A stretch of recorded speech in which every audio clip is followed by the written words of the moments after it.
Hello, everybody, and welcome back to the Pegasus Device Reckoning, the sequel to the last story we have read on the channel. Years after the royal inspection, the Cloudsdale Weather Corporation is still operating. Better than ever, in fact. With all great things comes a great responsibility, and as Cloudsdale has grown and thrived, so too have the weather manipulation services of the company. Every single country is touched in some way or another by the Cloudsdale Weather Corporation. While doing a journalistic piece on the orphanages set up by the CWC, Cloudcover uncovers strange inconsistencies and cryptic clues about something much darker than anything the company has ever done in the past. Can she face her past and uncover and stop their plans before the end of the world as she knows it? Ooh, all right. So immediately right off the bat, I have not actually read that yet. I just started this. I just set things up a little bit beforehand here. I'm getting huge Umbrella Corporation vibes. I'm getting insane Umbrella Corporation vibes from reading that. Holy frick, that's a plot out of a Resident Evil game. Oh god, I'm actually super excited. Once again, this is also created by Aurora Dawn. I love the Rainbow Factory universe. You know, back I think this is one of the more classic stories to me, one of the more widely known ones. Next to like Cupcakes, Little Miss Rarity. That one's a little more obscure, but you know. Oh god. Like to me that is around Cupcakes. This is like next to Cupcakes. How some stories just kind of fit well with others when they release and stuff. It felt like it was kind of a part of that trend. So 52k words.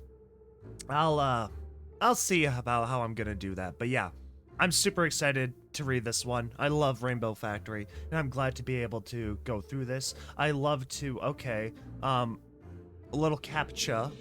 That was weird.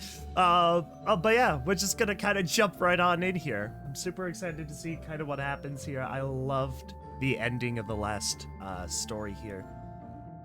So, I'm excited to see what this one's all about. Contrail wanders.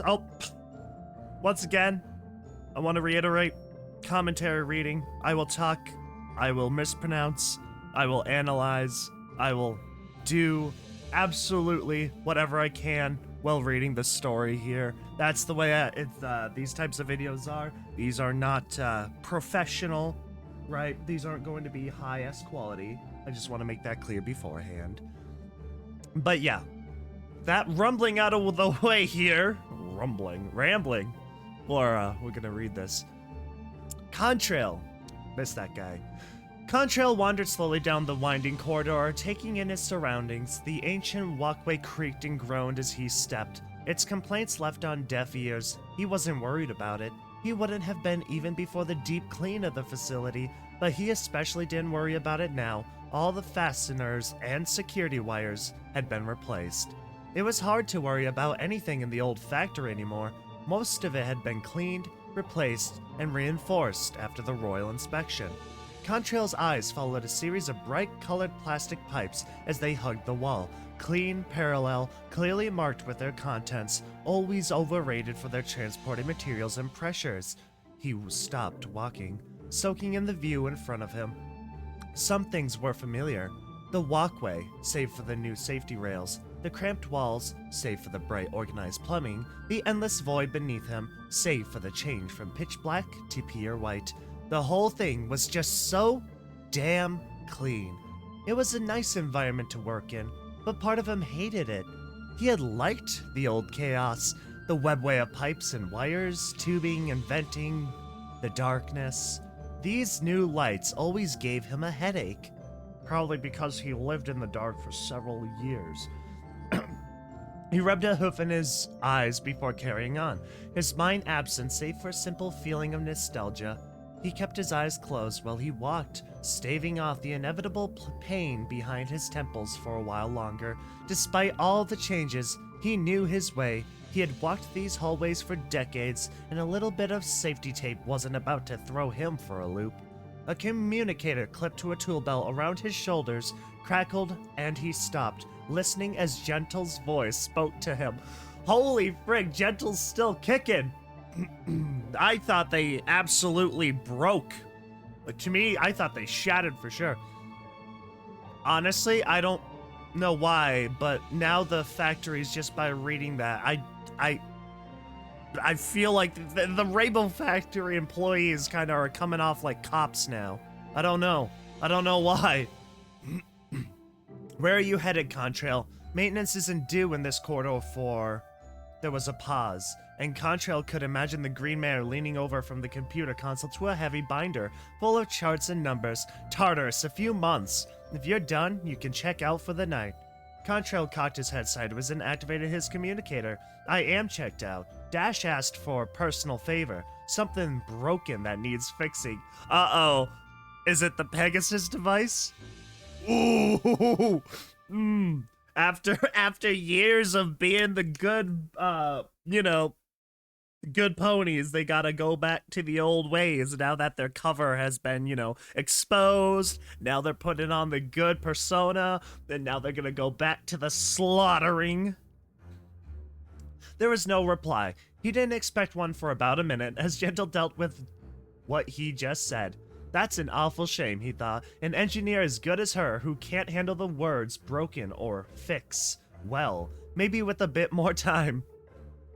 She did have that problem. He thought back to the mandated therapy for all CWC staff. It had helped them deal with a lot of things, their actions of the past, their years of overworking and not enough sleep, their years of holding back a terrible secret. Gentle was saved the pleasure of dealing with actually processing a failure before the whole system was stopped, but her mind hadn't been strong enough to deal with the nightmares she was thrust into.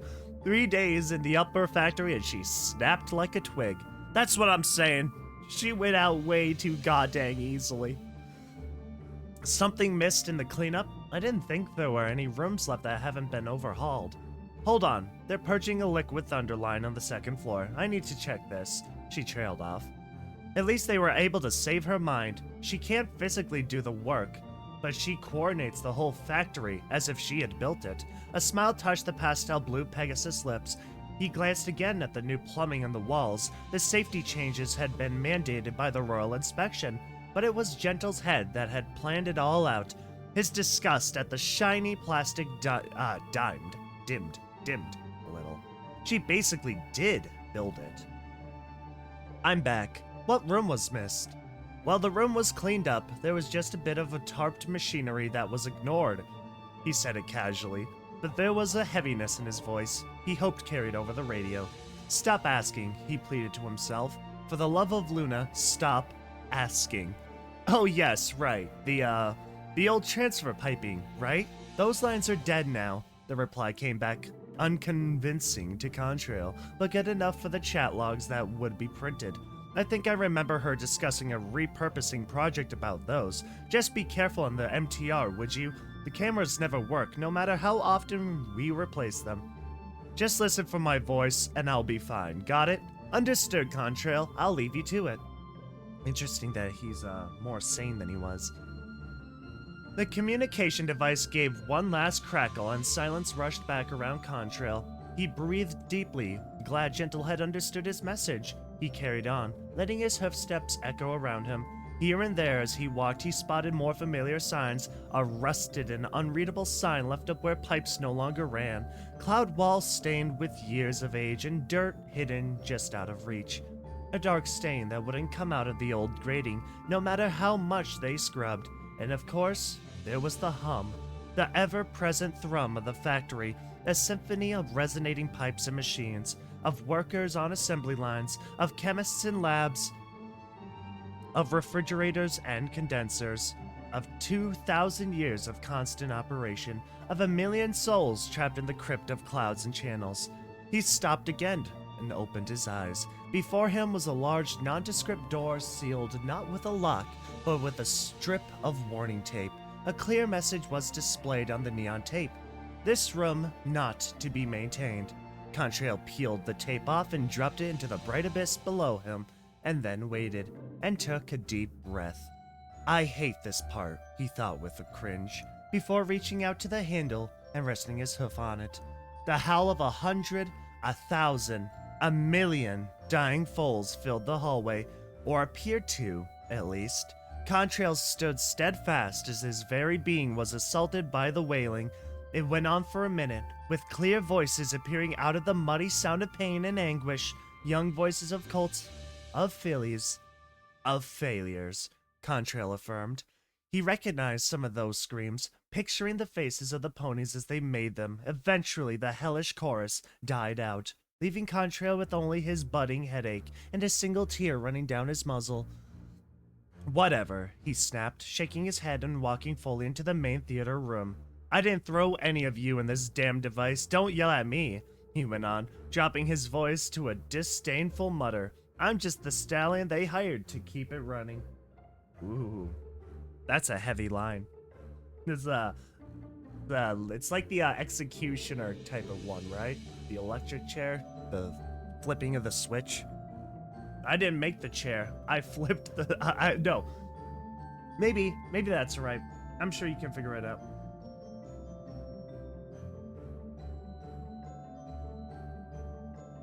Need a little drink break. A lot of reading very early in the day. It'd been a long time since Contrail had been in the theater room. He had shut down the original Pegasus device down after the Failures' rebellion on Dash's orders. He never saw the weird mangy thing that Dash had kept chained up in here for 20 years, only knowing of it through whispers and break room rumors. Dead workers and failures alike had been left to rot in this jail along with the prisoner. It must have driven her insane, he thought, to be left abandoned amongst all that death. He mused for a moment. Good. He spat on the floor in the center of the room. Looking around, he wondered how Dash had managed to keep the Pegasus device hidden despite the cleanup. This room wasn't spared the assault of bleaches, plastics, and scrubs. Even the catwalks above, useless, now for almost 25 years, had been replaced with brand new safety-compliant versions. One would never know the carnage that had occurred in this room in such a small time. He settled his vision on the large tarped mass at the back wall. The faded, oil-stained fabric stood out amongst the bright cloud floor and brilliant lighting. And if he hadn't known the purpose of the blocky edges showing through the tarp, he would say it was all perfectly ominous to him. Well, maybe it is all perfectly ominous to me. His whole life was spent as part of a conspiracy, a cog in the machine of misery and death and rainbows, yet even now he felt a shiver run down his back and to his flanks. He had been delirious for most of that life. Maybe his clarity now let it finally get to him. Now, Contrail, he sighed. Now is not the time to contemplate the purity of your soul. Now is the time for work. He grabbed a corner of the tarp with his mouth and walked back, slowly revealing the monster beneath. It wasn't anything pretty, he admitted to himself, staring at the boring design before him. It was mostly cubic, with a huge hopper on top and 4 massive clear tubes extending from each side like some sort of mechanical spider, designed by a filly with a crayon.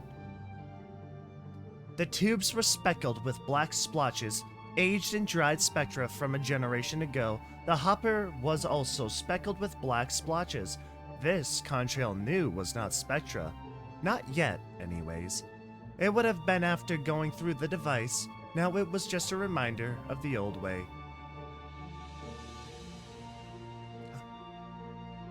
A reminder of purity, he figured.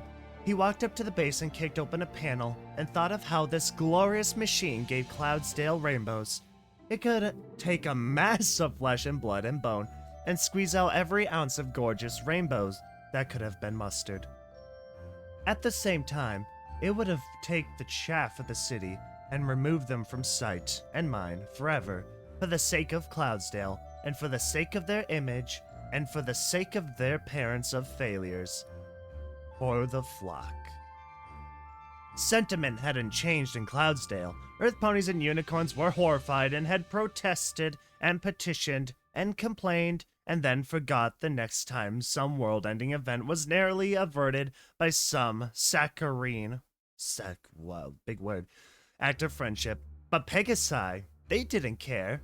There was talk and play of change, of improving society. At the end of the day, though, the flight tests still went on. Those who failed their tests were disowned by their parents, refused every job, ignored by guards and civilians alike as part of their reparations. Dash and the corporation had founded a foster system and orphanage for failures. There were no foster homes, though despite them desperately advertising for volunteers, there were, however, orphanages, filling up fast, beyond their limit of capacity of the barest minimum quality of life. Well, Dash had a plan, and the best part of it was that the orphanages were not regulated like the factory was. The quality of life was ensured in random inspections, but population counts were never taken. Uh-oh.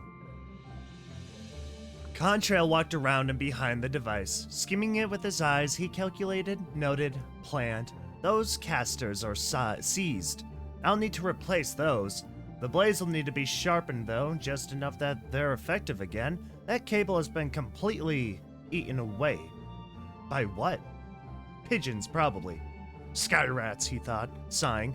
And those leads will need to be replaced. Of course, and is the motherboard. He stuck his head straight into the guts of the machine, looking up towards where the hopper connected to the main body. Finding his mark, he swore. There was a flat gold module about a foot square next to a large duct past the blades, with a dozen tubes and wires running out of it. Or rather, there was most of it. It had clearly become unattached from the duct and was somehow bent. It would need to be replaced, and the only way to do it was through the hopper. He swore again and backed out. First things first, he said aloud to himself, keeping him on track, is to make sure the whole thing is off. Honestly, very smart thinking. Make sure the goddamn thing is off before you try anything. Ah, man, that's some advice for everybody. He reached the wall where a massive cable ran into a fuse box and nudged it open to reveal where the cable ran into the power supply and a dozen fuses. Carefully, he pulled each fuse out and placed it on the ground in the same order he removed them. When he finished, he pressed the release latch for the cable and watched the power cord drop heavily to the floor. Not taking any chances, he kicked it over back to the machine, away from the plug. He took off then, flapping his wings with the wariness that came with his age, and landed near the control panel. After a brief moment of consideration, he pulled the large power switch down onto the on position. He struggled as the corroded lever resisted being moved from its slumber, but with a snap, it lashed into place, and he turned to the beast behind him. The Pegasus Device lay dark and silent. Good. He flipped the lever back to the off position with just as much effort as before and moved an off catch over it, keeping it from moving. He pulled out 2 more fuses next to the lever and set them down as before, then hovered back down to the open machine. No danger to me now. He looked down to his right to see a small filly, yellow with a dark green Hey, it's Aurora! Aurora's still here. Good to know Aurora's still creeping around here down in the old Pegasus Device. Dang. I don't think Aurora was thrown. They were either the first to go, but I swear they had some kick in them and they were part of the rebellion. I could be I can't remember specifically. Like I said, I read this originally over a year ago. Not this story. I haven't read this story. Could be wrong. But regardless, they are dead. They are very dead. They are a ghost. Her eyes were wide and wet with tears running down her cheeks and oozing stumps where wings should have been. Contrail made eye contact with her and then looked back to the machine nonchalantly. He started to get to work pulling various bits and pieces and tools out of the pockets on his belt. He picked up a screwdriver with his mouth and glanced down to his right briefly. Reassured that there was no filly there, he got to work twisting his head and opened up various modules within the device. It would be freaking crazy if there was actually like a child there in that room. God, that would actually kind of be nuts. Oh my god, what if the device was haunted? That Aurora's like dead spirit or whatever freaking attacked Contrail. Oh man. Oh man, that would be freaking something. Oh, that's a plot.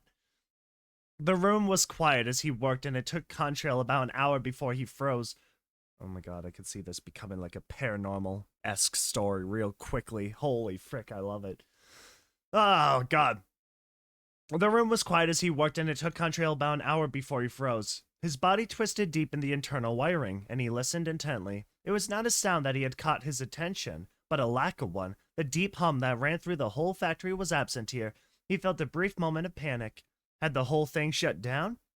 This room was no more soundproof than any other, and even if the factory operations had ended suddenly, there would have been intense pandemonium. He shifted and jerked his way out and onto the floor, his ears perked. Still nothing. He flew to the door and opened it. Still nothing. He stepped out of the theater room as his heart pounded, and then he stopped. The hum had returned the moment he crossed the threshold. What in? He trailed off as he stepped back into the room.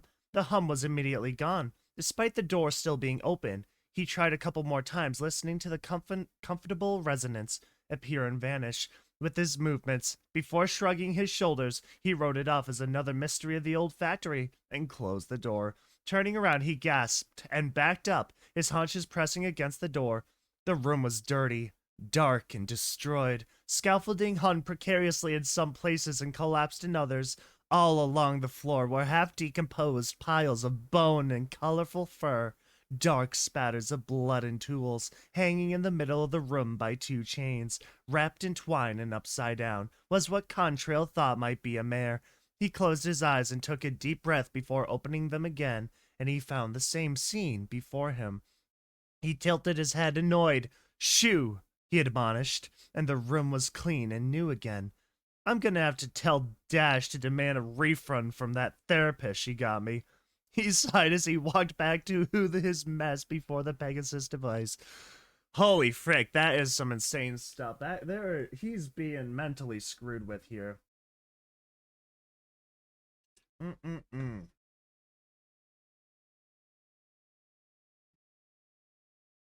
His work had progressed slowly, but one by one his remaining tasks dwindled. He had replaced all the fasteners that had worn out, all the moving parts that didn't move anymore, most of the wires that had frayed or been eaten, and even cleared out a pigeon nest with much cursing and pain. He was down to 2 modules that had to be replaced, and the sharpening of the blades. The shorn list had given Contrail renewed vigor, but his eyes grew tired as his day went long. He had worked for multiple days at a time. His record was a week, as far as he could tell, but the change in schedule to a legally mandated 12-hour shift before 12 hours off he had, by his accounts, wrecked him. His therapist was happy that Contrail was back to a normal sleep schedule, but on the rare emergencies or seasonal swap-outs, he found it difficult to stay up like he used to. He tapped his communicator with his chin as he tried to maneuver a heavy gearbox into place. "Gentle, you're still up? By Luna, Contrail, you've been at oh my god, you've been at that as long as you'd been on shift. Well then, why are you still on control? Well, never mind why." There was a hint of embarrassment in her voice. Contrail smirked as he entertained the thought that she had worked late to make sure he was okay. "My shift switch is here and taking care of most things. I was just wasting time thinking of the best layout for the Cyclone Pipe expansion." "Gentle, that expansion is still in committee. Overachiever much?" He grunted and shifted the weight of the gearbox around. "I'm glad you're still on, though." "Thanks. What's wrong?" The voice came back to Contrail's receiver, tinted with worry. Contrail looked up, and out of the mess of wires around him, there was a stallion standing there, upside down to Contrail's twisted position. His coat was battleship gray and scarred in multiple places. His muzzle was lumpy and unaligned, as if it had been broken and never set. He stared at Contrail, or he appeared to. One eye was focused directly on the light blue stallions. The other was hanging out, pressed out of his cavity by a wrinkly pink mass that poured blood. Jeez. Dude, this room is coming off like Silent Hill-esque, you know? It's the other world over here. "Hand me that screwdriver pipe," Contrail said to the apparition. What? "Hand me that screwdriver pipe." Oh my god, pipe wrench. Oh my god. Contrail said to the apparition. It leaned down silently and came back up with the tool before reaching its head forward to him. Contrail grabbed the screwdriver with his mouth, ignoring the sharp iron taste that overwhelmed his taste buds, and uttered a muffled "Franks" before returning to the gearbox.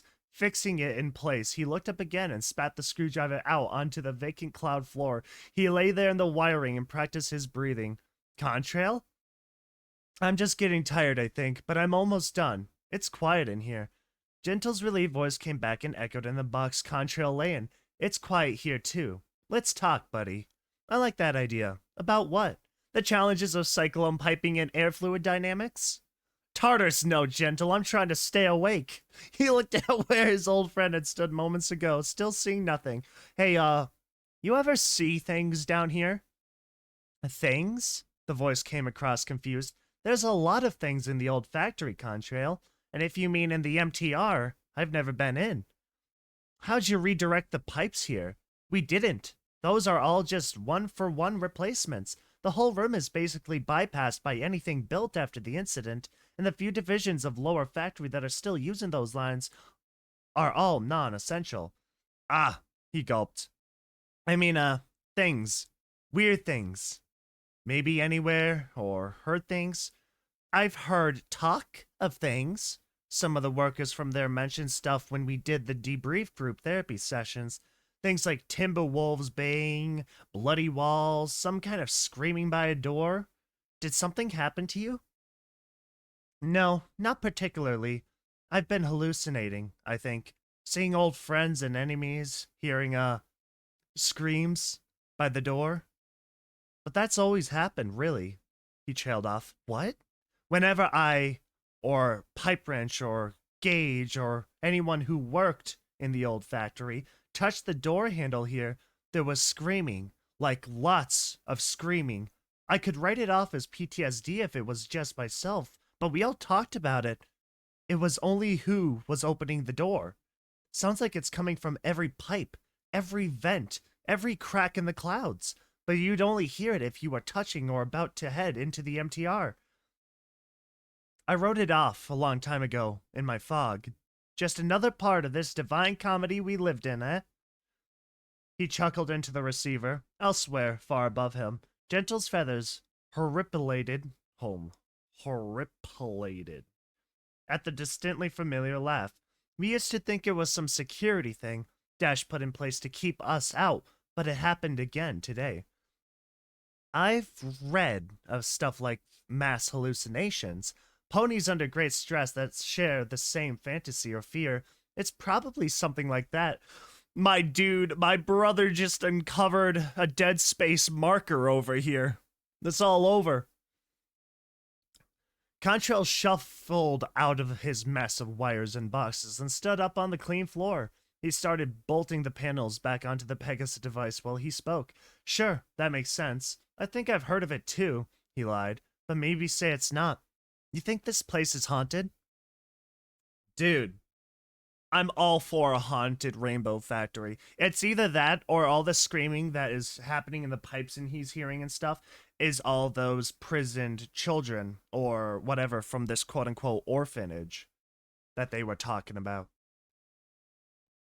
As he asked the question, he felt a tug on his fetlocks of his hind leg. He turned, looking down. Another foal had appeared and was pulling gently on his leg. It was a colt, not one that Contrail recognized, with seemingly nothing wrong with him. He had a pastel blue coat and a navy mane, not unlike Contrail's own. It spoke to him, its mouth forming soundless words. It was not pleading or crying or screaming. It was calm and continued, repeating its movements.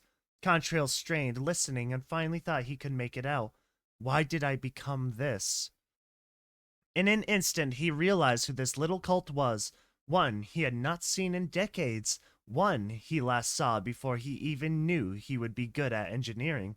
With eyes wide, he kicked hard, and the cult vanished. At least I know that you're just a psychiatric issue, he muttered before realizing Gentle was talking.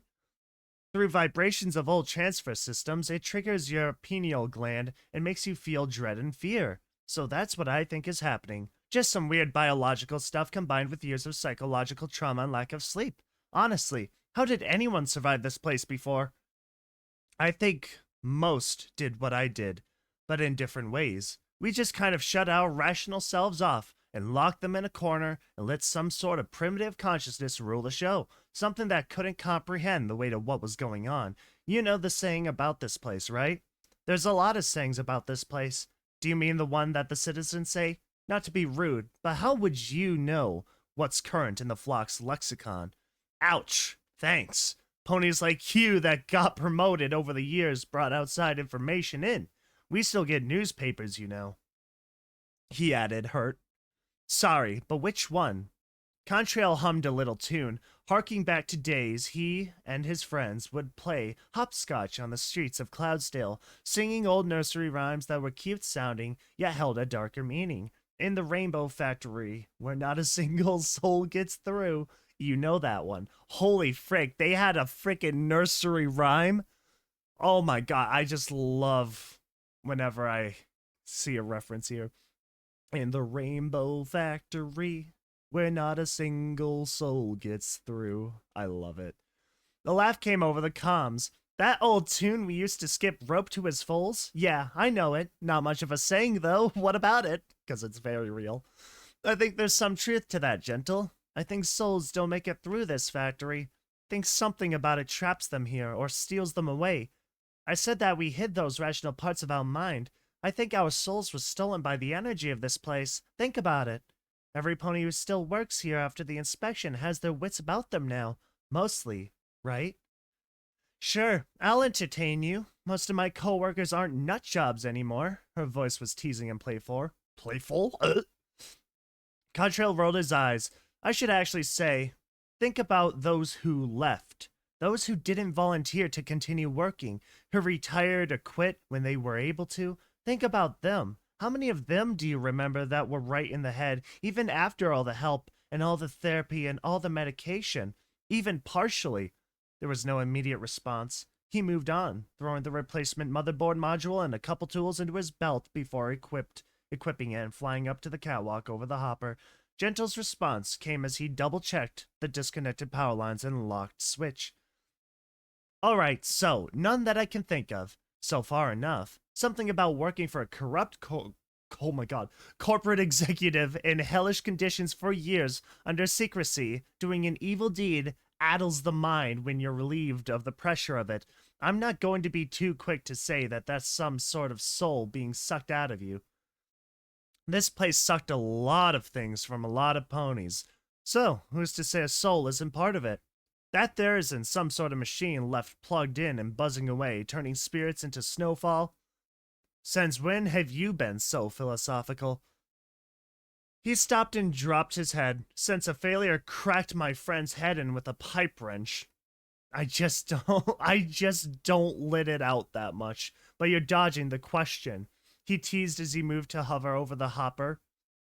In its inactive state, the blades were back in guards and away from the complex machinery that processed spectra. Contrail laid a plastic board over the inner intake and landed on it. He groaned as he knelt down to his side and craned his neck through an access panel. Before him lay the damaged module. Right.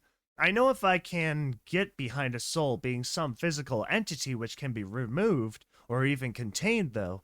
So I don't really believe that one could exist, much less confine itself to replicant image of its former host in a single location, or be confined. Contrail replied while disconnecting all the old lines from the module. Alright, well, I won't try to convince you. Voice crack. Like I said, I apologize. It's still early. I'm working up to it. But something is seriously messed up here anyways. I thought I was making great progress, and now a bunch of images have been plaguing me all day. Say, he interjected, hear me on one more thing. Shoot. Could you try to reconnect the cameras in this room? They've never been physically damaged, right? Just weird electrical glitches. Could be worth a shot. Maybe we'll capture a ghost on film, he added. Sure, whatever. Give me 5 minutes. The radio fell silent again. He tapped his communicator again, turning off his mic. Glancing up from his makeshift workstation, he could see a distant security camera trained towards him. A red light had been blinking fast on it, but it turned off as he looked. Murphy's mercy, he thought. Tell someone something is broken and it fixes itself before you can prove it. He finished with the old module and tossed it over the edge of the hopper. After hearing it clatter on the cloud below, he fished out the new module and inspected it. It was soaked in blood. He swore and wiped it off on his hide before making sure there wasn't any fluid in the connections. Satisfied, he started meticulously reattaching the module to the Pegasus device. I think that would actually be, like, insane. Like, if the camera was working the whole time and they finally managed to scrape an image of it, and it's just Contrail in the room just doing his job, but all around him is it's just hell. It's just straight up corpses, blood everywhere. It's straight up a nightmare, you know?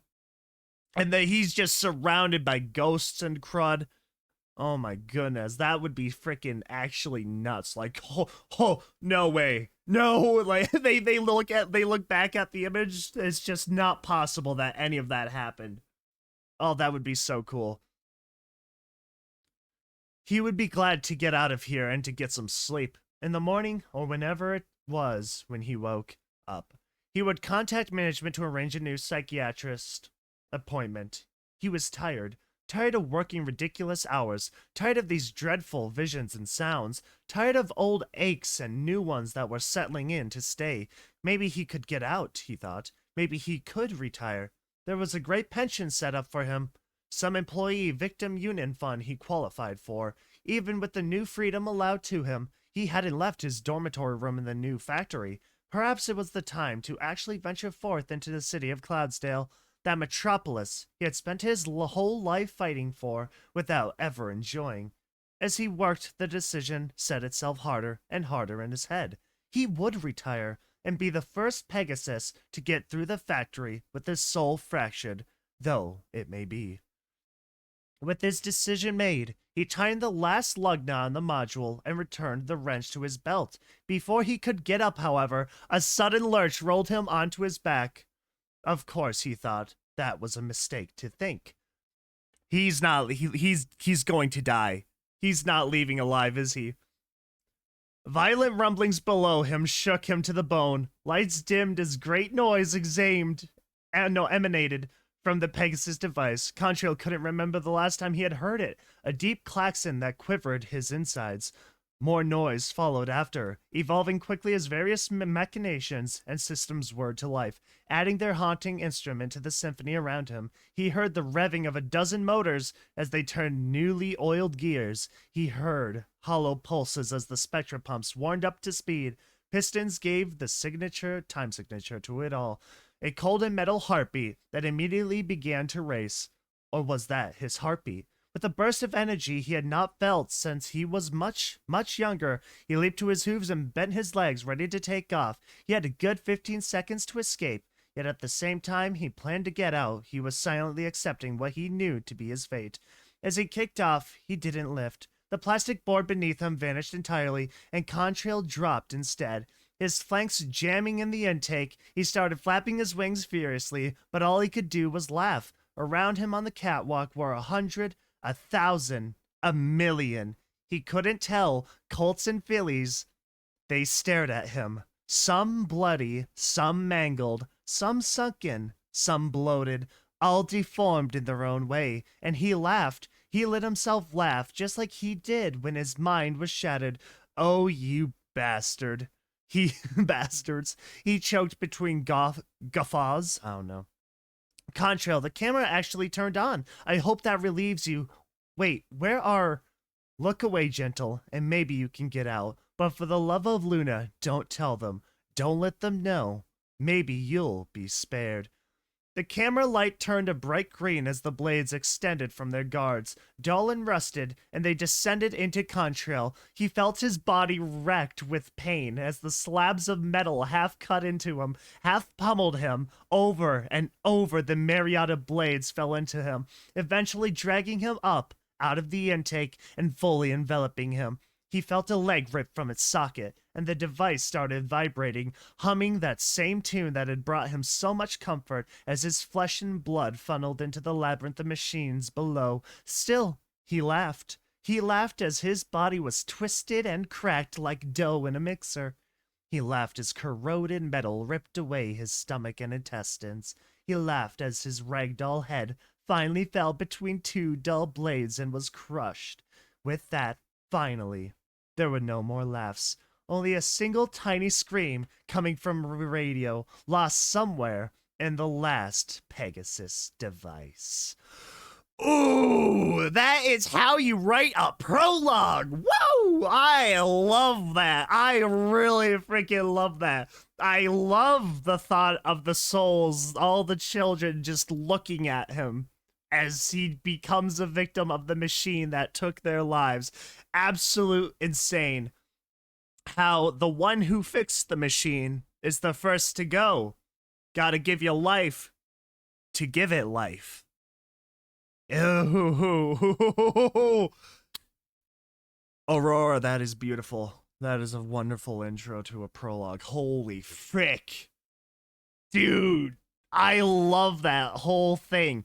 It's just ominous and spooky. Then you just hear Gentle screaming over the radio there at the end. Oh my god, that is peak.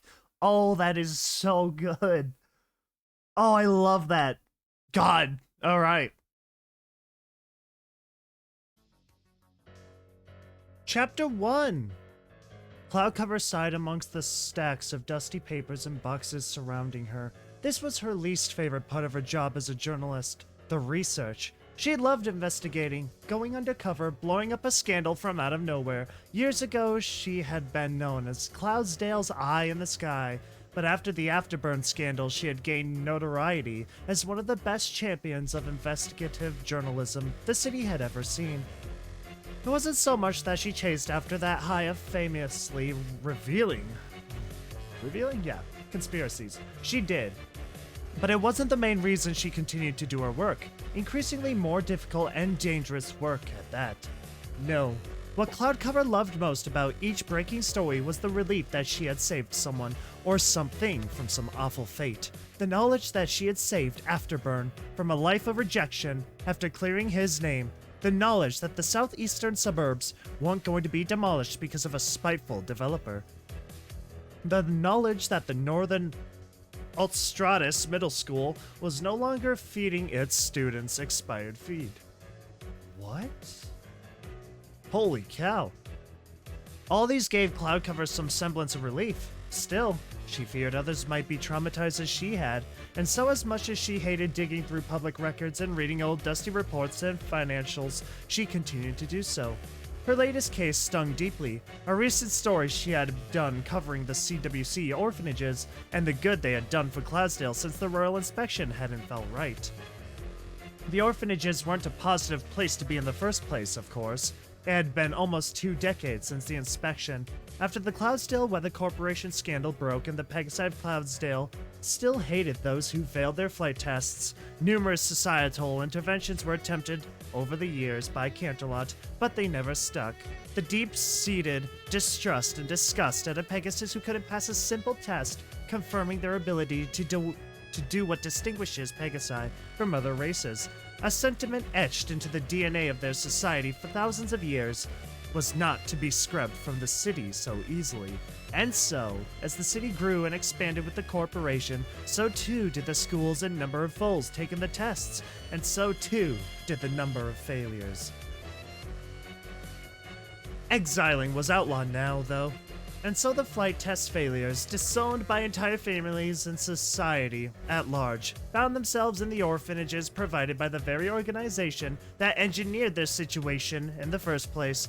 They were small, barely provided for, and on the whole ignored.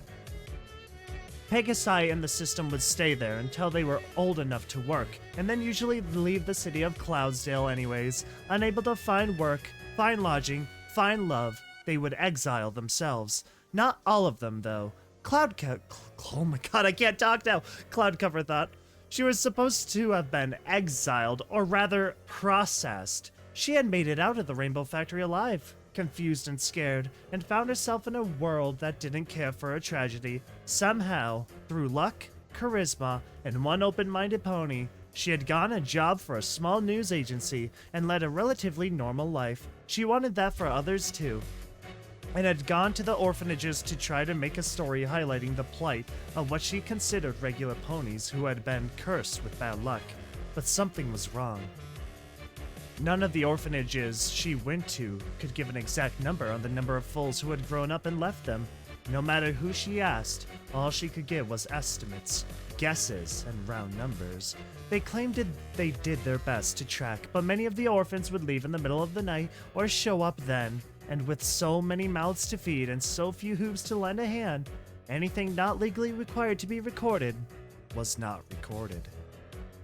And so she had come back one night. She had come back to one of the facilities on the western outskirts of the Meganimbus, holy frick, these words. The massive horizon-spanning cloud bank that the city of Cloudsdale resides upon, and watched in the dark. She chose a night before one of the monthly flight tests on a hunch and watched suspiciously as a cart with bright white covering was backed up to the rear door of the orphanage. It was an official CWC orphanage cart, known for transporting supplies such as feed and donations amongst the city.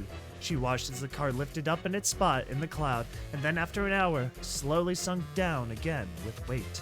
She followed it as it left, chasing it for another hour until it reached a new destination, a nondescript garage on the northwest outskirts. She stayed there then, tucked away on a roof across the street, stuck in the garage for almost 24 hours. There was no activity save for a couple grizzled-looking Pegasi dropping off old broken carts for parts, money. But at midnight, the same garage door opened again. Cloudcover had quickly blinked the rising sleep away from her eyes and stared as a different covered cart came out. This one was solid black with the familiar ever-present symbol of the Cloudsdale Weather Corporation's new logo emblazoned on the side. It took off and Cloudcover followed again, as far away as she could without being noticed. After another few more hours of flying, Cloudcover's exhaustion suddenly vanished, to be replaced by a feeling of indeterminate. Oh my god, I can't talk now. Horror. There was no mistaking the vast complex before her, with its arcs of electric fencing, massive towers, and sulfurous pylons. She stopped several blocks away as the black cart continued on, moving high above the industrial area up to what she remembered vividly from recurring nightmares. The back end of the old upper factory of the Cloudsdale Weather Corporation. And so she was here, in the basement of a warehouse of a branch department of the council of the City Hall, where public records on the corporation and its subsidiaries could be found. She was here to find absolutely any and every scrap of evidence that she could use to prove that the system was still finding ways to utilize failures. Anything she could find would be needed. To make the acquisition, she needed to be indisputably right. If she failed here, she was sure the corporation would discredit her beyond any future. Never mind ruin her chances of ever being believed about this. She dug her lilac hooves into another box and pulled out a mile of printed financial sheets and read, looking for any discrepancies with the orphanages. Hold on, what? She stopped and reread the latest record she had grabbed. It was from 5 years ago, and almost everything was exactly the same as the one she had just seen from the year before that. Everything, except for a line labeled Climate Studies. The oldest number showed about 500,000 bits in expenditures, but the next year that number jumped to almost 2 billion bits. Holy frick, that's a lot of bits.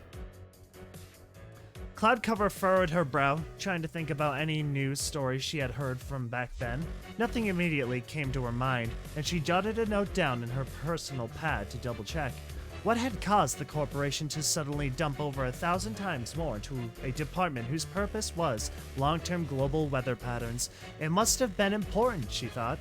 Not long after, she found the next year's copy of the financials, and again, the climate studies expenditures were astronomically high. Something tugged at the back of the Cloudcover's mind, a nagging worry that she couldn't place. Moving quickly, she found the next 3 records, up to the most recent, and again, each one had the high budget. Maybe the 6th year was an anomaly, she muttered aloud. Practically swimming in paper by now, she shuffled over to the older boxes and hooved through them, pulling out each record from the 10 years prior. None of them were above 100,000 bits. Cloudcover debated with herself for a moment. There was clearly something here, something she could back up with numbers, but wasn't about the orphanages. Every day she spent investigating something else was another day which another fool could find themselves suffering a fate Cloudcover herself had been spared. Could she live with that? What if bits were being laundered through climate studies, though? It's less important. But by breaking the corporation's image of reformed infallibility, oh my god, they had painted since the royal inspection, it would be easier to find information on the orphanages. Plus, she'd be more likely to be believed, even if her evidence wasn't as strong as she'd hoped. She sighed and stuffed the financial records into her saddlebags. She didn't know for sure that fools were being systemically murdered again, but she did know that a sudden massive change in the flow of bits had happened, apparently without rhyme, reason, or reporting. She spread her wings out and popped out of the sea of paper and boxes, cursing. I better not regret this, she thought, moving away from the financial records. Section. I am listening to Pegasus Device as I am reading this. It's a good song, but I also really want to be, like, immersed this time. I really want to be, like, invested in this. But part of me is fighting the urge to want to sing along. Really hard to do. Oh, man. On the other side of the room were more boxes, those ones labeled with different department names. After a long moment, she found the climate sciences box and pulled it out. She set it on the floor before her and opened the lid. What? The records within the box have been so heavily redacted, they might as well have been printed on black paper. Almost everything, report titles, detail lines, authors, and signatures, had been covered with black ink. The only thing still visible were the money totals, which Cloudcover quickly matched to the financial records she had found. She pulled each page out individually, scanning them slowly. There had to be something, anything that she could get as the lead. Something is definitely going on here, she thought. Her task was painstakingly slow, and 2 hours later, she had gone through most of the box without gleaning any more than she already knew. She was just about to look elsewhere when something in a bundle of papers caught her eye. Aid researcher, Big Brain found. What? She wrote the name down and whispered an aimless thank you. Now she had a pony to talk to.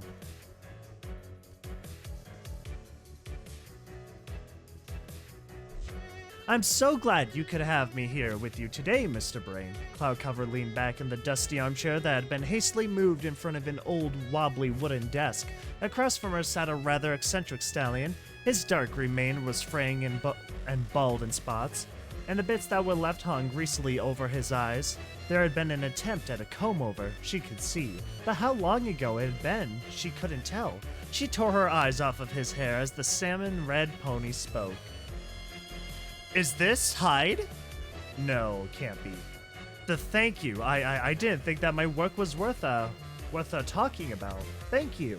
What did you want to talk about? My research on lightning's effect on wood, or the paper I published on? Efficient stratocumulus arrangements? He grinned awkwardly. Well, definitely. We'll touch on those in a moment, Mr. Brain. I was actually curious about your involvement about 4 years ago with... She dug into her saddlebag and pulled out some copies of the papers she had found and held them in her lap with the Cloudsdale Weather Corporation. In their climate department. She smiled politely and set a recorder onto the shabby desk. You don't mind if I record this, do you? Big Brain stared at the recorder as if it were a viper. His eyes bulged more so than before, and he took a moment before choking out a yee. Not at all. Go ahead. Cloudcover crossed a rear leg over on her lap and smiled again with exaggerated friendliness and waited patiently while Big Brain gulped and choked at what she asked. Well, what do you know of that? It's nothing bad. It's fine. You can ask. But, why? I didn't think I was told, my involvement would be, private? I'm stuttering a lot more for that. Not exactly on purpose. It's kind of easier to just keep it going. Cloudcover jotted a note down in her pad and then set it down and spit the pencil into her lap. Oh well, my apologies, sir. I have been doing a story on the CWC orphanages. You see, about how helpful they've been for our city. Some of the public records I received... while preparing this story, mentions that you had been just so very helpful with an important project in their climate research. But like you said, sir, she sweetened her voice here, trying to appear dumb and naive, there just isn't any mention about what that work actually was. And you see, I'm a big believer in singing about unsung heroes. Big Brain was looking down at his lap and wiggling his hooves. I don't know. But Cloudcover managed to catch a very small smirk. Still, the scientist was quiet, shaking ever so subtly. Rest assured, sir, I won't speak about nor publish anything you've been told not to talk about. The stallion sighed and dropped his forehooves to his sides. Okay, that should be fine, I think. Yes. He stood up and moved to a rusted filing cabinet in the corner of the room. The CWC contracted me, for help with a big project. Miss Cover? Yes, Mr. Brain? What do you know of the Reckoning? Holy frick. What kind... What do you know of the Reckoning is such a frickin', like, lore drop. The Reckoning? Yeah, what do you know about Project Reckoning? Excuse me, the frickin' what? Cloudcover was taken aback, surprised by the sudden seriousness in his voice. Well, she started scratching her chin. It's been a long time since I've heard of it. I think it was when I was just a Phileas school. Something about the Pegasus' ability to control the weather being diminished, right? In a sense, I suppose. Big Brain returned to the desk and dropped some pamphlets in front of Cloudcover. She leaned in and inspected him. They were colorful infographics describing a complicated series of steps with cheesy images next to each step. We've known for a long time that the weather manipulation we do has consequences. It wasn't so bad when it was just over some villages and cities in Equestria, but the last 50 years or so of the corporation has expanded all of Equestria, and then Saddle Arabia, and well, pretty much most of the planet now. Most of the planet. But not all of it, our country, sure, but for other locations, it's just their villages and cities. Cloudcover nodded, acutely interested now. Big Brain was getting a little excited and had lost his breath, so she waited in silence for him to continue. Sorry, well, so with all this manipulation, there's still natural processes going on, right? He said. Right. So the Reckoning is a rather, catastrophic event where natural processes get so messed up that we won't be able to fix it. A hard reset of sorts. Cloudcover reviewed the infographics before her, and some memory from school had come back to her. Sure, I can remember that, but they figured it won't be for a few thousand years, and even then with some sacrifice, working together, all that sort of fun, we'll get through it. Yes, Big Brain shouted, standing up suddenly and shocking Cloudcover. Yes, that's what they say. What they say. But some things, some readings they got, they come back wrong. Off the predictions, off the models. So they hired me and others to help look into it. Cloudcover went full investigator now, no longer holding up her clueless persona as Big Brain had gained confidence in his words. What was off with the models? Well, I don't know. Wind strengths and ocean temperatures, I think. I wasn't on the research committee for that long. He looked off to his side, staring absent-mindedly at the floor. What research did you do for the corporation, Mr. Brain? I was part of a crew tasked with adjusting the models, inputting data, seeing how far they were off and why. Cloudcover leaned in imperceptibly slowly. What did your models for the corporation say, Mr. Brain? Not much, Miss Cover, but they did show that the Reckoning was going to be sooner. Sooner. We didn't know how much sooner, but sooner. And worse, this whole manually controlling the weather for 50% of the planet, it isn't sustainable, that's for sure. And it is rightly named, Miss Cover. It will be a reckoning for us all. There was a deep fear behind Big Brain's bulging eyes that Cloudcover recognized from her own long looks in the mirror. A knowledge he could not share. A knowledge he could not act on. and knowledge with a greater impact than he could ever know. Cloudcover lowered her voice and spoke sternly. Why hasn't the corporation released any new modeling if they know the current ones are wrong? Big Brain looked down to the floor again and shook his head. I don't know. Pardon me. Why aren't they opening up to the assistance from other agencies like the Canterlot Research University? I don't know. Cloudcover saw tears falling to the floor from the stallion before her. Why is the corporation keeping this whole project secret? I don't know, Big Brain shouted, slamming his hooves onto the desk. Cloudcover jumped up into the air, hovering above her chair in shock. I don't know, Miss Cover. Something is wrong. I know that. Something bad. But they kicked me out when I started asking questions like you. They kicked me out and told me to keep my mouth shut. He collapsed onto the desk and sobbed lightly. They told me as long as I never said anything or looked into the research personally, they would fund all my other projects, pay for my office, keep me comfortable, but they would ruin me if I ever called attention to it. Cloudcover still hovered, her mouth agape. Then why? Why did I start answering your questions? Because I can't take this anymore. This gnawing darkness in my heart. I'm dead soon anyway, at their hooves or my own. Please, Miss Cover, please sit down. Dude, we got like some noir-esque stuff here. Cloudcover landed gently in the chair. She reached out and turned off the recorder and tucked it away in her saddlebag. I'm sorry, Big Brain. You didn't do this to me. Don't be sorry. Thank you for letting me tell someone. You're welcome. Can I help you at all? I have contacts in other regions if you want to move. No, but thank you. Cloudsdale has always been my home, and I won't let myself die anywhere but here, he sniffed. You know, he said, when I left that damn factory, I think part of my soul didn't come with me. It's like there's a pigeon in my pipes that's been pecking away at my spirit, leaving this vacancy within me. He looked up to Cloudcover, his red eyes almost matching his coat. Go ahead and write your story. Use my name. It's fine. I was going to go away soon. Anyways, before I got your letter, I couldn't take the pain of secrecy anymore. This nervous shadow over my back all the time. My terms instead of theirs. He sniffed hard, stemming. His running nose had managed to force a smile at Cloudcover.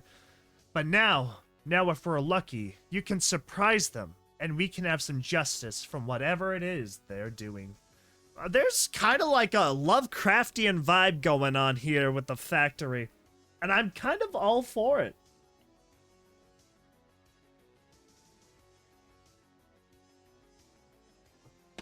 I love it. Oop. Cloudcover nodded. Thank you, Big Brain. All the luck to you, then. You have my contact info. If you need help, just let me know. He smiled weakly. I will do so. Best of luck, Cloudcover. And to you, she nodded. As she packed up the infographics, she walked out of the room and turned to shut the door on the quietly sniffing stallion. It's all fun and games until the Cloudsdale Weather Corporation sends in a hit team on you. Or hitman, hit pony, whatever. Maybe they'll send group, maybe they'll send just one. Who knows? But it's gonna happen. The chaos of the office was comforting in its familiarity. Cloudcover sat at her desk, earphones in, pencil in mouth and pad in hoof. She glanced up for a moment and watched as other ponies flew back and forth in a collective tizzy. Collective tizzy. Kind of read that with a little emphasis. Papers in some hooves, briefcases in others. She couldn't hear the newsroom with her earphones in, and the sight of shouts and flying sheets and thrown writing utensils in perfect silence made her giggle. On the other side of the office, behind soundproof glass, Stallion and Mare sat speaking at a series of cameras. They were well dressed, and the flashing screens and colorful graphics around them filled Cloudcover with a sense of pride. It wasn't all due to her, of course, but when she joined Cloudsdale at 7, it was nothing more than a small radio show that covered local events. The owner at the time, an old stallion by the name of Popscreen, had found Cloudcover living in the streets near the first studio. He brought her in and let her stay there in exchange for writing for the show. As time passed, Cloudcover started speaking on the show, and then writing articles for the paper that started as more tuned in. And then field reporting when they could finally afford their first camera. She became known as the Eye in the Sky for her segments, in which she would deliver her news story while flying with the Cloudsdale skyline in the background. Still, the studio was small then. They had sold the segments to another broadcasting agency. It was only after the Afterburn affair, which she helped clear the Wonderbolt's name from a false charge, that she was put in the spotlight. I wonder, I almost kind of like, in the back of my head, maybe not in this version of the Rainbow Factory universe, but I could definitely see the Wonderbolts being like elite forces of the Rainbow Factory, kind of. Oh man, that would be freaking wild. It wasn't all due to her, of course, but when she joined, I already read that, I apologize. That's what I get for not scrolling down. Agencies from around the city begged for her to join their teams, but Popscreen had asked Cloudcover to stay as a personal favor, to pay him back for taking her in. She wouldn't have left anyway, but to feel wanted was something Cloudcover had never expected to happen, since being declared a failure, and she swore to Popscreen to never leave Cloudsdale at 7 while he was still there. Well, he had retired a few years ago, and she was still here. The attention she had garnered from the studio translated into investment and advertisers, and acquisitions by larger networks. Now, it was a nightly newscast in addition to 3 lines of papers, each with their own political bias, and the weekly radio show. Cloudcover herself had moved away from being in front of a camera, as her reputation for her investigation grew. It was easier, she realized, to go undercover when the entire Pegasus race wasn't familiar with how you looked.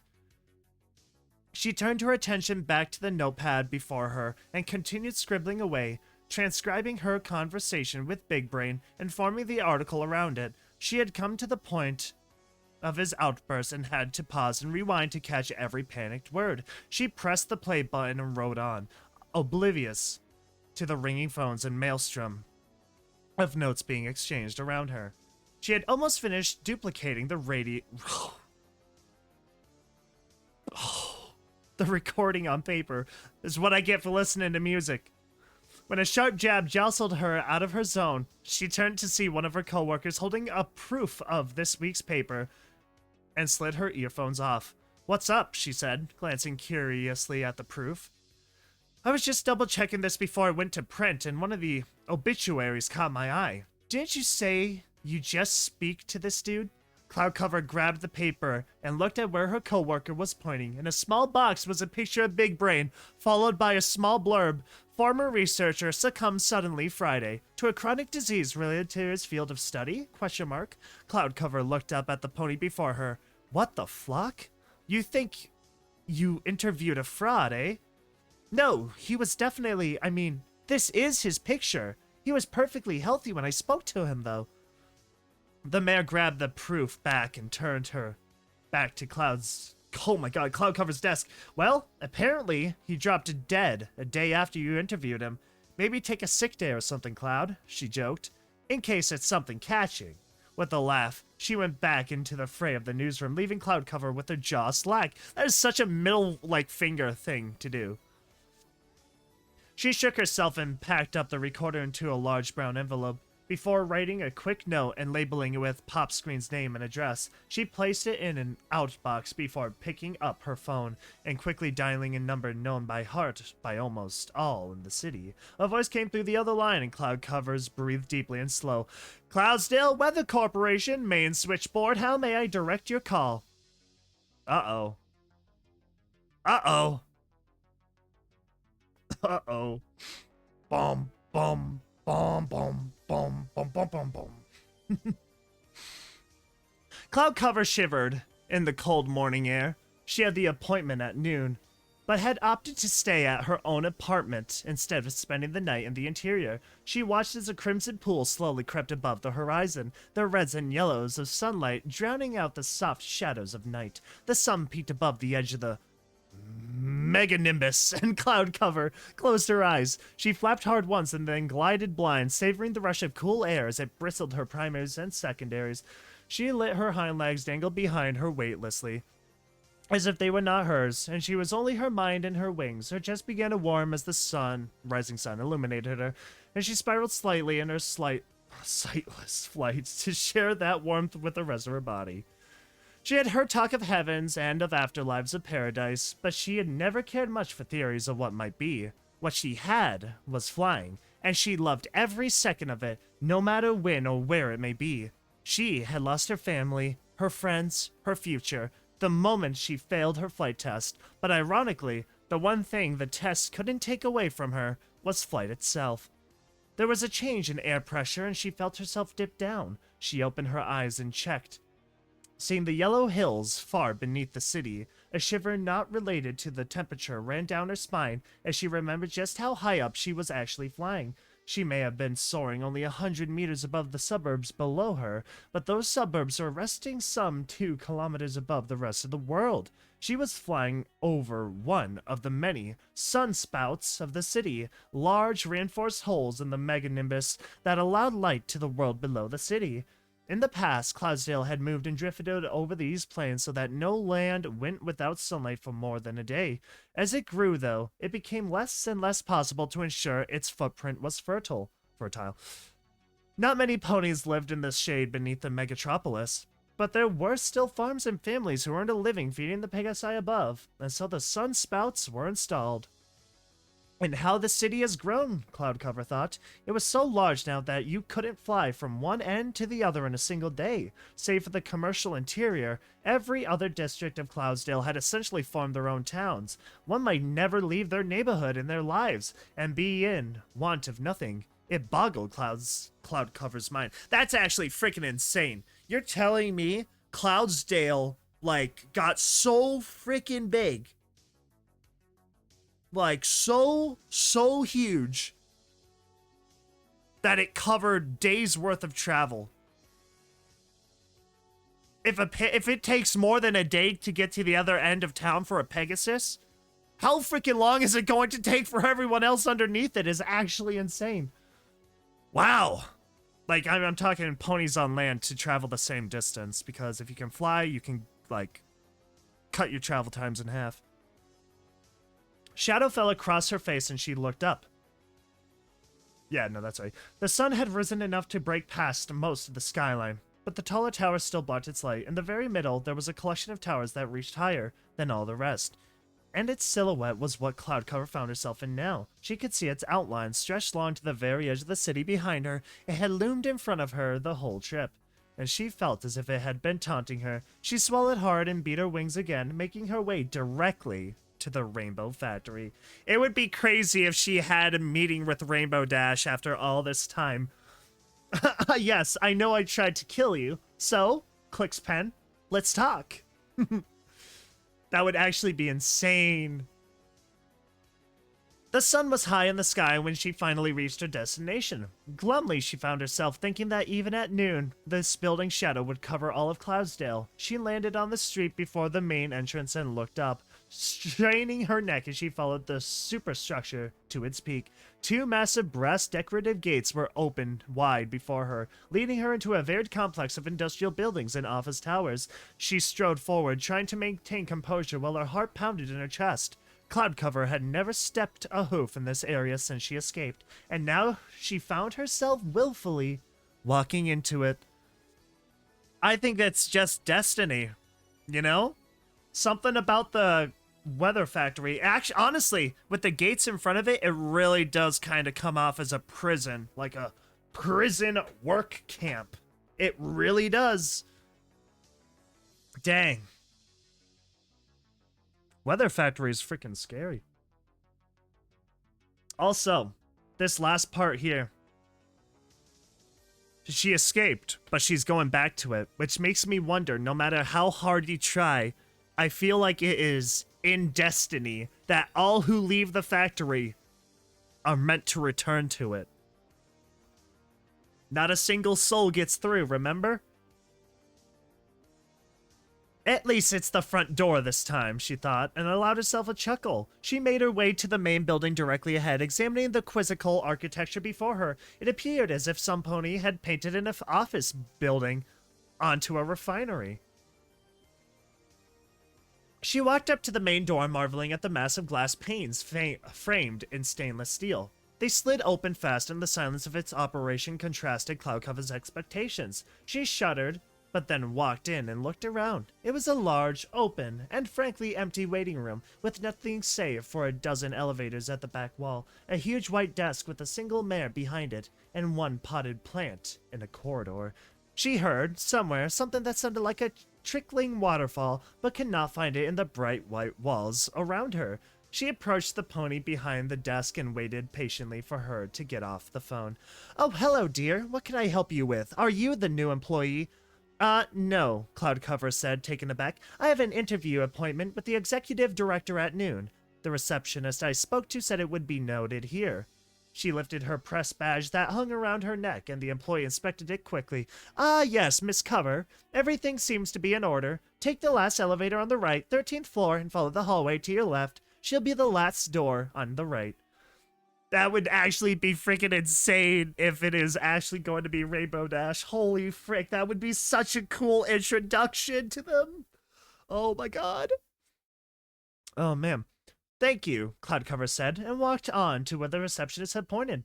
This doesn't feel right, she thought. No guards or security? Just my word that I'll go to the right floor?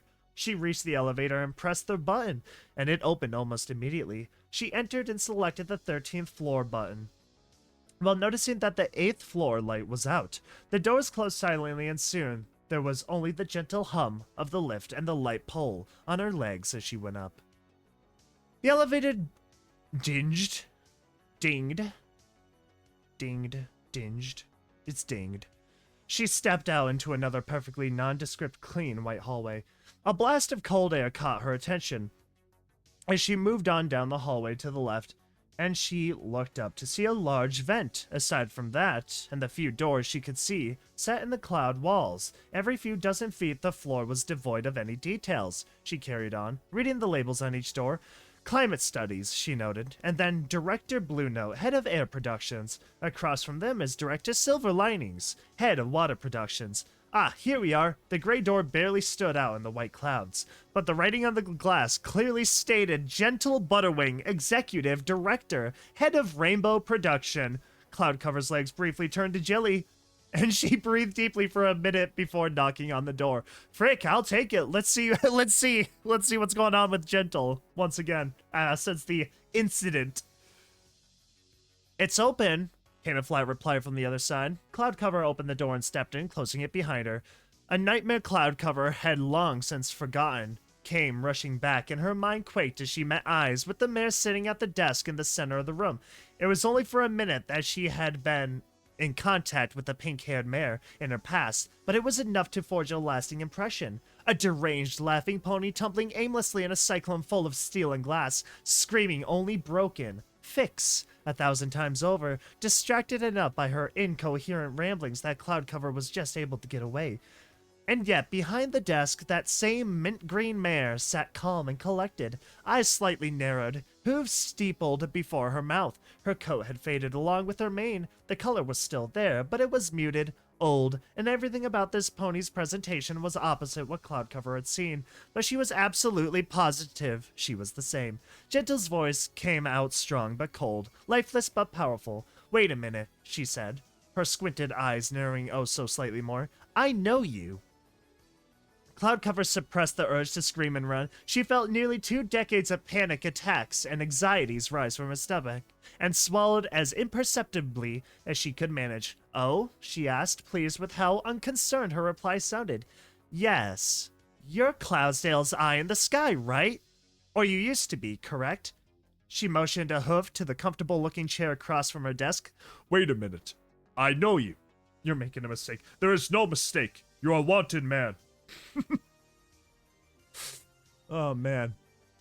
Cloudcover started breathing again. One panic attack alleviated for now. She decided she would have a meltdown when she got home, and set her fears aside as best as she could before walking to the chair. She swore the clouds in the floor were extra fluffy. The office looked plain, with a generic cabinet on the right side of the room, next to some bookshelves and a shelf over a row of filing cabinets on the left. But there was an air of luxury that was undeniable. She took her seat and noticed the only object in the room that wasn't typical office equipment, a glass jar of Spectra up on the shelf. Her heart pounded once as if complaining, and she looked to Gentle. Yes, that's correct. I moved away from the camera a few years back, she said, pulling some objects from her saddlebags. Do you mind if I record this interview? Saves me from asking questions around a pencil. She placed the recorder on the desk and reached into her saddlebag subtly. She turned another recorder on and then pulled out her notepad. After the Afterburn affair, I believe, Gentle said quietly, motioning with the hoof for Cloudcover to go ahead with the recorder. Well, it's certainly nice to be of interest to such a noteworthy mare such as yourself, she said. Cloudcover didn't find her tone to be very believable. All right, well, first of all, thank you, Cloudcover began. I wanted to start off by just mentioning for the record a bit about the orphanages under yours and the CWC's care. She ruffled through some documents in her lap. So they were founded a little over 18 years ago, after the royal inspection. I believe at that point in time the executive director was a Mr. Hyde Atmosphere, correct? Oh, frick, no, no. Oh, there it is. I accidentally hit my scroll wheel. Correct, the answer came back emotionless. He was only an interim director, however. Rainbow Dash was the official at that point in time, though she was in a rehabilitation program. Ah, I see, and he ran the CWC for about 8 more years as the Spectra donation program ramped up and weather responsibilities were expanded to new locations. And then you took over? That timeline is correct, yes. How did that career path occur? You were originally hired as, she pulled out a different page, a Spectra mixing engineer, though you quickly rise through the committee ranks and were eventually promoted to project lead engineer before the inspection. And from there?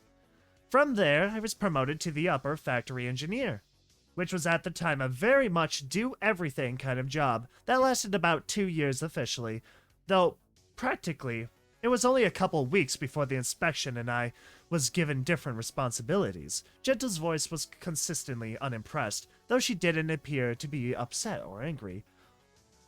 Or anything, Cloudcover mused to herself. What did those responsibilities entail? Part of the reconciliation was to implement safety measures and quality standards. The entire upper factory had to be rebuilt, essentially.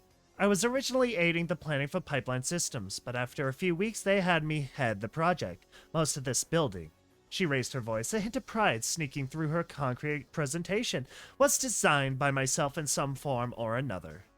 Simply fascinating. And then when Mr. Atmosphere retired, you were promoted to head of the Rainbow production, yes? Not quite, actually. First off, he didn't retire. He was forcefully dismissed and confined to an insane asylum for the last few years of his life. Brilliant mind, she said, and then paused before continuing. But eventually he had too much going on in his head, too many schemes and plans that he couldn't sort out. We voted him out. As far as the promotion to head of Rainbow Production, I was essentially doing all the work for that position for the last year of Hyde's employment, so they just slapped the title on to me. Sounds like you've been incredibly busy with the CWC. Another track record I wanted to bring up was the accident rate. According to records, there hasn't been an on-site death since 16 years ago, Gentle said. Oh my god, wait, was that a prequel? Was the prologue a prequel 16 years ago? Oh my god, hold on a minute. If that's the case, that's actually insane. Gentle said, and for a moment Cloudcover thought she might have detected a hint of anger. Gentle looked up at the jar of Spectra on the shelf before speaking again. 16 years and 3 months about. Terrible accident. Fell into a cloud condenser. Awful thing. Nothing left but mist. She turned back to Cloudcover and locked her soulless eyes on the journalist. But you wanted to know about orphanages. Yes. Sorry, I will move on. So you've been executive director at the CWC for 14 years now. In that time, there have been 20 new orphanages open, about 3,000 total full-time positions created, and thousands of foals given food and shelter. How do you feel about the whole operation, Miss Butterwing? Gentle winced at her name, and then sighed deeply. Frankly, it's a bit of a frustrating task. Lots of bits being wasted keeping failures alive. We give them food and shelter, and then they never leave, never try to be anything of use. I don't run this program because it brings me any sense of contentment to my life, Miss Cover. I run it because I have to. Cloudcover's mouth opened slowly in surprise at Gentle's candidness. She closed it and shifted in her seat, trying to project a bit of positivity in the room. Oh, well, I suppose from a business perspective, they can be, a hindrance, but there have been ponies who have who have been assisted help to start new life and contribute to Cloudsdale, no? Gentle steepled her hooves again and hid the bare semblance of a smile. Oh yes, there have been some who have been useful yet again. Cloudcover shivered. One thing I couldn't actually find, I was hoping your office may be able to provide, she rummaged through her bag again, was numbers on entrance and adoption rates. She smiled politely at Gentle. Gentle narrowed her eyes again and did not speak. Cloudcover held her smile like a shield against the piercing gaze, but her heart again pounded once in complaint. A bead of sweat broke on Cloudcover's brow, and Gentle leaned back in her chair. Unfortunately, the numbers we do have are so inaccurate as to be worthless. We record every pony that comes in and out of the orphanages through official channels. However, many show up in the middle of the night and many leave the same way. Tired of dry oats and water and cramped conditions, mandated policy from Canterlot means we cannot deny any foal or yearling from the protection of the orphanages. And so the doors are open 24 hours, even when not staffed. I see. Damn. Cloudcover thought, I gotta move on from this. Now, another aspect of the corporation's altruism is its dedication to environmental sustainability. I understand the Climate Sciences Division had produced a number of enlightening studies and provided funding for multiple initiatives over the last decade. What would you say is the main goal of that department? Gentle's eyes relaxed, and she rested her hooves on her desk. Climate Science's main goal is the production of future weather and events and the development of technology we can use to monetize said phenomena. Essentially, they predict the weather in 20 years, so we can strong-arm whole geographical regions into paying us for our services. Something isn't right, Cloudcover realized. Why is she telling me this? Now, Miss Cover, time is running short for me. Do you have any final questions, or... yeah, it's totally not shady at all when the head of the corporation gets a good old little press conference. Not necessarily a press conference, but still. A little meeting with the journalist, and it's like, shoo, I'm busy. Go. Sus. Cloudcover's mind raced. She only had one shot to get any information on what she actually came here for. What she risked facing her greatest fear for. Yes, I was working on a piece on a Mr. Big Brain, a private researcher who recently passed away. I found he had done some contract work for the Climate Sciences Division, and under the impression it was a, charitable sort of department. Though, I would report on his contribution. Thought I would report on his contribution. Would you be able to tell me about the work he had done? No. Gentle replied, standing up from her desk and turning to face out the window behind her. She looked out upon the mile of venting, piping, and machinery in the complex below, and past that to the horizon. No, I won't be able to. Perhaps, however, you could answer me one question. Cloudcover had stood up and started placing her papers and recorder back in her saddlebag. Anything, so long as it ends this conversation. She was starting to feel she was in over her head. Sure, I'd love to. Do you know who owns Cloudsdale at 7, Cloud? The reporter stopped, but her heart started racing. Well, it's part of a media firm now. But that's owned privately by a family in Saddle Arabia known as the Lens family, yes. But they don't actually exist. Cloudcover was cramming her papers into her bag now, and unable to stop her voice from shaking.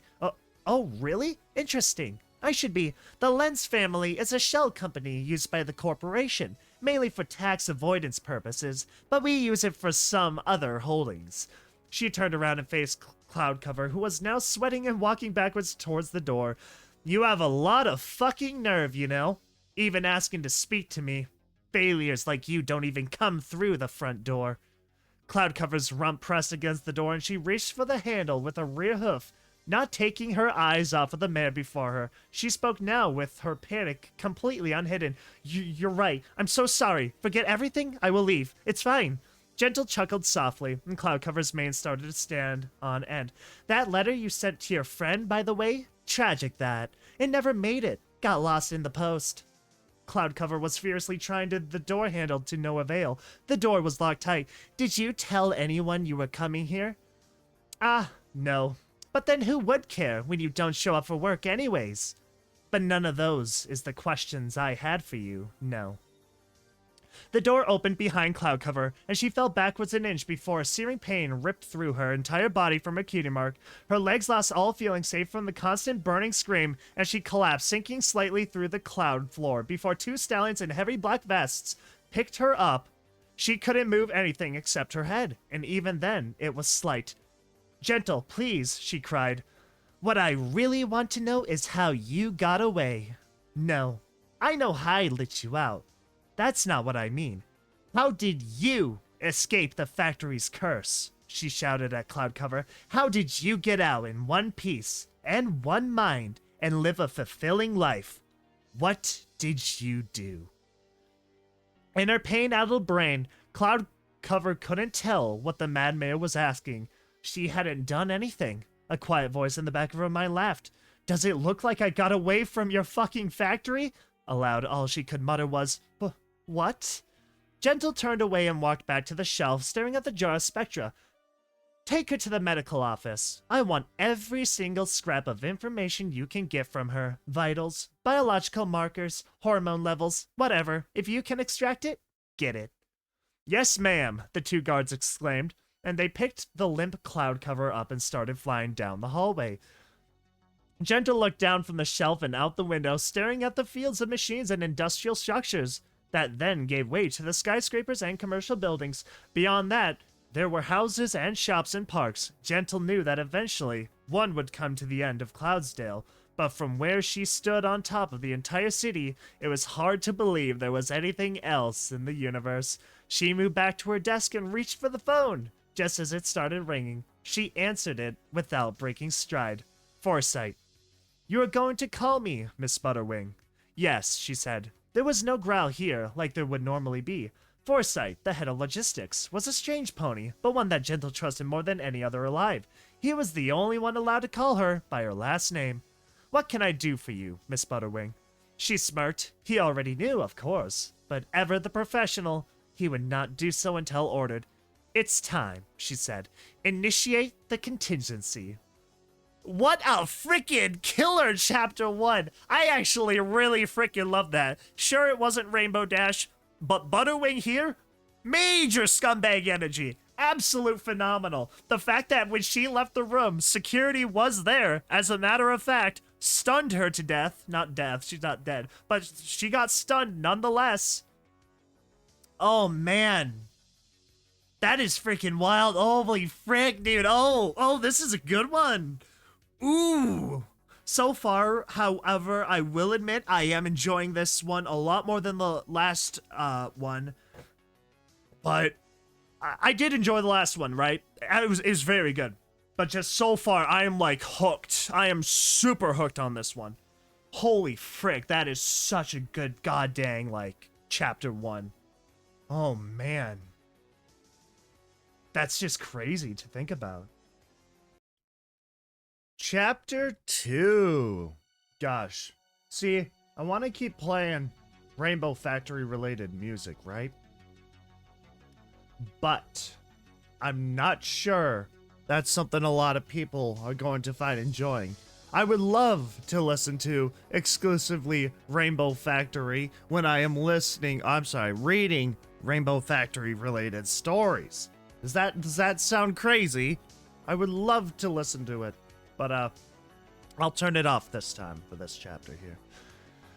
Hey, come on, buddy. Watch your flocking step, the deep voice boomed, stressing buddy like buddy. Stormy Knight was shouting too, but his voice had been drowned out by the burly stallion next to him.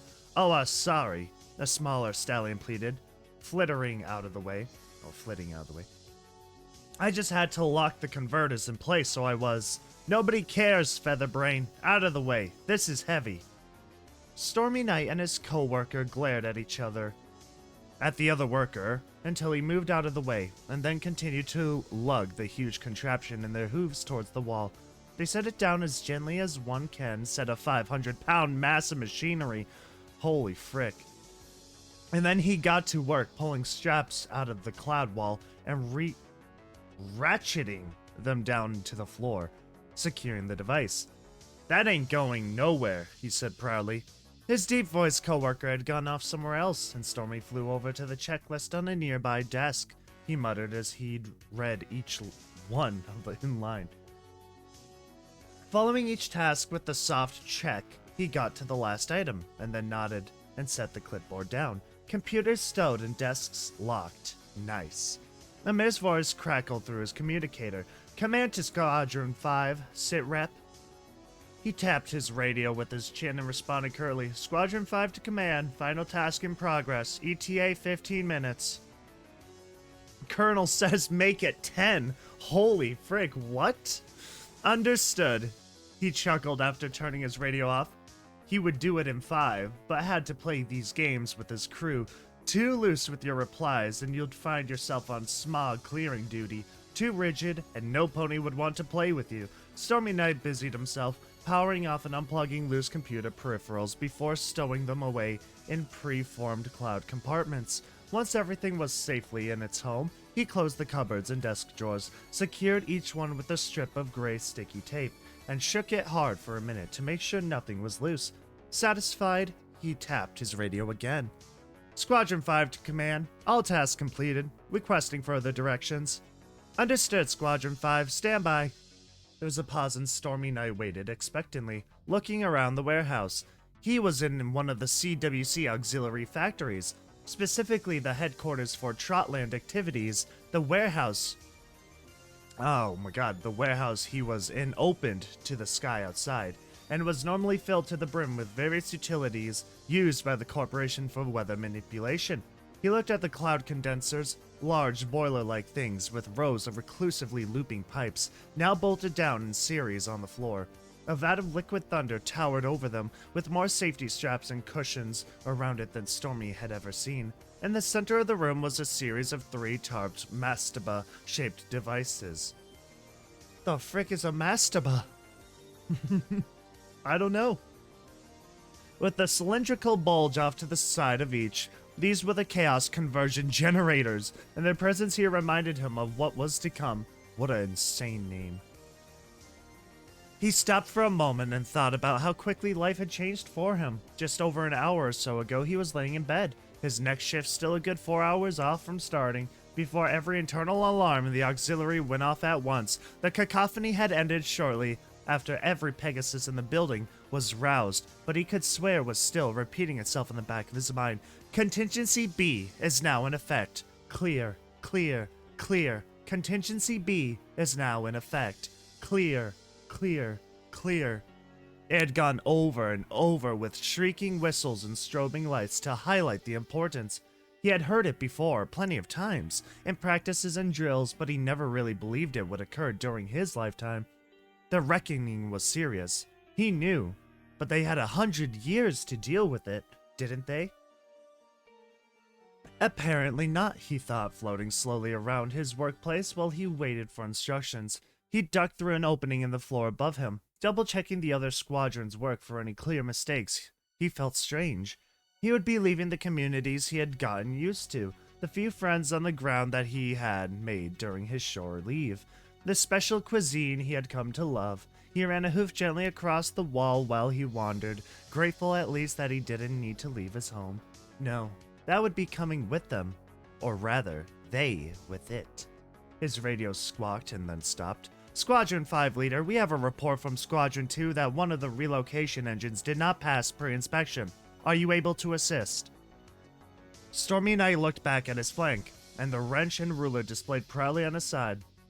On my way, Control, he said, before flipping in the air. Flapping in the air, diving through the cloud floor. Cloud floor. He made his way down to the first floor of the factory and sailed out through open bay door, before circling around to the bottom of the cloud. The whole factory facility rested on a factory facility. God, I just really want to be working at the factory right now, you know, I'm just so excited. I'm so excited to be working for Cloudsdale Weather Corp. Oh man. There were 3 cylindrical objects here, dwarfing the Pegasus with their massive size. He flew over and met up with Squadron Leader, who was in the middle of barking orders at various ponies. Which one and what's wrong? He asked. Speak up, Inky, the leader yelled to Stormy Knight, referencing the mechanic's charcoal hide. They were under the building after all, and a rush of wind and the roar of the two functional engines had eliminated every trace of Stormy's quiet voice. "Which engines, sir?" he shouted back, "and what step of inspection failed?"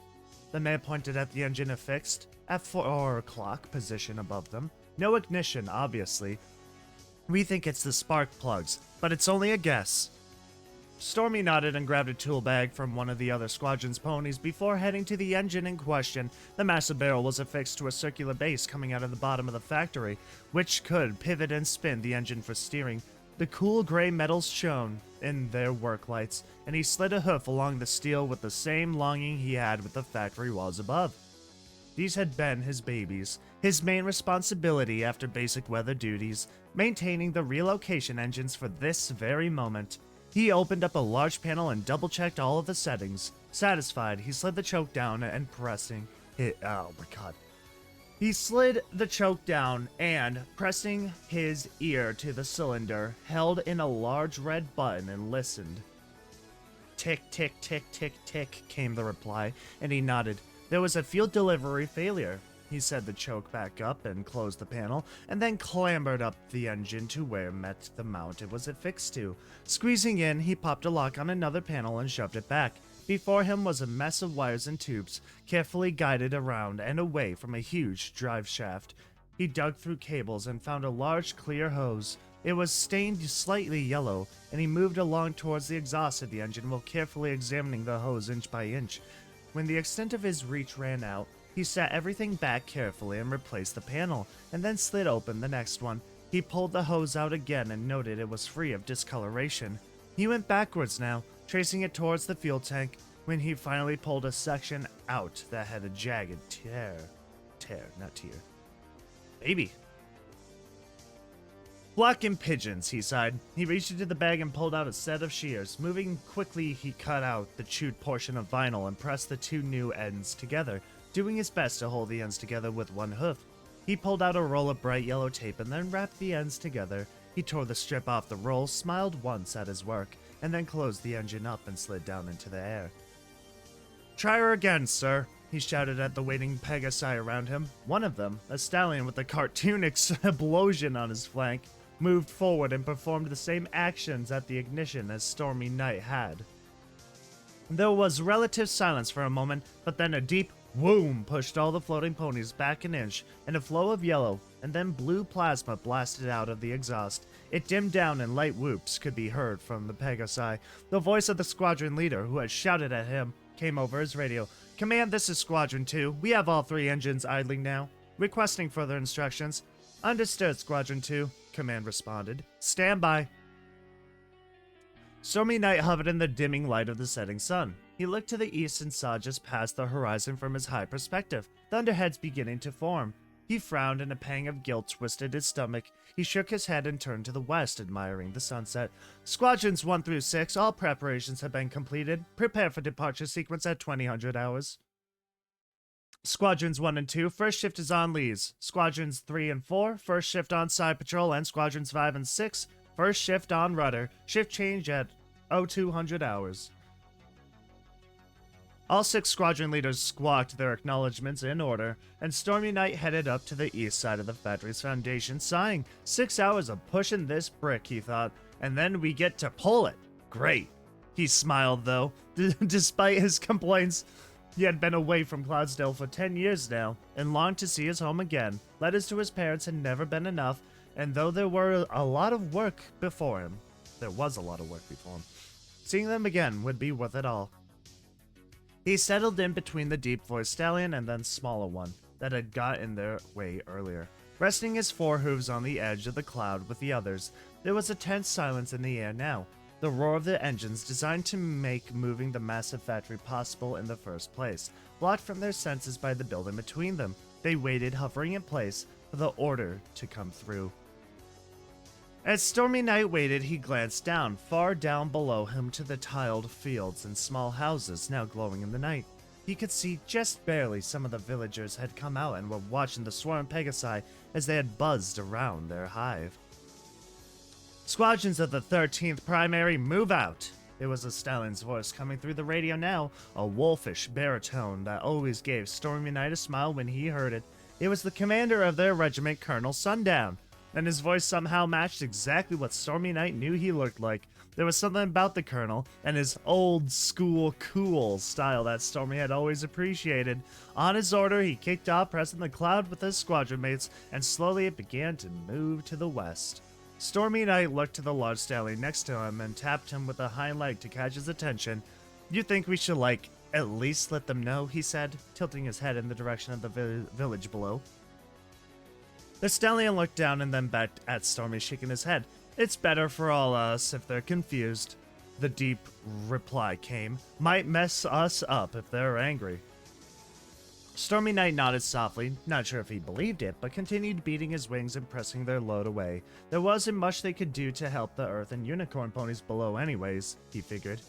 He turned his eyes away from the village and stared ahead, thinking of Cloudsdale. That's weird. Something's going on with that.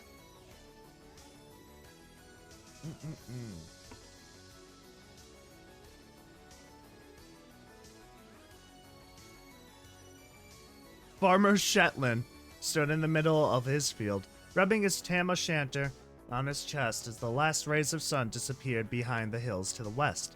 His neck was craned up to where the weather factory had been for the last 10 years, and watched as scores of Pegasi in various rigid formations started to move their base. His right ear twitched and he frowned.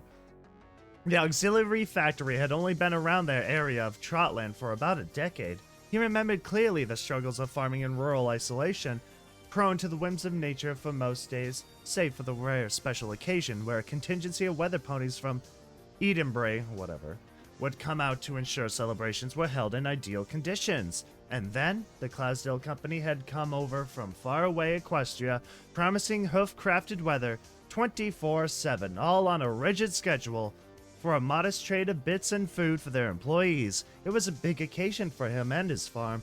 His little village had been selected to supply the corporation's workers, and they would base themselves near his land. Perfect growing conditions for the tithe. He argued against it back when he was younger, but couldn't disagree that it had helped his family and neighbors prosper. Sure, they had to give away a lot of their profiting crops, but they were able to grow and sell so much more with the ideal weather that they had still gained wealth. And yet, the Pegasi seemed to be pulling away now with the nary a notice. He snorted and pawed at the ground in much the same way his pappy had. Did some blasted mail pony from the city forget to deliver a notice? Was there some issue with the payments this month? He did his dues, and now they were abandoning theirs. Or perhaps the idea creeped through his mind. Perhaps something is terribly wrong.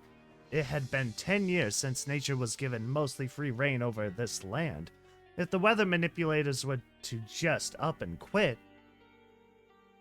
A tug on his fetlocks... Whoa, that's a voice crack. It's too early. It's early again. Early recording session for this chapter.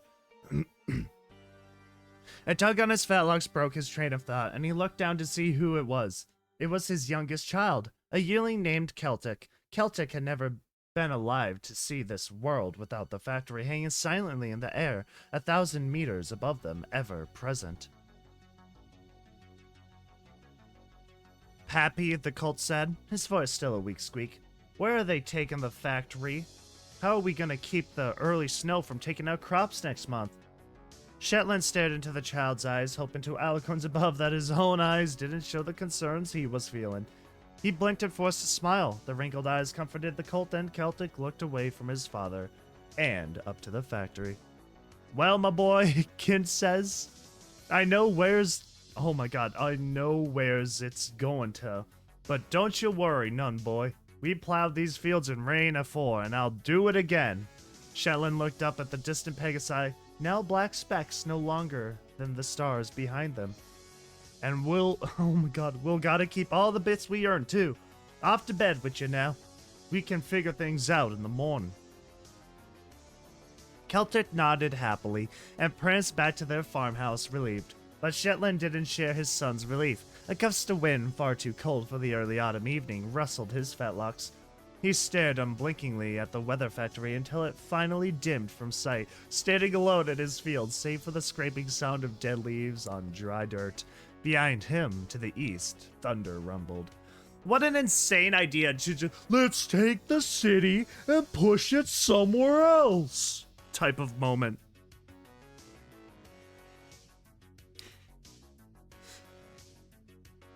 Ooh, Luna meandered through the dark halls of Canterlot Castle, her mind elsewhere. That's the first time I've read a Lulu in a long time here in one of these. Each hoofstep echoed off of the marble floor, calling out and receiving its own lonely reply. The sun had just set, and the tumultuous black clouds that had been rolling towards the mountain all day had finally arrived. A hailstorm, the weather ponies had reported, would need to occur to set some other regions to the north back on track. It was not the type of night that Luna enjoyed, but she had her duty and didn't complain. Elsewhere, her sister slept solidly, in a dreamless sleep after a long day of paperwork, diplomacy, and crisis management. It was a gift from Luna to Celestia, a comfortable rest, a sleep so deep she would be free from the disruption of thunder and hail, set to a timer so she would wake only as early as she absolutely needed to. A soft rumble met Luna's ears, but she didn't hear it. She was away, her thoughts open to the world around her, though focused mainly on the castle village on the mountain plateau. Dark and stormy nights brought dark and stormy dreams, and she was slowly working through a dreamscape of scared fillies and colts, reassuring each that her moon still shone behind the clouds, and her sister's sun would be there to light the morning. Her muzzle twitched and her consciousness sharpened over a particular child, a unicorn trapped by barking dogs of shadow. She hastened towards this mind and entered it as the first spattering of rain fell on the balcony nearest her. Manifesting her form, she came down to the colt and found him cowering. 8 hounds of void growled around him, their barks coinciding with crashes of thunder. "Be not afraid," she announced her presence. "Thunder is naught but noise and cannot harm you." She reared and brought her hooves down on the creature in front of the colt, and it vanished into nothing. She whipped around then, blasting the remaining dogs with bolts of moonlight, and they too puffed away as if they had never been. Luna reached down towards the colt, offering a hoof up. Princess Luna," he asked, still trembling, "is it really you?" "Perhaps," she replied, hiding a sly smirk, "or perhaps it is simply the courage you have within you. Rest now, little one. Tomorrow will be bright and warm." The world around her wavered and twisted before breaking down, and Luna found herself fully in the castle. The storm was louder now, as she felt as though there were a circle of her own beasts shouting at her from outside. Shaking her head from the last vestiges of half-sleep, she noticed she was near the throne room and entered it to peek outside one of the alcoves. The storm was directly over the castle now, and the racing wind howled through the room like a dying hare. She made it to the balcony and stepped back in concern. The hail was coming down hard, like a grape shot from above. The large spheres of ice were bombarding the battlements so hard that the marble was chipping. Luna creased her brows. The forecast we were given said that this would be routine, she thought. Oh my god. "I will have sister look into this tomorrow. Inadequate reports could hurt some pony." Ah, god, I love, twisting my tongue on all this stuff. She walked slowly through the room and drew the heavy curtains over the windows, quieting the clamor outside. Satisfied with the peace and quiet, she made her way to her throne room and dropped to her haunches, resting regally. She surveyed the empty room, lit only now by her scintillating big word, and rested her eyes. Her mind drifted again and found that many more foals were seized by nightmares now. A pang of frustration shivered through her detached soul. There would be harsh words for the Weather Corporation detachment in Canterlot tomorrow. A particular fit of terror caught her attention, and she darted to it, getting there in time to see an adult, a fully grown mare wrapped in fear. She did not recognize this Pegasus, but she did recognize the environment around her. It was dark, with no windows, a maze of metal and rubber and plastic and cloud, lit only by a deep red glow, as if Tartarus itself had infused itself into the core of this place. It had been a long time since Luna had seen the Rainbow Factory in this state, almost 2 decades, and she was curious as to who it was that would be dreaming of such an evil place that had been hidden to most minds. A worker, perhaps? An old employee? Luna hovered just outside the bubble of dreamscape, watching curiously. The mare had a lilac coat and a short, glacial blue mane, and was running fast down the non-existent hallways of the old factory. Her hooves clanged on the metal grating, echoing around her. Her eyes were closed and head was down, racing forward, ducking and sidestepping and jumping around obstacles that were not there. Luna watched as the mare risked a glance behind her and shrieked, pushing herself faster, but from what, Luna could not see. The mare seemed to be lost, or the world she had put herself in was purposely locking her in. She would spin around corners and come face to face with a bare wall, and then turn around and run the other direction, just as aimlessly. Finally, a massive, nondescript gray door appeared and the mare stopped, skidding forward without moving at all. Luna moved forward to touch the mare to find what troubled her so. When the mare reached out the door and grabbed the handle, screams in anguish filled the dreams and filled Luna's essence, and even she found herself shocked at this development. It was not just the mare's scream, not just any pony scream, but the wails of 100, of 1,000, of 1,000,000 ponies. She leapt towards the bubble, her horn blazing white and ready to eviscerate the entire dream.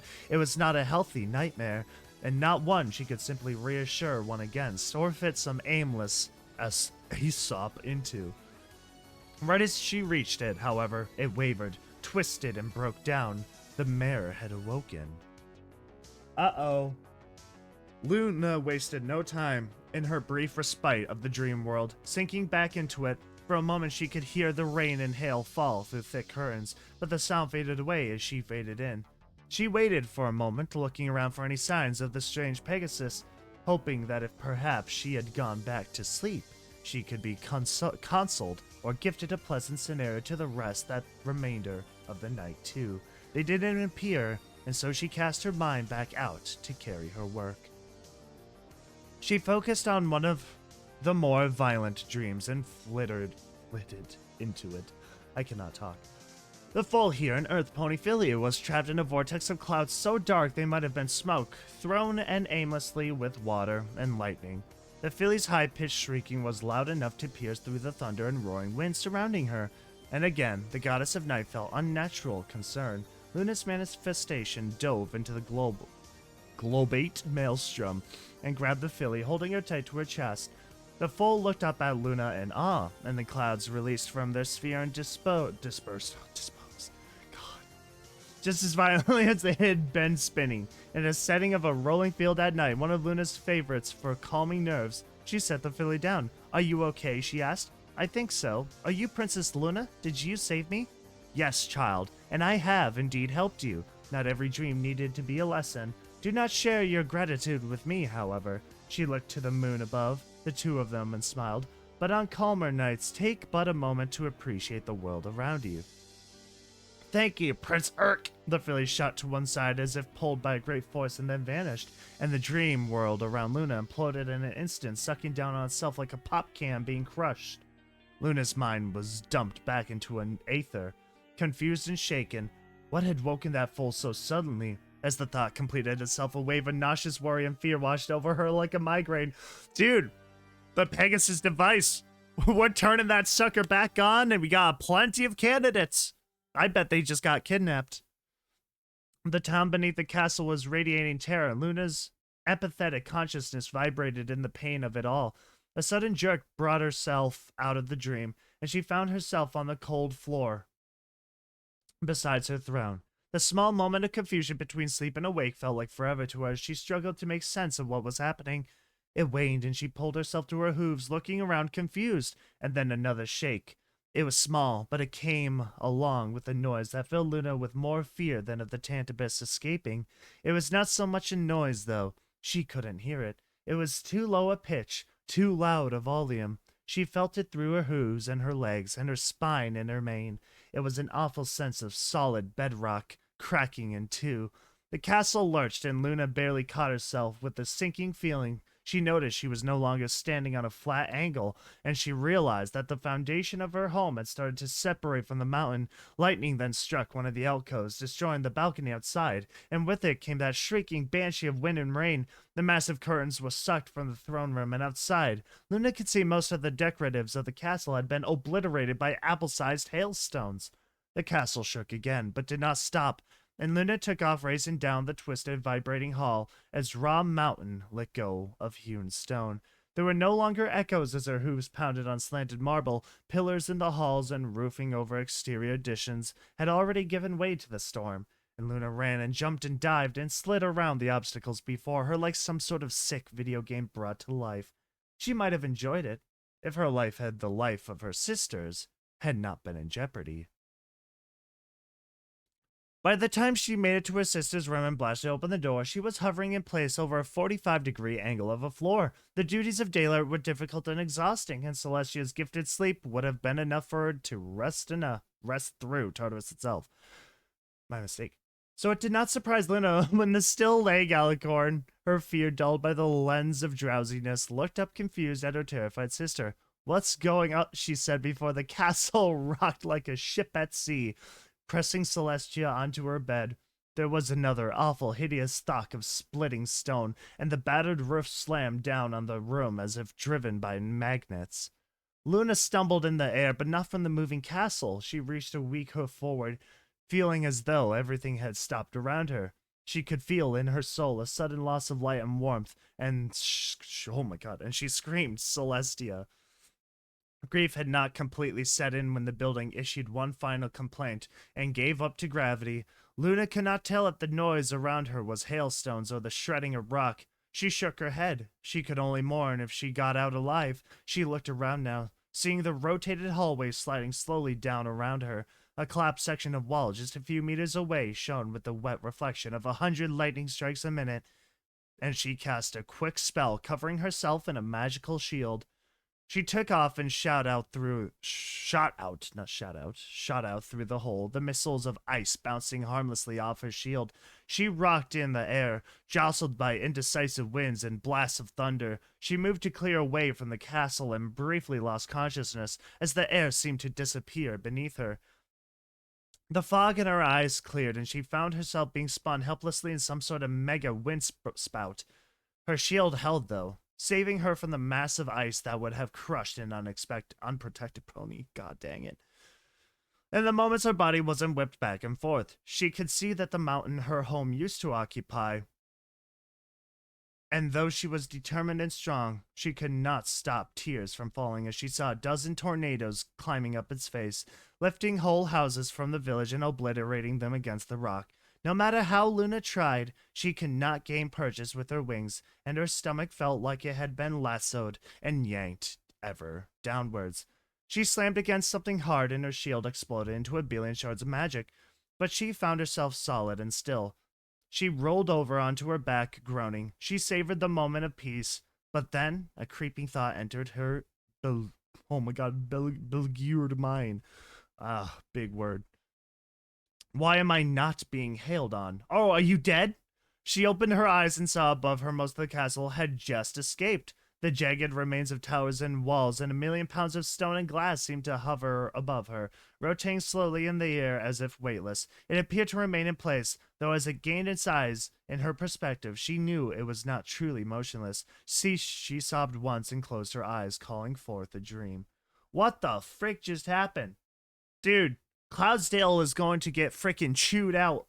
They are so screwed. They are so frickin' dead. Oh my god, yeah, no, they're so frickin' dead. They're in big frickin' trouble.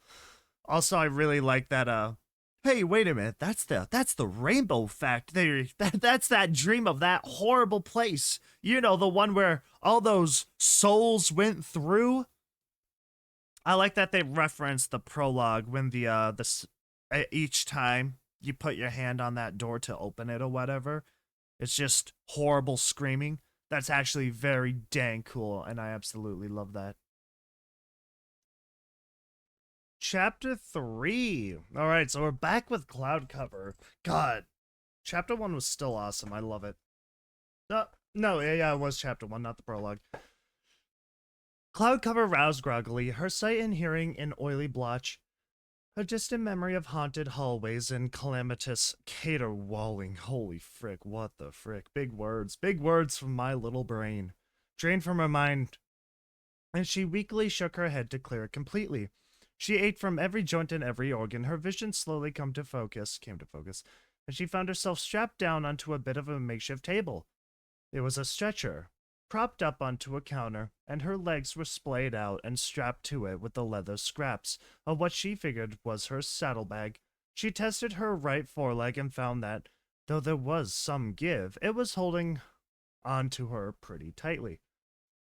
Damn it, not again, she thought. And as her hearing returned, she took in her surroundings. She was in a smaller sort of medical room that reeked of sterility.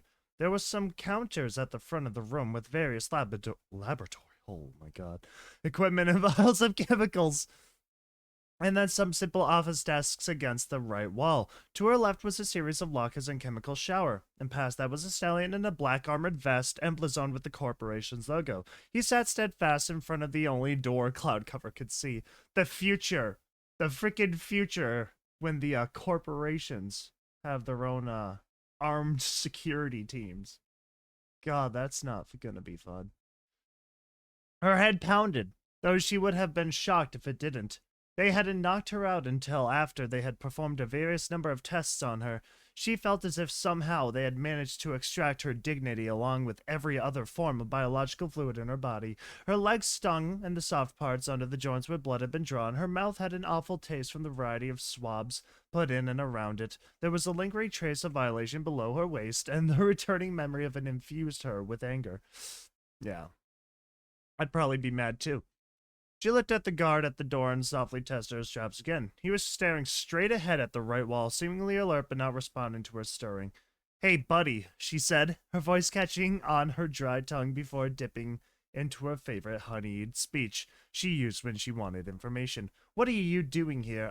You didn't sign up for this, right? You wanted to make clouds, spread the rain, be the hero cleaning up fog and bring in the sun, right? None of this super sketchy, make sure a helpless man can't escape torture at the hooves of your boss bullshit, right?" She smiled sweetly at him. "Shut up, failure," he said and continued staring ahead. Dang, dude, even in the frickin' future, they're just as ruthless. Honestly, she was way too elaborate with this. This was way too, this was so fake of her to try and, like, explain it like that.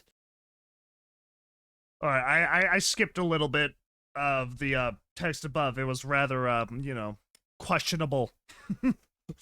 I'd rather not say certain things if I can help it, so if you want to go see what's hidden up there, by all means, go ahead. I did just kind of block it out. I just made the whole thing black. It's easier for me. Not really an editor, so, you know. But anyways, fuck, she thought. She twisted around a bit, testing the straps again. They were tight, but the leather on her fur didn't hold well. If you could squirm around enough, she figured she could slip out. It wouldn't help if the guard was paying attention to her while she did it.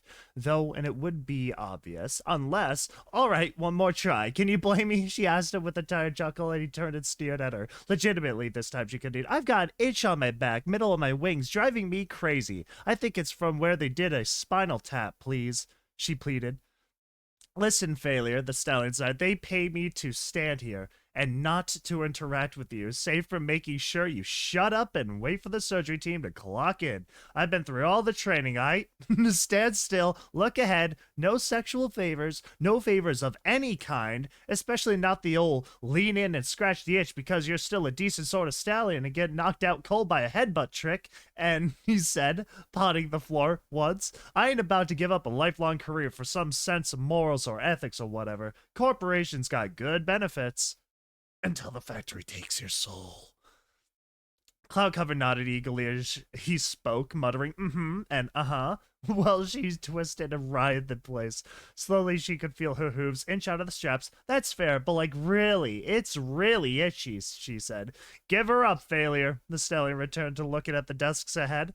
Cloudcover felt a sense of excitement as he ignored her, but tried not to move any quicker. She slid back and forth, pressing out with her wings to gain a bit more leverage. Her rear leg was almost out, and sweat was starting to form on her body from the effort, a factor that she was grateful for as it helped her other hooves shimmer up the leather. "Hey, what did I say? Knock it off," the stallion shouted, pointing at Cloudcover. "It's just so damn itchy." On her final word, all four legs popped out of their prisons, and with reflexes honed through a lifetime of dancing through crowds and chasing celebrities, she flipped forward onto her hooves and launched off the stretcher. The guard had turned and was starting to lift off to move towards her, but Cloudcover made it to him before he could gain any ground. She rocketed at him, four legs outstretched like Superman, and his neck rotated into her hoof. Weren't there two guards? I feel like you should have had two. Like, you know, the two of them that took her. I feel like both of them should have probably been there. Ugh. That's just like, seems like the safety part, right? That just seems like quality assurance guaranteed on the part of the CWC. She carried through, bringing the guard's head right into the cloud wall. The wall did not give as she expected, though, and there was a sickening crack as she slammed the guard's skull against the unrelating cloud. He shuddered once and then fell silent. Cloudcover landed and stepped back, raising a hoof in concern. She just wanted to disorient him. She didn't realize the walls were reinforced. It was just going to be a bit of discombobulation, that's all. She looked at the limp Pegasus on the floor before her. She trapped him gingerly once and then a second time with more effort. He did not move, and a small stream of blood started to pour from his nose. Cloudcover sighed. It was hard to maintain the moral high ground when she kept accidentally killing corporation workers every time she was in their headquarters. She did not grieve, however. There was no time, and she knew that soon enough she would have been dead herself. Alright, now we're in officially a Resident Evil-like setting. We're in a factory. We don't know. We got hallways on all directions. Oh man, who knows which way is the right way? Yeah, she offered a certain submissive thing there. That's you know, that's not as bad. Yeah, what she suggested was a lot worse earlier. She checked and double-checked, and the door was fastened tight before getting into her work, looking around for anything that might help her escape. She knew where the elevator was, but getting there without any pony catching her was her worry. She checked the desks and swore when she found them all locked. She moved over the lockers and tried them, finding the middle one to be unlocked. With a solid white full-body covering inside it, she pulled it out and inspected it. It was a hazmat suit, with a dark-tinted visor and the hood. Perfect, she thought, dropping the bundle to the floor and sliding over it. In the midst of stepping into the suit, she paused. Why would a worker be walking through a mainly office hallway in full protective gear? She shook her head in frustration. She'd be caught immediately. She scanned the room quickly, and why would it be there if it wasn't needed? You expecting a gas leak anytime soon? She scanned the room quickly, and her eyes locked to the chemicals on the workbench across the room. Smiling, the finishing zipped up the suit and tucked her mane into the hood. She went to the chemicals and inspected the labels. Most of them were marked with various large combinations of letters and numbers she figured might have been names, but couldn't recognize any of them. She never finished high school, of course, having been expelled from the system after failing the flight test. However, the other stickers on the jars gave her more than enough information. She quickly slung to the straps of carrying tray over her withers and gently placed her selection upon it. 3 Erlenmeyer flasks of different colored liquids. One had a diagram of bones showing through hoof and a diamond frame. Yikes. Another had the pleasant image of eyes with a large red line through it, and the last one had the simple depiction of an arrow moving through a pony's mouth and into its lungs with another red cross. Cloudcover did not need a high school education to know each one of these alone would justify the gear. She took a deep breath and exhaled slowly to calm her pounding heart. She just needed to make it to the elevator and she would be able to get out. She would have to leave Cloudsdale, unfortunately. But she knew she had pressed her luck too far with this. The thought of never seeing her colleagues from Cloudsdale at 7, or her few friends from around the western neighborhood where she lived, or the little cafe she liked to visit on Sunday mornings stung deeply. There was something deeply ingrained in her, just as it was for most of the Pegasi, that made the city call to her, something that always felt like comfort and warmth in the depths of her heart. It felt almost genetic, and it wouldn't surprise her if she found that it was. Alas, despite all that, she would need to leave. She'd rather live somewhere safe, like Canterlot, than constantly be looking over her shoulder here, waiting for the day a stranger threw a mask over her head and hauled her away to face the factory once again. Ever since what happened with Corona, she had feared being labeled as cowardly or meek. She shook her I wonder what happened to them, head, deciding not to give any thought to the cult who had run away. the one who had succumbed to his own fears and left her to fend for herself. She used to think herself brave before staying in Cloudsdale, but fighting to survive and from making it so far in her career and life. And here she was now, plotting her final retreat from her home. She unlocked the door and opened it, stepping out slowly with her tray of hazardous chemicals and the tinted hood, and the white walls looked gray and imposing. She breathed in and out again, saw no workers in the hall, and continued on. It was a small distance away with 2 corners to turn, and she prayed there would be nobody in what she assumed was now the night. No windows, she thought. I wonder why I didn't notice that before. She turned her first corner and almost completely froze. There was a mare at the end of the hallway flying casually down towards her. She had the same black logoed vest on, and was humming along to a tune only she could hear whilst reading something on a clipboard. Cloudcover swallowed hard and walked forward slowly, keeping her head down and looking at the chemicals. Her mind was racing, thinking about what she could do if the mayor questioned her, and she jumped when the worker spoke. Just be casual. Just don't be suspicious. Don't be suspicious. Hey, watch out there. That's dangerous stuff. Cloudcover looked up at the mayor, who was looking down at her annoyed. She spoke again. I almost kicked you. We're all busy here. Heads up, all right? Yes, of course. Sorry, Cloudcover said, trying to shift the pitch of her voice. I was just a little worried about these spilling. Well, they're corked, so worry about not getting knocked over a bit more. With that, the mayor continued on down the hallway, past Cloudcover, back to her humming. Maybe you should look up so you don't knock over a pony in a hazmat suit, she thought, rolling her eyes. She heeded the mayor's warnings as she continued, though, splitting her attention between the tray and the hallway. The next corner held no surprises, and it took all of Cloudcover's concentration not to burst into a gallop towards the elevator. It was still unguarded, and she allowed herself a small yes as she approached it. She pressed the call button, and a display appeared just above it in the cloud. Please present Rena or employee ID. Pass to continue. It displayed with a small laser beaming out from the display. Frick! The elevator trick got a little outdated in the last time the last story. Since then. Are you kidding me? Cloudcover hissed. Am I really stuck in this goddamn factory again? For flock's sake, why be? As she cursed beneath her breath, she heard a door open and close somewhere behind her. She risked a glance and found it was not in this hallway, but started walking forward again to not raise suspicion if any pony came. Think, Cloud, what now? How do I get out? Her mind jumped from imaged scenario to imagined scenario. Maybe there's a pass in another locker somewhere. I don't think I can risk heading back to the medical office. They'll probably be expecting me around there if they know I'm gone. I guess I could try and find out more of what they're doing. She tilted her head, consulting with herself. On the one hoof, it would mean spending more time and risking being caught, but on the other, she was already currently stuck on this floor, and if she could find out what the corporation was doing on how they planned to do whatever it is they were going to do, if she did get out, she could put a stop to it, and if they catch me, she reasoned, at least I'll die with the satisfaction of knowing what the Tartarus is going on. She stopped her absent-minded pace forward and looked around her. There were various offices with different labels, ones she remembered from when she first headed to Gentle's office. She turned to the climate studies room, gently opening the door and slipping inside quietly.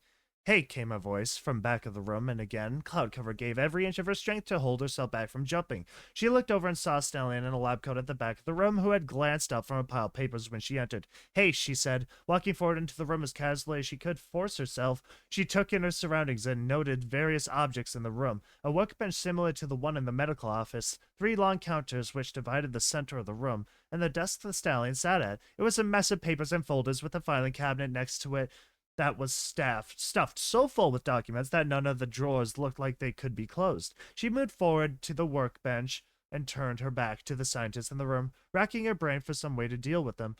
She struggled to think of what to do and started absent-mindedly fiddling with some of the equipment on the bench. She looked at one device, a weird thing with dozens of pipettes arranged in a circle, and pretended to work with it while she thought. What are you doing? She stiffened. Yeah, what are you doing? You're wearing a hazmat suit, you're carrying hazardous chemicals, and now you're just gonna start fidgeting around with stuff? What the hell are you doing? What? What? She stiffened. She thought... but she said, well, I was just what? The voice was getting closer, and she didn't look. If thoughts had been racing through her head before now, they were racketing through her as if they were headed to the moon. Are you a new here? They didn't say anything about a new employee. Well, you see, no, I've just been transferred from medical, and she started, keeping her voice low and muffled through the hood. I don't think you should be here. His voice was right next to her. Hey, who are you? He started to shout. It started, and Cloud Cover felt a hoof on her back. Gourds. Got gourds. She bucked and whipped around, launching the tray of flasks at the questioning stallion. She felt her hind hooves connect, and when she completed her turn, she saw her kick and buckled one of his legs and brought his head down. Straight down, in fact, into the path of the flask now projected into the air by her violent movement. One of them, the one with the label showing bone through flesh, shattered on the worker's muzzle. The liquid evaporated almost instantly, but in a shock of pain from her kick, he had gasped, breathing it in, as a yellow-brown haze quickly appeared and then disapparated around his face. He went to scream, but almost immediately it became a muted gurgle, not mutated, whoopsie, and he collapsed. Shoot, so just straight up liquidated that dude's organs. Wow. Cloud Cover backed up in terror, safe from the shattering vials in her suit, and she watched horrified as the stallion's eyes and skin melted before her. He was still alive, unable to scream. He was flailing on the ground, rolling and pawing at his face, bringing away melted flesh from skull. Soon his violent shaking stopped, and he lay on the floor, dry heaving. A blast of blood vomited from the remains of his mouth, and he became still. Cloud Cover had run to the back of the room where the worker had come from and tore off her hood, just in time for herself to vomit into a wire trash can. Dude, this is the perfect time. This is the perfect time to make a cover for yourself. Oh man. This is a perfect moment to put your suit to good use. Cloud Cover had run to the back of the room where the worker had just come from to offer her just blah, blah, blah, blah. She coughed as the bile stung in her throat and spat after another wave erupted from her. She stood there for several minutes, spitting into the mess on the floor, before finally stepping back and coughing once. There on the floor by the bench lay the remains of most of a pony. There was a small dip in the cloud floor where the acid had etched away at it, and the spray fluids that had come from the worker had pooled there and started to coagulate. If it weren't for the stinging, lingering scent of Cloud Cover's last meal, she suspected the smell of death would be overpowering her by now. She looked down and spit one more time before sitting and holding herself. She had been okay with the likely death of the guard. She could justify that, after all, right? He was paid to make sure she would suffer, but the scientist, the spinning flurry of thoughts she had been dealing with the last half hour, I cannot talk, I apologize, had vanished. Her mind was blank, wondering what to do and finding no answer. He was going to report her, right? She would have been caught and tortured and killed, right? She couldn't have just explained her plight and asked him to let her go, right? Honestly, you know what? Given the circumstances of, like, Cloud Cover was here before, right? She literally was on death row the moment they walked in here the first time. She has nothing but justifiable cause in this place to kill the employees, if I'm being dead honest. Obviously, still a bad thing to do. You know, but she knows they do it. She knows they do it all the time. And especially when they knock you the frick out unconscious and you wake up strapped down to a frickin' table. Yeah, justifiable. I completely think it's justifiable killing of these goddamn workers. Some of them are obviously more innocent than the rest. But, like, if that were you in this scenario, God, you'd be, like, spiraling. You'd be freaking out. Oh, man. Knowing all the crud you would have seen here, absolutely insane. A final wave of sickness smashed into her like a monsoon, and she puked one more time into the already leaking can. Well, her voice seemed to croak even in her head. I suppose it's already done. She pushed down the other voice, shrieking at her, yet somehow even quieter than her normal internal monologue, screaming about what she had just done and why, and silenced it. No time for that now.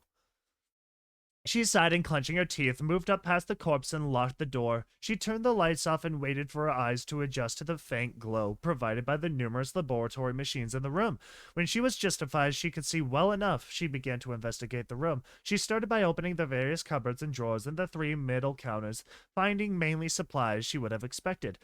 pipettes, cylinders, pencils, and burners. In one cupboard, she found what appeared to be some sort of tablecloth, stained with a history of dozens of experiments, which she unfolded and draped over the melted carcass. Moving on to the desk, she found amongst the stacks of documents a crisp, clean, dark red folio that had stood out amongst the manila and white disaster. Oh my god. She flipped it open, and the cover page had big capital letters that caught her attention, even made her forget for just a moment about the pony she had just killed. It read Reckoning, updated predictions and contingencies. She flipped, that's very convenient documentation right there. Very convenient find. She flipped through the documents, finding most of them to be complicated graphs and printouts with hundreds of coded numbers and scrawled short hoof notes that she couldn't understand. At the end, though, there was a summary, and she sat down at the desk to read. It has long been known, the page started, that a severe and extended overcorrection of weather systems would occur due to widespread long-term manipulation of said systems. Little was known of this event, which in the literature has come to be known as the Reckoning, when manipulation was isolated to small pockets of civilization within the country of Equestria alone. It is even suspected that such a reckoning would not occur if the small scale of manipulation was maintained. However, it was not, and it is not up to this author to weigh in on the benefits and drawbacks of the Cloudsdale Weather Corporation's, hereby referred to as the Corporation, activities.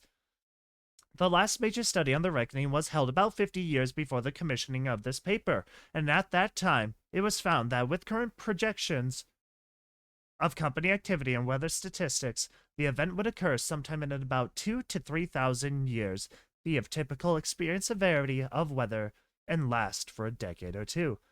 New modeling was performed over the last 4 years, and these projections were found to be severely outdated,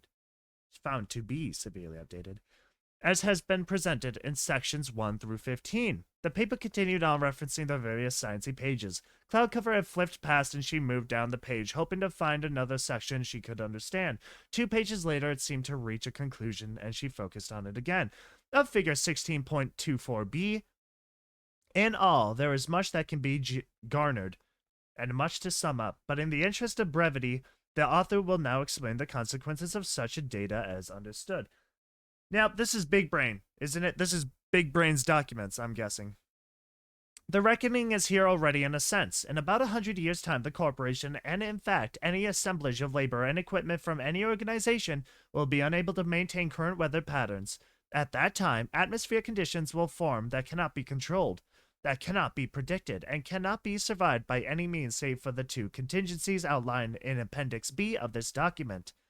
Some areas of the atmosphere, likely in the southern hemisphere, will have such a drastic change in air pressure that the ozone layer itself will be obliterated. That air must move to other locations, and it can be expected that the usual effects of low-pressure systems meeting high-pressure systems will occur, only on a factor of about 100,000 times as violent. Wow. Drink break.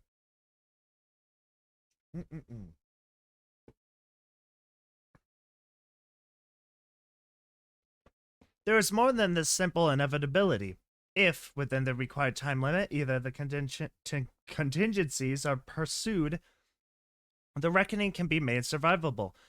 There will still be planet-wide destruction, but for less time. And at the end, there will still be ponies and still be livable land. Action must be taken within the next decade, however, or else this window of opportunity will be lost forever. Cloudcover turned the pages and found at the end of the folio, and she swore, "Where are the appendixes?" She set the folder aside and rifled through the piles of papers and reports in as calm a manner as the frantic mare could do. She found nothing that stood out and swore again. Okay, so, where would those be? Gentle's office? For something this important, she would have to have a copy. She nodded, resolute. She began to move towards the door and then stopped. First off, she had forgotten about the body on the floor and gagged at the sight of the covered lump. But seeing it, she also realized that the chemicals she had used as an excuse to wear the suit were now seeping into the clouds around her. She looked back to the desk and saw a black leather saddlebag emblazoned with the old logo of the corporation. She would be less disguised as before, but with luck, she wouldn't need a disguise, and with misfortune, she would be faster without the suit. She muttered a quiet okay, and then stepped out of the suit, tucking it under the desk next to the half-digested remains of her breakfast. She grabbed the saddlebag put the red reckoning folder into it, and buckled into it tightly closed. She made for the door once again and stopped once again. Hesitantly, she turned to the mound of covered sin behind her. She gulped and inched towards it before grabbing the edge of the cloth. She steeled herself and then lifted it up and checked the neck of the pony. There was an identification tag there, but the acid had clear. Oh, you gonna take his eyeball? Had clearly splashed an Ian away through the barcode under the picture. Cloudcover gently replaced the covering and looked down to the floor. That could have been done a lot cleaner, she thought, and a tear from her tired eyes trailed down her cheek. Done with her distractions, she moved to the door and unlocked it, pressed an ear against it, and listened. She didn't hear anything. She breathed slowly, counting down 3, 2, 1. She opened the door and stepped out casually. What if there was, like, just a full-on, like, I don't know, just straight up security as far as the eye can see. They're just freaking ready to just ruin your day. They just have little blockades out there. Barricades, I suppose. Looking each way down the hallway and seeing no one, she lifted off, lying as relaxed as she could, and started flapping away towards Gentle's office. Why, what? What if she's in there? Well, I guess I just turn around and find a different office. One of them will probably have a card I can use. Or you could just, like, run in there and just start beating her up, right? That would probably work for I'm sorry, not Gentle. Gentle's the villain. God, and to think they had potential to be such a good character. And they're just a villain. Who knows? Maybe it's for the greater good type of thing again still. Kind of what this has always been about. Anyway, I'm getting sidetracked. One of them will probably have a card I can use for the elevator anyways. I just have to find one with all the lights off. That will do. She felt her nerves settle as she talked her way through what she could do. She was running out of options, but it brought her calm instead of worry. If she only had one way to go, she figured it wouldn't be an issue to have to decide to go that way. She passed by another one of the vents, blasting cold air, and paused. Down the hall, she heard voices come around from one of the corners. She looked around her quickly and saw one door that was dark. She flew to it and tried the handle. It was unlocked, and then they're gonna walk into that room, right? She opened it and slinked inside, closing it gently as she heard the voices around the corner. She ducked down the door, holding a hoof over her mouth and keeping her breathing slow and steady. She could not make out the conversation or what the voices sounded like, but waited until the rising volume turned coarse and began to decrease as the conversants moved beyond the door. She exhaled in relief and stood up, locking the door and looking around the dark room. She hadn't read the logo on the glass, and a quick check revealed to apparently be the office of the head of logistics. Cloudcover tilted her head with a figuring her split-second decision may have been one that worked in her favor. All along every wall there were dim screens providing a small amount of greenish light to the room for her to see by. They appeared to be the same wireframe map of the whole factory, repeated over and over, with different aspects highlighted. She looked at one with the title, Water Transportation Systems, and marveled at the spiderweb of blue lines that traced their way throughout the complex. She tried to follow one line for a moment, and a new headache began to bud in her skull, and she abandoned the effort. While there wasn't a screen, there were old-fashioned maps faded and curled at the corners and pocked the history of a million pins and scuffed, overwritten, and oft-erased notes. She couldn't tell what most of, or any of it really meant, or how any pony could constantly consider such information. Cloudcover figured it would have taken over a dozen Pegasus 24/7 monitoring the number of inputs and outputs and flows and timings that were assaulting her from every angle in the room. Yet in the center of it all, there was a single desk. It was large, yes, and appeared to be the sturdiest piece of furniture Cloudcover had seen in her entire time at the Rainbow Factory. Yet again, there was only one chair behind it. Stacks of folders and papers framed the sides of it, but the middle was clean and organized. There was only a notepad, a pencil, and a rotary phone in front of the chair. Cloudcover moved around the desk in silent marvel, still glancing at all the screens. She noticed that each one, with its specialized display of some individual factory systems, had numbers that were changing every few seconds. Percentages of pipe utilization here, current amperage of lighting reserves there, how many liters of clouds left until the next shipment was ready. Every screen was constantly blinking with its updates, and Cloudcover felt dizzy. Why is there only one desk? Who could do this job? She moved to the desk and tried the drawers. They were all locked tight. She flew up quickly and examined the tops of the paper stacks and found nothing of importance to her investigation, just production quotas and ETAs on shipments of raw resources. She landed again and tried the topmost drawer. The others had a little bit of give, but this one was absolutely solid and had 2 keyholes in it. Cloudcover smiled and stepped back. Time to show off the old Cloudsdale at 7 lockpicking trick. She muttered and put her hindquarters to the desk. She leaned down, shook her shoulders, and bucked as hard as she could. That's just breaking it. That's just breaking and entering.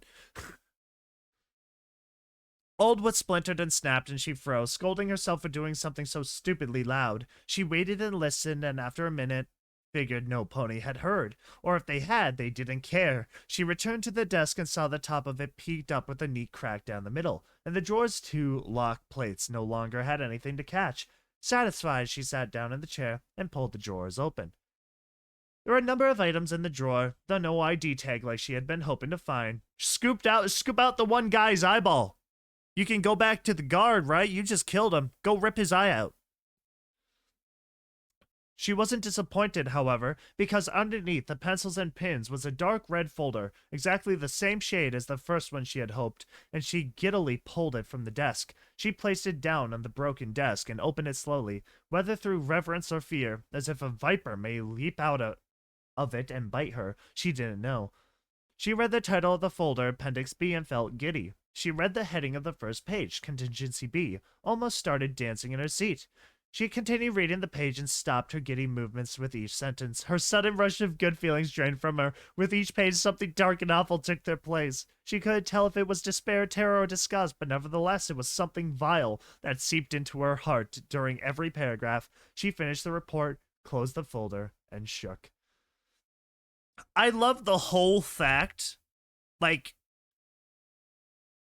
So in the first story, the very original story of Rainbow Factory, it came off as a, corporation, factory setting, just a singular factory, just systemic type of thing, not a big deal. Next one, hold on, I'm not done yet. Gotta go back on my words. But yeah, with the first story, they had all these employees and everything, right? Everything's working, everyone's got their job to do. Like I said, by the book, systemic, good flow.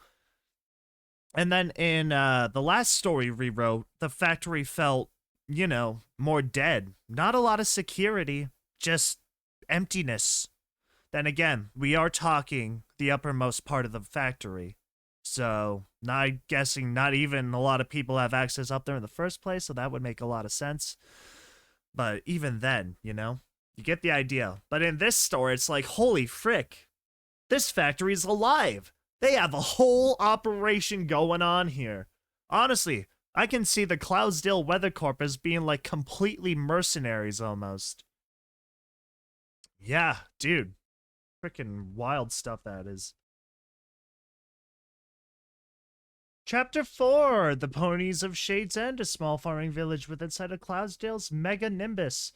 Were confused throughout the day and into the night. They had seen in the distance very peculiar clouds arrive at precise intervals around the city's enormous perimeter. They were all the same size, and each carried what appeared to be a skyscraper. The clouds themselves weren't the oddest, either. They had seen black specks erupt from the building and swarm like locusts, bringing slightly larger shadows down from their cloud and descending on the land beneath them. The ponies knew most of those areas were wilderness or farmland. Though to the northwest, their neighboring village of Stratussedge, holy god, Stratussedge, let's go with that, had been directly under one of those mysterious clouds.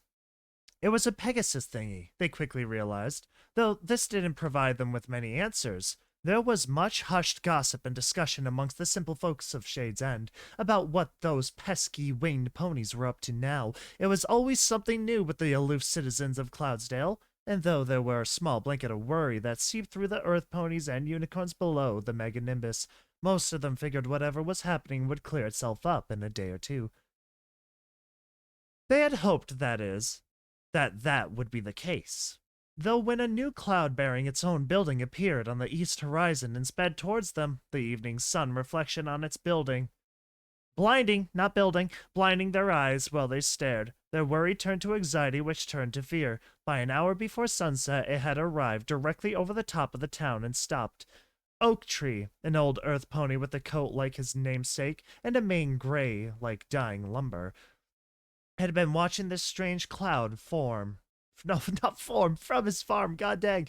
Oh god, as it hung ominously above him, he recognized it as one of the auxiliary factories that had been sent out. This was the one that went to Trotland, he reckoned, given where it came from.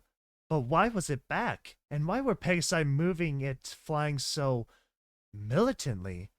His head swiveled as he tracked two flocks of workers, their individual colors muted by black vests and barely visible from this distance, circling around the factory like arrowheads. More ponies joined them. I cannot talk. I apologize. Oh god, the issue with commentary-esque reading. Unfiltered. Extremely unfiltered. And just done in the moment. But that's part of the fun. More ponies joined them, and Oak Tree felt a sickness in his stomach. He could not place as 6 separate groups of Pegasi formed up into very distant patterns that were remnant of old history books he had been taught from many decades ago.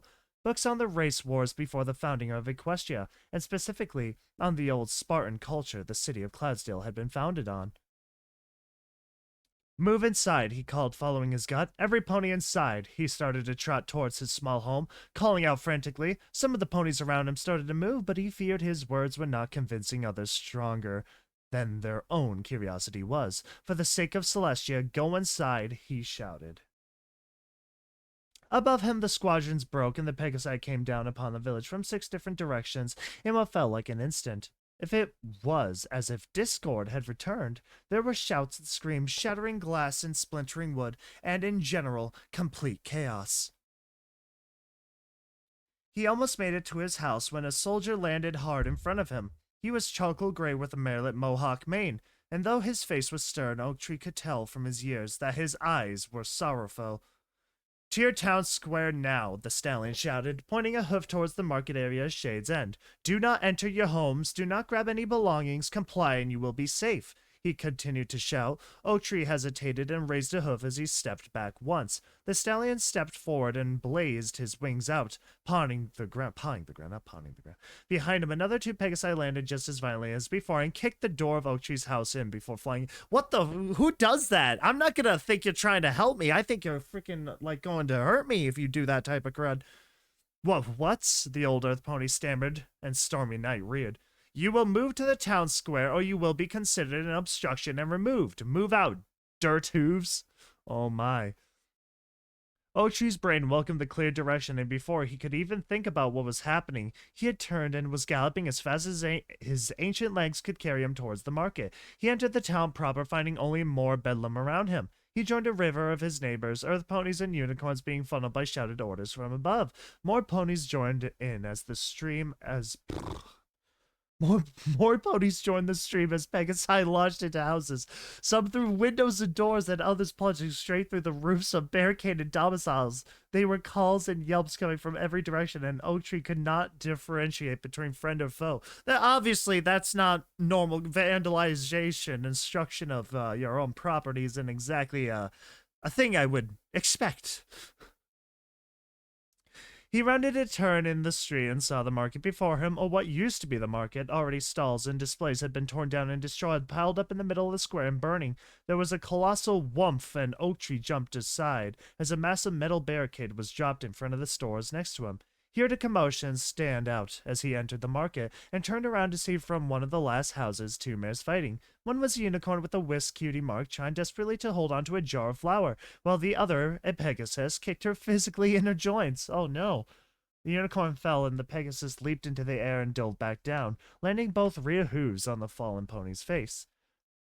Oak Tree stumbled backwards and another vested Pegasus appeared, shouting the same orders to him. Do not look back, do not grab items, stay in the square, he complied, praying to the alicorns above that his friend, Pastry Keen, would be okay. He finally made it to the center of the market and joined the crowd of frying ponies huddling together next to the burning wreckage of their livelihoods. To the south end of town, he saw blasts of unicorn magic shoot into the air 3 times, and then a group of Pegasi launched towards the source. After a moment, there were no more rays of light, and he shuddered and turned around. He looked up at the factory that had brought such pain to a small town and saw now that great bay doors had opened at its base. Dozens of ponies were hauling massive shipping containers out of them, bringing them down to where Oak Tree's farm had been. When the containers were placed and unlashed from the ropes, they were carried by. Another dozen or so Pegasi started flying towards his farm, hauling baskets of apples and grains, cases of milk, and satchels of what he assumed were bits, judging by the flashes and sparkles as a few fell from the corporation employee's grip. They're taking all of our food? The thought registered sideways in Oak Tree's mind. Why would they take all of our food? We've supplied them with more than enough this year. Frickin' Pegasi. This train of thought was derailed as Mayor Eloquent and Shade's ends. Entire detachment of royal guards burst out of the town hall on the other side of the square. The guards, all unicorns, immediately started launching shots of bright magic at the Pegasi. One of the beams connected with the jaw of a mare, and she tail spun down from the sky straight into the bonfire in the square. Ooh, that's gotta burn. What is this madness, this treachery? This is unheard of in Equestria. We have already sent word to the capital. Stop this at once or face the princess's wrath. The mayor shouted, the earth pony jumping and stomping in place. I demand parley with whomever is commanding you to do this. I don't know. Do you accept the parley at all? Do you want to? Do you have to? I mean, who's gonna know? A Pegasus dove down from above, from where Oak Tree did not see, dodging the royal guard's missiles with daft maneuvering, and opened a container of bright baby blue liquid. Oh, liquid thunder. Uh-oh. It splashed onto them like paint and then evaporated into little rumbling clouds a second later. But the damage was done. The contingent of authority from Shade's End collapsed, twitching violently, and then when the bits of billowing thunder disappeared, a gang of Pegasi scooped up the shaking ponies and hauled them away to the camp being built on the hill where Oak Tree called home. What the frick? See, they're freaking mobilizing. Dude, see, that's what happens when you give the corporation too much power. Well, that's what you gotta expect. Oak Tree saw more containers and other bulky objects pulled from flying fortresses and carried to the east of town. He saw Pastry Keen still on the dirt road. He smelled smoke and blood and gasoline. He heard a yearling crying, calling for its parents somewhere in the square. He wished he could cry too, but he frowned only instead. There would be time for tears later. He had to be the beacon of stability for his friends, and he tore his eyes from the myriad of corporation activity and walked amongst the survivors grouped around him, checking with each if they were okay. That's freaking rough, dude. Oak Tree found himself hanging from two Pegasi in now familiar black vests. They brought him in through the front flaps of the large olive green tent that appeared to be the corporation's base of operations, and placed him gently in a cheap folding chair set before a wooden folding table. Across from him, a mustard-colored stallion in aviator sunglasses sat, not looking up from his clipboard. Oak Tree did not move nor make a sound. The employees who had grabbed him wordlessly from the town square had now since vanished into the rush of activity around him. Dozens of ponies flew in and out of the front entrance and a hole in the center of the tent ceiling constantly. To Oak Tree's left, there were a row of dozen switchboard-looking machines, each with an operator in a vest and a headset. He strained his ears and tried to make out what they were saying.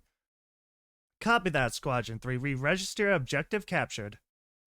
Southeast food stores have been secured. Proceed to Eastern Block Squadron 6 and 5. Proceed to Terminal Boundary and assist Squadron 1 with trenching. Further orders upon completion. What the frick are they doing? What the frick are they doing? We just going to war all of a sudden? Oak Tree returned his gaze to the stallion in front of him, his mouth opening slowly in awe and confusion at the operation. He was still ignored, and so he craned his neck and looked behind the mysterious pony. Behind him were four large rectangular things. They spanned almost the whole width of the tent, but were strangely ambiguous in their design. It was as if some pony had formed a solid brick of white plastic and called it a machine. Aside from the new corporation logo, still familiar with its three towers on a winged thundercloud, a dark opening on the side, and two spigots over glass containers on the other, they were featureless. Something tugged at the back of Oak Tree's mind, a recognition that he could not remember or place, but it came with an ominous anxiety. Mr. Oak Tree, the mustard-yellow Pegasus said, startling the old earth pony, welcome to the base of the 13th primary of the Cloudesdale Weather Corporation. They should not have that kind of power. I trust you are comfortable. Luxurious seating, I know, he trailed off, still not looking up from his clipboard. He reached a hoof out and grabbed, with perfect timing from a passing flying worker, a second clipboard, reading from it while handing the first one off to another. None of the three ponies broke stride in this action, and Oak Tree felt he had witnessed some dance that he had been practicing a million times before.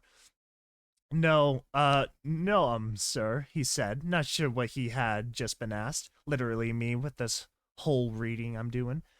Ha! The stallion laughed. Then he set his new clipboard down on the flimsy table. Excellent. We must be uncomfortable in the name of efficiency. He chuckled and smiled warmly at Oak Tree. Forgive me, all this rigidness makes me yearn for some humor, though I'll admit I'm poor at it. My name is Colonel Sundown, and I am the commander of the 13th Primary Regiment. Pleased to make your acquaintance, Oak Tree. Oak Tree looked wearily at Sundown's outstretched hoof before extending his own and shaking cautiously. Ah, well, Sundown said in response to the weak shake, I don't blame you, really. I get it. A lot of confusion and chaos in your life suddenly, right? His voice was gruff and barky. Though expressive and cheerful, Oak Tree was reminded of the Spider-Man movies he had watched as a child and the grumpy editor from them. Listen, Mr. Oak Tree, you and I, we're not so different. We're both old stallions in a new and rapidly changing world. He lowered his sunglasses, allowing Oak Tree to see a pair of crow's feet that looked much like his own, and then put them back up. Oak Tree noticed then that Sundown was indeed an old pony. A few stray hairs in his mustard coat were much brighter than the rest, hinting at more vibrant tone from a former time. His crew-cut mane was plain gray, likely from time now, and not from birth. Somehow, this connection reassured him. But it is partly up to me to help bring about this change, and I hope you will be able to assist myself in this endeavor, Sundown said.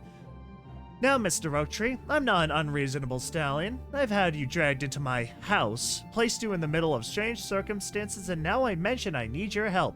You must have questions, and I shall oblige you a few before we begin discussions proper.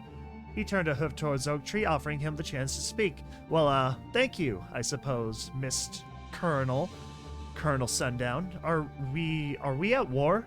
Sundown burst into laughter, but quickly calmed himself down. No, Tartarus, no. Oak Tree started to relax further, but Sundown continued. No, you need to have two belligerent sides to have a war. I see. Go on, Sundown said. Well, what are those machines at the back of the room? Uh-oh, they're gonna start sacrificing people, aren't they? He offered Teston to see the limits of what information Sundown would offer him. Pegasus devices. Oh, frick. We've gone global. Our marketing is now wide, planet-wide. Oh, no.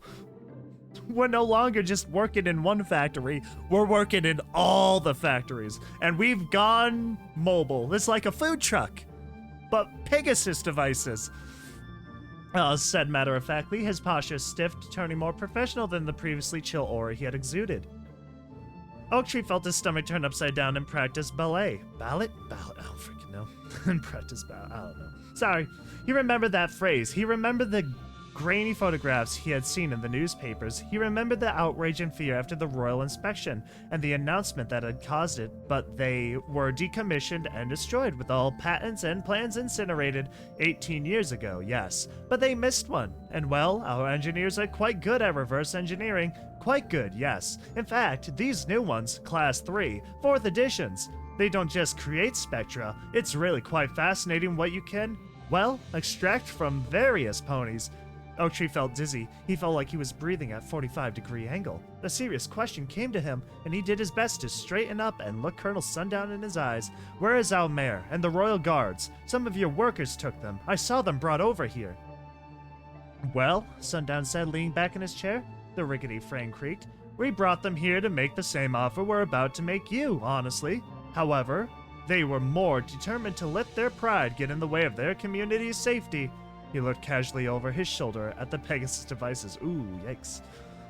The ballerina in Oak Tree's belly did a periot, and he lurched to his side and vomited. A worker was there next to him, holding a paper bag precisely in front of his mouth, and the earth pony heaved. The minute passed as Oak Tree He coughed, sick from his throat, and as soon as he groaned back into his chair, the Pegasus was gone, sealing the bag and heading out the roof. Another cog of the machine turning exactly as planned. He realized and he returned his shameful gaze to Sundown while wiping his mouth. We gotta vomit! Aisle 3! Pronto! Yes, sir! Flies over. Here you go. Thank you. Alright, all done. Bye! God, dude, that's the service of the future right there. You monsters. His voice hoarse. Why? Colonel Sundown was reading the clip before him again and ignored Oaktree's question. Now, Mr. Oaktree, you're a family stallion. You know what it's like to personally care for friends and loved ones as compared to running a town efficiently, if detached. I believe you and your late wife, may she rest in peace. I am sorry. Sundown looked up above his sunglasses at Oaktree with actual empathy in his eyes for just a moment before continuing. You and she had 2 sets of, he flipped a page, triplets, each of which have grown up and married and had their own foals, and 2 even with foals of their own. Voice crack. Sorry, happens. Sundown stared at the shaking oak tree through the impenetrable darkness of his glasses. How do you know all of this?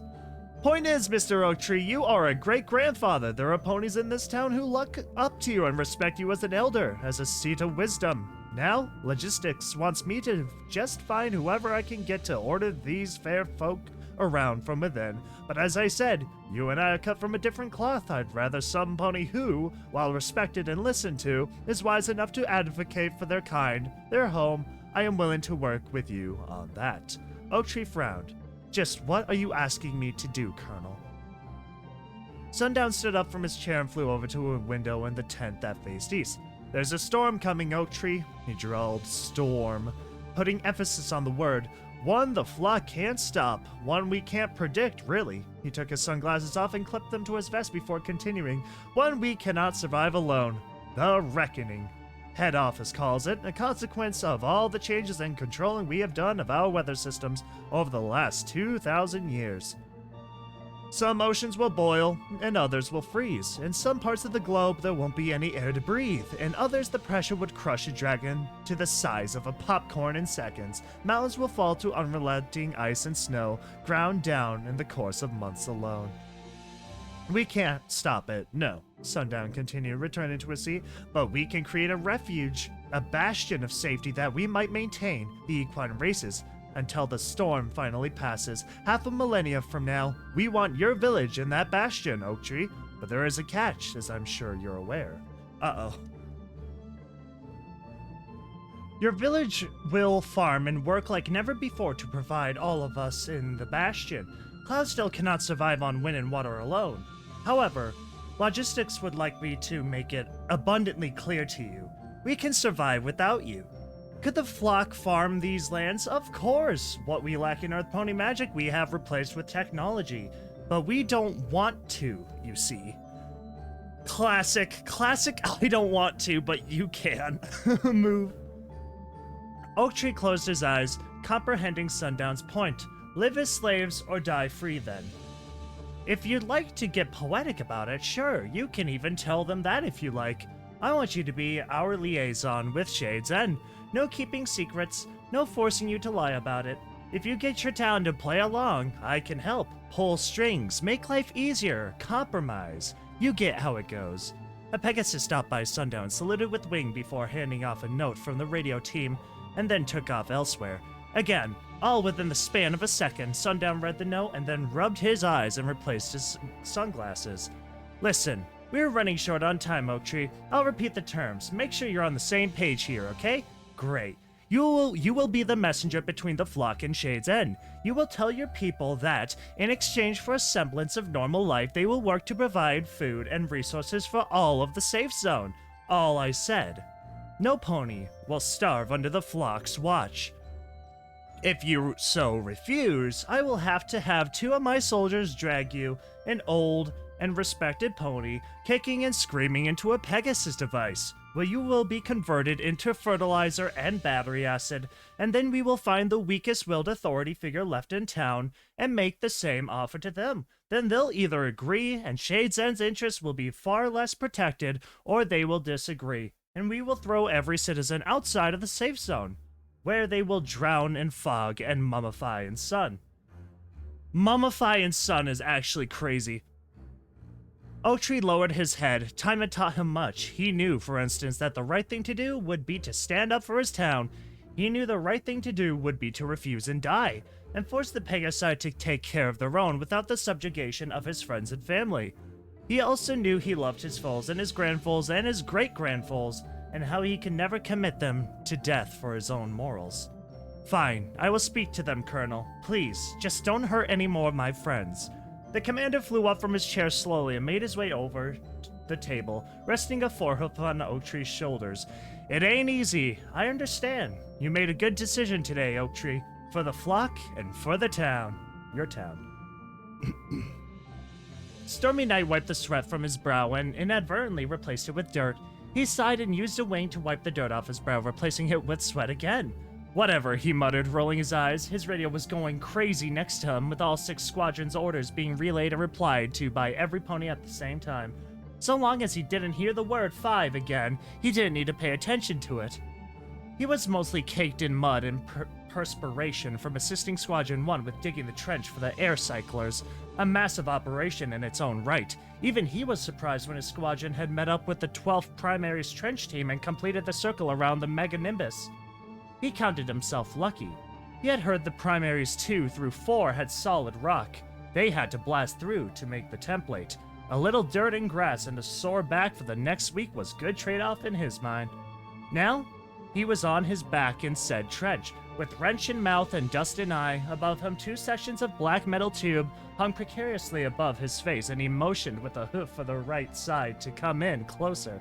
The Pegasus lifting the tubes complained, yet it complied. And with precision, the 2 pipes fit together like childhood building blocks.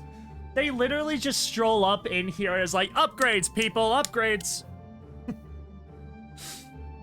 Okay, Stormy shouted. Hold her there for me. He spit the wrench out of his mouth, grabbed it with the hoof, and got to work fastening a series of bolts on each side of the pipe. He worked fast, twisting his body to help him torque the nuts enough that they wouldn't budge. Not in his lifetime, anyways. And then quickly scrambled out from under the tube. Seeing him free, the ponies in the air collectively sighed and released their payload. Stormy Knight coughed as a blast of dust and dirt shot out from the trench when it landed, and he instinctively wiped his eyes again, spreading more mud on them. He swore and flew out blind. Some pony get me a damn towel already. In response to his demand, he felt something smack him in the face and wrap around his neck, and he laughed with the, well, he furiously rubbed the ick off his head. Wise asses, he chuckled and then moved to the end of the newly attached section. Alright team, just 8 more of these and then we're on to the command modules. Don't give me that look, guys, he cautioned, pointing at the 3 Pegasi holding the carrying straps. At least you don't have to worry about being crushed when one of you loses your grip. One of them rubbed his neck and gave a nervous laugh, but no one else did. Stormy Knight gave his eyes one last rub with the towel and then looked around with clear vision. To the east, he could see strange and unnatural movements in cloud, and he swallowed hard. They were on pace, but he worried it may not be soon enough. He landed in the trench and stood by while lifting team reassembled with a new sectional wind generator. With his back to the east, Shades End was in his sight now, and he frowned while catching his breath. There was a large plume of smoke coming from the center of town, and every now, the occasional shout and yell could be heard. Squadron 2 was currently taking a registry of every pony in the town and their addresses, but he imagined keeping a town's worth of ponies in a small market square would cause more than enough chaos than was necessary. He grimaced and thought all that the flock was doing, and how they were doing it. Was this guilt he was feeling? That they were saving this town, right? He followed the black, acrid plume of smog up until he caught sight of the Cloudsdale meganimbus. Determination pulled his guilt away, and he nodded so slightly that only he could notice it. All right, let's move it, he yelled, circling a hoof in the air. Let's beat logistics expectations, shall we? Double time, he called out, sliding beneath the next 2 sections of pipe. Dang. All right, so they're right now actively trying to prevent the reckoning. In the very moment, that's what they're doing. And it seems like they're like, you gotta do this now. It's happening now. We gotta get a jump on this now also. Dang. That's interesting. What an interesting concept. We don't really know what's going on in Cantalab with the princess and everything. They're probably okay. I'm kind of curious to see what's going on with the with Cloud Cover. I really want to know more of Cloud Cover's story here. Because the main factory is where everyone's attention is mostly going to be. So, yeah, next chapter. Did it load? Yeah, it did. Alright, Chapter 5. Despite the eerie green glow that suffused the room, Cloudcover sensed a great darkness around her. She opened the Appendix B folder again and tested the edge of the papers, checking to see if any was stuck together. It didn't make sense. It couldn't make sense. She reread the title of the first page, Contingency B. B, she said aloud, as if it would bring understanding to her like the last piece of a jigsaw puzzle fitting into place. It did not. Why does it start with B? Hold on. She rifled through the stolen saddlebag and pulled out the other red folder she had pulled from Climate Sciences and read the line again. It very clearly stated that there were 2 contingencies, yet here, in the Director of Logistics office, where all the corporation's activities are coordinated and directed, there was only the second one. She put the Reckoning folder back and read the appendix again. She held a hoof to her muzzle and frowned. This wasn't complete. Not that she particularly wanted to read any more of it. The plan outlined before her filled her with disgust. For a moment, Cloudcover felt ashamed to have wings. The contingency she had found was nothing short of high treason to the crown. There was lots of jargon and militant terms in it that she had to guess at, but the general outline was there. It was a 4-step program, and the steps' names were haunting to Cloudcover, harkening back to the last minute of her life as a free Pegasus. Clear. Withdraw weather support from major authoritative locations and let them fall to immediate and violent weather changes. Pick up auxiliary factories for transport. Fly. Transport all auxiliaries, having them return to the Meganimbus spaced equally out around the city. Fall. Descend on highlighted objects, towns, and resources, mainly with some targeted locations that were of no other significance, and secure them for the flock. Complete. Something about a safety zone here. Though Cloudcover didn't understand most of the terms, it seemed to be describing some sort of protective dome, powered by the auxiliary factories, with the corporation's headquarters as an anchor. There were then some sentences describing post-reckoning management decisions, and words like subjugation and separation leaped out of the page at the mare, but it wasn't enough. There was clearly more direction that needed to be explained, and even she could figure that out. You don't just make an isolated pocket of civilization and expect it to work like society always has. So now, not only was Cloudcover missing the first contingency, but she didn't even have the follow-up to the second. She dropped her head into her hooves, whimpering. It was not a cry from sadness, nor fear, but of exhaustion. She had made so much progress but felt like she was getting nowhere. None of the documents had any official signatures or other damnifying marks, save for the letterhead.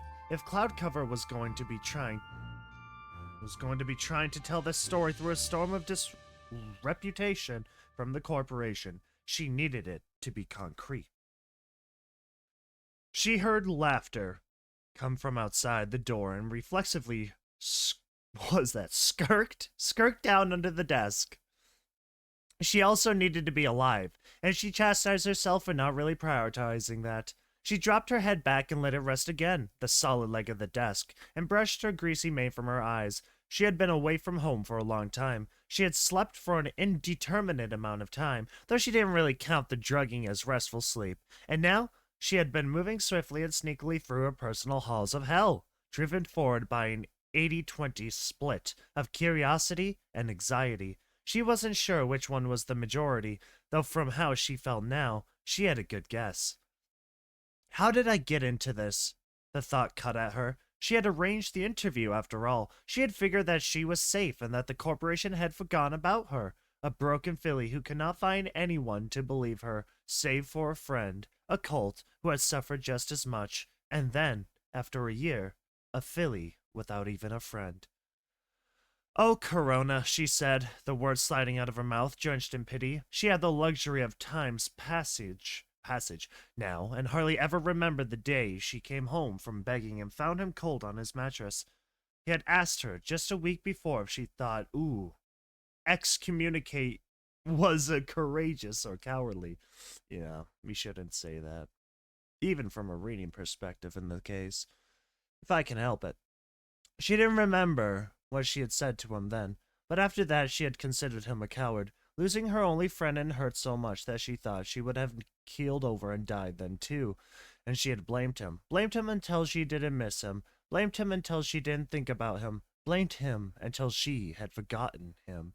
But now, after the way her day had been going, she started to think that maybe he wasn't a coward, that Corona had stepped across a threshold into a world unknowable of his own volition, was perhaps a courageous thing to do, whether it be Tartarus or some world in the heavens, or just nothing. The uncertainty of it all had always terrified Cloudcover, which is why she carried on. But wasn't that what courage was? Doing what needed to be done in spite of the fear you felt. So am I brave or a coward? She didn't know. She realized she was having this internal conversation while hiding under a desk in the dark, because she chose to stay in a city that hated her, because she was afraid of an afterlife and thought she was probably a coward. She then realized she was under this desk because she had walked back in the very same building that had been the source of all her problems. She had looked the owner of the whole place in the eyes, accused them of wrongdoing, and then had continued to look for proof of said wrongdoing while they were actively trying to kill her, and thought perhaps she was courageous. She listened and heard no conversation outside the door, and stood up and began to look around the room. There had to be something else, especially in a room as important as this, that could help her or help her case. She checked the time on one of the many screens and found that it was about 4:30 in the morning. Hopefully, she thought, that would mean less workers around on this floor. Maybe Gentle had even gone home for the day. Does Gentle even have a home? Cloudcover wondered aloud. Rummaging through the desk's drawers, there was nothing except for more pencils and notepads. She ignored them. She had one on her flank, and that was enough for her. Smiling at her little joke, she checked the back of the room, where she seemed to always have the most luck. Below the screens, there were some filing cabinets and a low cupboard. She made for the cupboard. Comes clipboard on my mind now. God dang it. Tired of flipping through papers, no matter how incriminating they might be, she swung the first panel open and saw a number of strange gadgets. Most of them looked dusty and broken or had a sticky note on them with phrases like useless or DNU. The shelf below them had more of the same, with some old clip-on radios mixed in for variety. She closed the panel and opened the next one and gasped. There was an amulet on the top shelf, by itself, resting on a single manila folder. There was some bastardly mashup between magic and technology, a hard metal frame around a chipped-in uneven gemstone that pulsated slowly with a light pink light. It wasn't large, though, only about the diameter of a bit. Cloudcover picked it up and looked closer. The gemstone was hollow. She saw in the glow infused it. It was the same texture of the magical aura that illuminated Unicorn's horn when they cast a spell, and it swirled lazily within a crystalline prison. The necklace was a series of burnished aluminum clasps locked together. "Oh, what the hell," she said, pulling it over her head and pushing her short mane up through the chain, and she let the pendant rest against her breast. She did not feel anything save for a slight puff of disappointment. Though secretly, she was thankful that nothing crazy had happened. She opened the envelope and read it. "Oh, cool," she said. It was indeed a unicorn spell, a teleportation one at that. By crushing the gemstone against her body, the spell would be released and she would be teleported. Where? She read the document again and shifted nervously. It was apparently a prototype. The idea was she could just think of where she wanted to go, but it hadn't been tested. There was more jargon, but she was tired of trying to interpret it. She decided she would keep it regardless. She had an escape route now, regardless of where it actually put her. She sat down and thought she could, right now, use this weird little device and be free. She could maybe think really hard about Cantalot, the princess's throne room, the head of the royal guard, and be right there. She did have some information after all, and she expected the crown to be fairly wary of the corporation ever since the inspection. Gentle's influence did not likely reach all the way to the sun and the moon. She held the pendant to her chest, pressing it. She felt the sharp metal edges irritate her coat. She just needed to smash it, and her nightmare would be over. She thought maybe that would make her a coward and let go of the pendant if dangled loosely beneath her neck. It also meant that she had an out if she did get caught. So, she could be courageous and find the smoking gun, a page with gentle seal, a set of orders from the director's something. And she got caught on the way there. She had a way to get free. She had a way to get through the Rainbow Factory. Ooh. Ooh, a line. Line drop. Mm-mm-mm.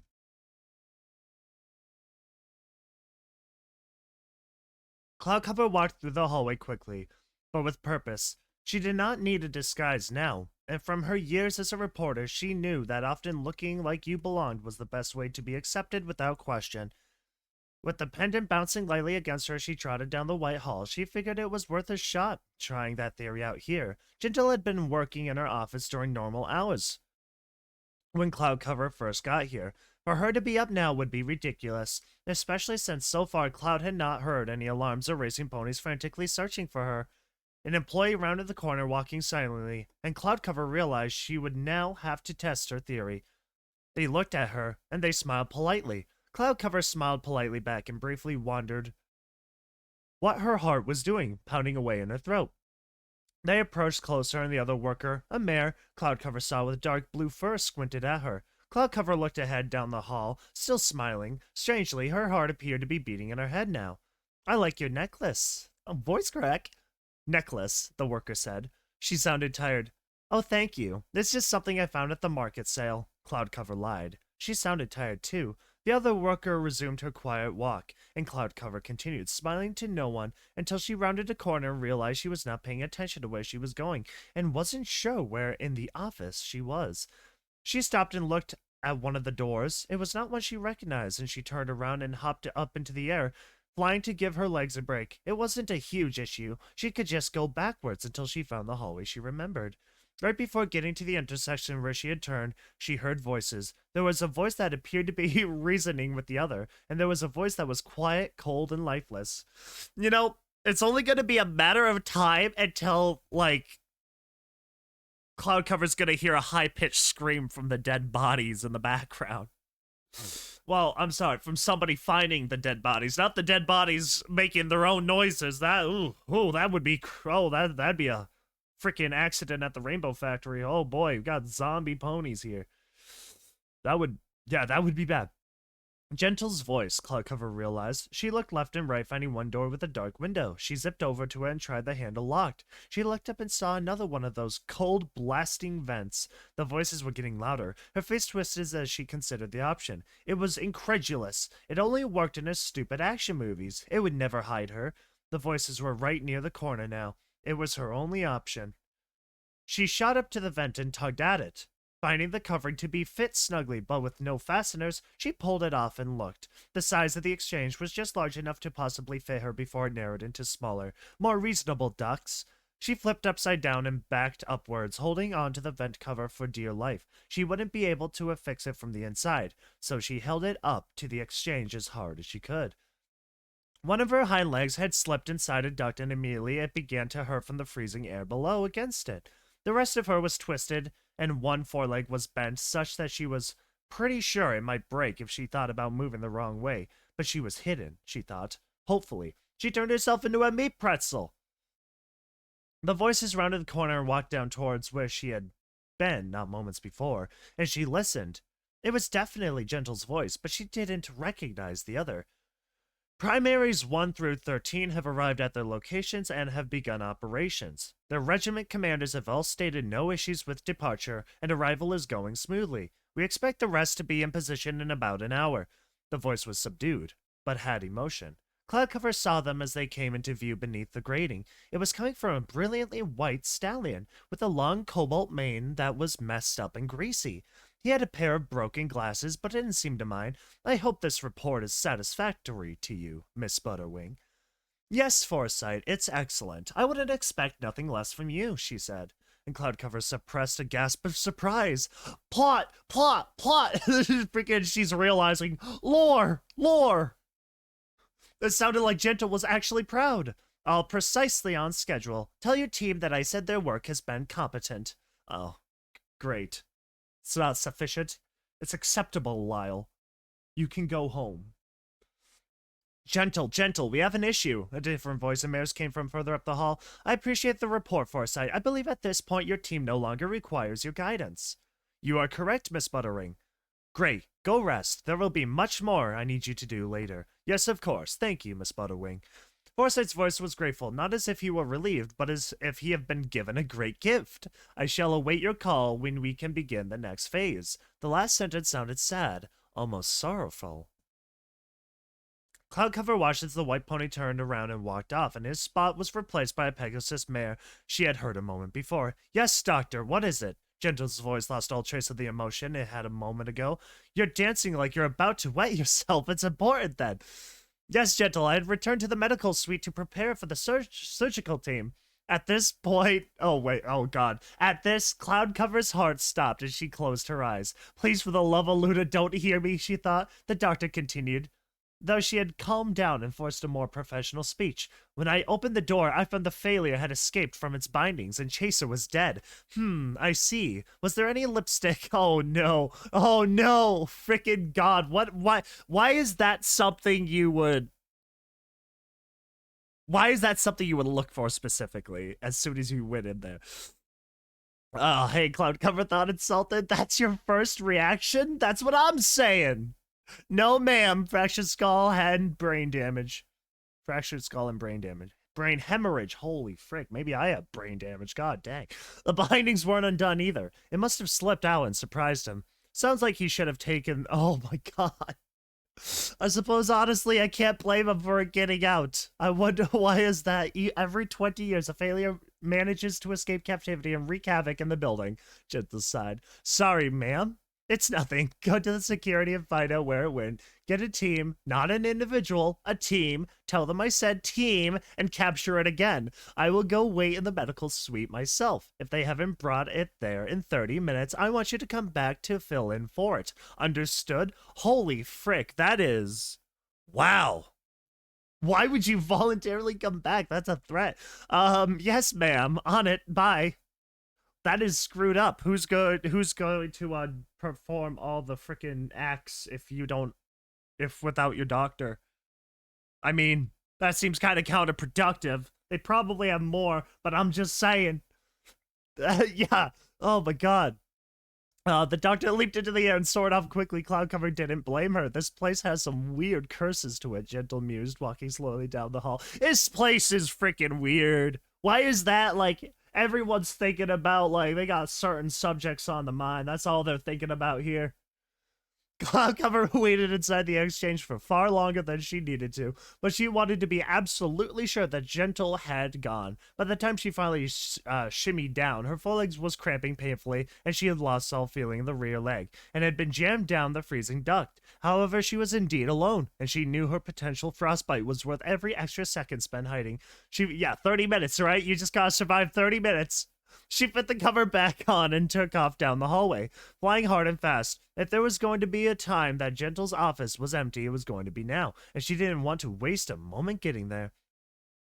After a few minutes and 2 haphazard corners that she had to backtrack through, she finally found herself facing the great door. It was eerie to her, the plainness, not plainliness, contrasted by the evil she perceived to be behind it. The words "Head of Rainbow Productions" stared her in the face, and the voice of a little filly in the back of her head screamed at her to stop, run, flee, anything but open the door. She tested the handle and it turned freely. She pressed open the door and it swung open easily. She stood tall in the door frame, looked inside, and found the office empty. Thank effing Luna, she said, and she stepped inside and closed the door behind her, locking it. She took her time to float around the office, allowing herself a moment to check for anything that stood out to her. The cupboard at the back of the room was large and didn't appear to have a lock. She supposed she could hide in it if she needed to, and tuck that idea away for later. The desk was almost identical to the one in the logistic director's office, though absent the massive stacks of paper and folders. It was neat, with a phone, a stand for business cards, and an ink fountain for an expensive-looking quill. Take the quill. Cloudcover was in the middle of considering picking the locks on the desk drawer when something in the corner of her eye distracted her. She rotated and found the flash in her peripheral vision had come from the jar of Spectra on the shelf. The rainbow liquid was swirling slightly, warping reflections from the ceiling lights as it's scintillating. I don't know. Yeah, that's a big word. Fluid danced in its jar. Cloudcover looked around, wondering what had agitated it. She hadn't touched anything yet, and though the Rainbow Factory's tower was built of clouds, they were not just the average everyday cloud that would be affected by a breeze, and yet the rainbow twisted along, unaware and uncaring that it had no reason nor reason to do so. That's probably some pony important to the story that is inside that jar. That's probably like pony ashes or something. That's definitely. Oh my god, that's Contrail, isn't it? That's Contrail's freaking corpse in there. Holy frick. That would actually be crazy. She moved closer to it, where the jar. Was it a trap, some trinket designed to captivate a foolish mare and lead her to her doom? She reached for it and had a hoof on the jar. The color slowed and stopped. What the fuck? Cloudcover said under her breath. It was then that she noticed that below the jar, under a thin layer of dust, there was another one of the red reckoning folios, and her eyes widened in surprise. She gingerly lifted the jar up, and when no alarms had gone off that she could hear, slid the folder out and replaced the jar. She looked at it when she placed it down. The colors didn't move. It should just say, like, gotcha or something. She shook her head and shrugged it off as another one of the oddities of this clearly damned building. She moved over to the desk and set the folder down, opened and began to read. Contingency A, it started, and she felt that there was a rather reassuring. She continued reading. Having outlined the reasonings and rationale behind the need for these contingencies, the author of the paper feels the urge to state the importance of them. These are the only two options for survival of the reckoning by any species on the planet. With so far as models are accurate and predictions correct, these two scenarios will be not only possible, but work as intended for their duration. The first scenario presented, titled Contingency A, was designed around a moral standpoint. It is far more expensive in terms of labor, cost, raw resources, legality concerns, diplomatic relations, but will result in the least death. The second scenario presented, titled Contingency B, was designed around the most efficient use of currently available resources, and can be implemented relatively quickly with proper investment in equipment and training. However, it is more of a bare minimum in terms of its protective capabilities. The city can be saved at the cost of the planet. Ethical liabilities require the author to state this scenario should only be enacted if for some reason the first fails or becomes impossible for alternative reasons. In the first scenario, there are many objectives to be completed. First would be the coordination of talent and expertise from various organizations and cities. Second would be diplomatic missions to non-equestrian locations to express the importance of the contingency and the danger of the reckoning. Third would be the mass movement of life from spread out locations to what we shall term refugee cities or refuge cities, where they can be made safe. Then, once all the pieces are in place, the Mega Nimbus should be split, fracturing Cloudsdale between each sunspout. Each piece, which we term a division, would be equipped with the technology outlined in pages 16 and 17, and then delivered to the refuge cities listed at the end of the appendix. The disruption of the Mega Nimbus should alone buy the world about a decade's worth of time. At the refugee cities, the windshields can be deployed on small scales, covering their locations from inclement weather. The spaced-out nature of the cities and the shields and their conversion of energy from reckoning systems to power their shields should diminish the reckoning and result in less severe systems across the globe overall. Decreased atmospheric energy would, as well, reduce the time span of uncontrollable weather to only a century. There may not be any ponies left who remember the world as it was, but of the survivors, their parents or grandparents would have. This scenario also lends itself to easier societal reconstruction post-reckoning. Cloudcover wasn't sure how she should feel. On the one hoof, she had found her smoking gun. At the bottom of the page, a large red "Rejected" was stamped, with a signature that very clearly, though flourished, read "Gentle Butterwing." But on the other hoof, she had found that the corporation had discovered a way to save most of the world, or at least most of the creatures that lived on it. Further paragraphs described, oops, that was probably loud. Clipped my wire there for a second. How the weather would be survivable in certain alternative conditions, too.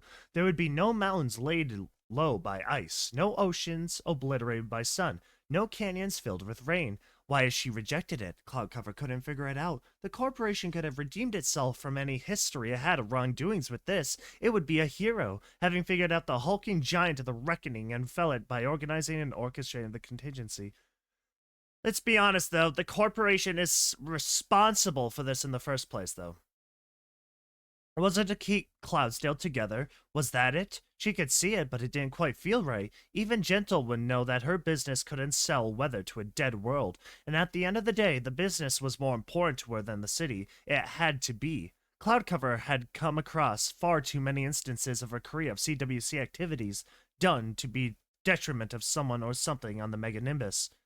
Smog runoff dumped under hospitals, unmaintained liquid thunder pipes routed through schools. Orphan rainbowification, she thought, remembering why she was even here in the first place. It didn't matter why. She supposed she had her proof, and now she needed someone to prove it too. She put a hoof up to gather up the folder. When she heard a click, she froze and looked up. The door had just been unlocked. Uh-oh! The plot thickens! Oh, man. What a freaking awesome story, though. I love this story. Very interesting. We're learning a lot more about the Weather Corp. To some, though, I can see how just reading the original story where Scootaloo and they all try to escape everything. The very first story to this series. I can see a lot more people being aware and liking that one a lot more. This one kind of builds onto it. However, if that's not really your thing and you just kind of like to think of just the gritty machine that just keeps on turning all day, sacrifices don't stop, more power to you. This is good, though. This is super good. Chapter 6. Sleep battered the two stallions as they walked down the old farm road towards Shade's End. Okay, wait, so this story, pretty much I've noticed, is every other chapter is told between the perspective of this town and the perspective of Cloudcover. I gotta admit, I'm really more interested in what Cloudcover's, thing is going on. Because, that's where it's all about. It's the factory. Anyway. Shade's End. The wet and heavy snow clung to Oak Tree's fur, and he shivered. Any doubt he had in Colonel Sundown's word about the reckoning was gone now, as the weather from the depths of winter blasted him on what would have been otherwise been an early autumn day. Colonel Sundown extended a wing and covered the old earth pony's back, shielding him from the snow and urging him along just a little quicker. The sunglass-wearing veteran gave Oak Tree a friendly smile and continued on. Oak Tree didn't like considering Sundown friendly. There was something that sickened him about the genuine compassion he felt coming from him. Some pony who was so comfortable with herding his neighbors up like cattle and raiding their homes like Vikings from the ancient Pegasus tales. Here was a stallion, Oak Tree figured, who had climbed the ranks of this organization to be chosen for not only his loyalty and his intelligence in regards to coordinating a mass institutional destruction of every facet of normal daily life, who was currently covering his exposed back with the warmth of his downy feathers. It wasn't right. How could anyone be so oh my god, oh my god, big word, autonomous, dictomus, I don't know, dichotomous, I don't know, dishoct, I freaking can't do it. That's why we have Google Translate to pronounce it for me.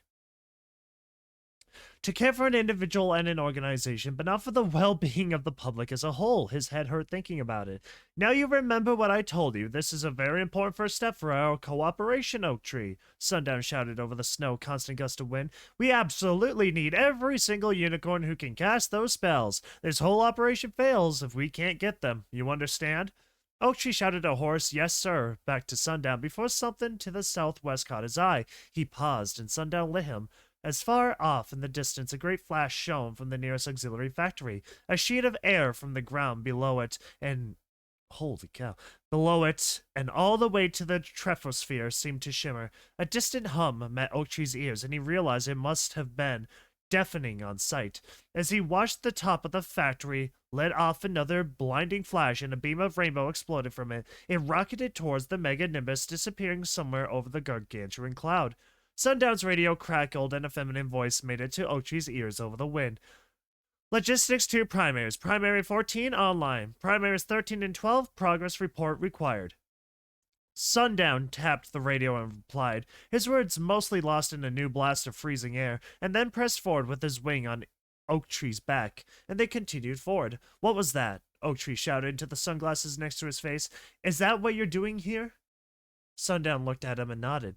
It's the outer boundary of the safe zone, and what most of this equipment is for.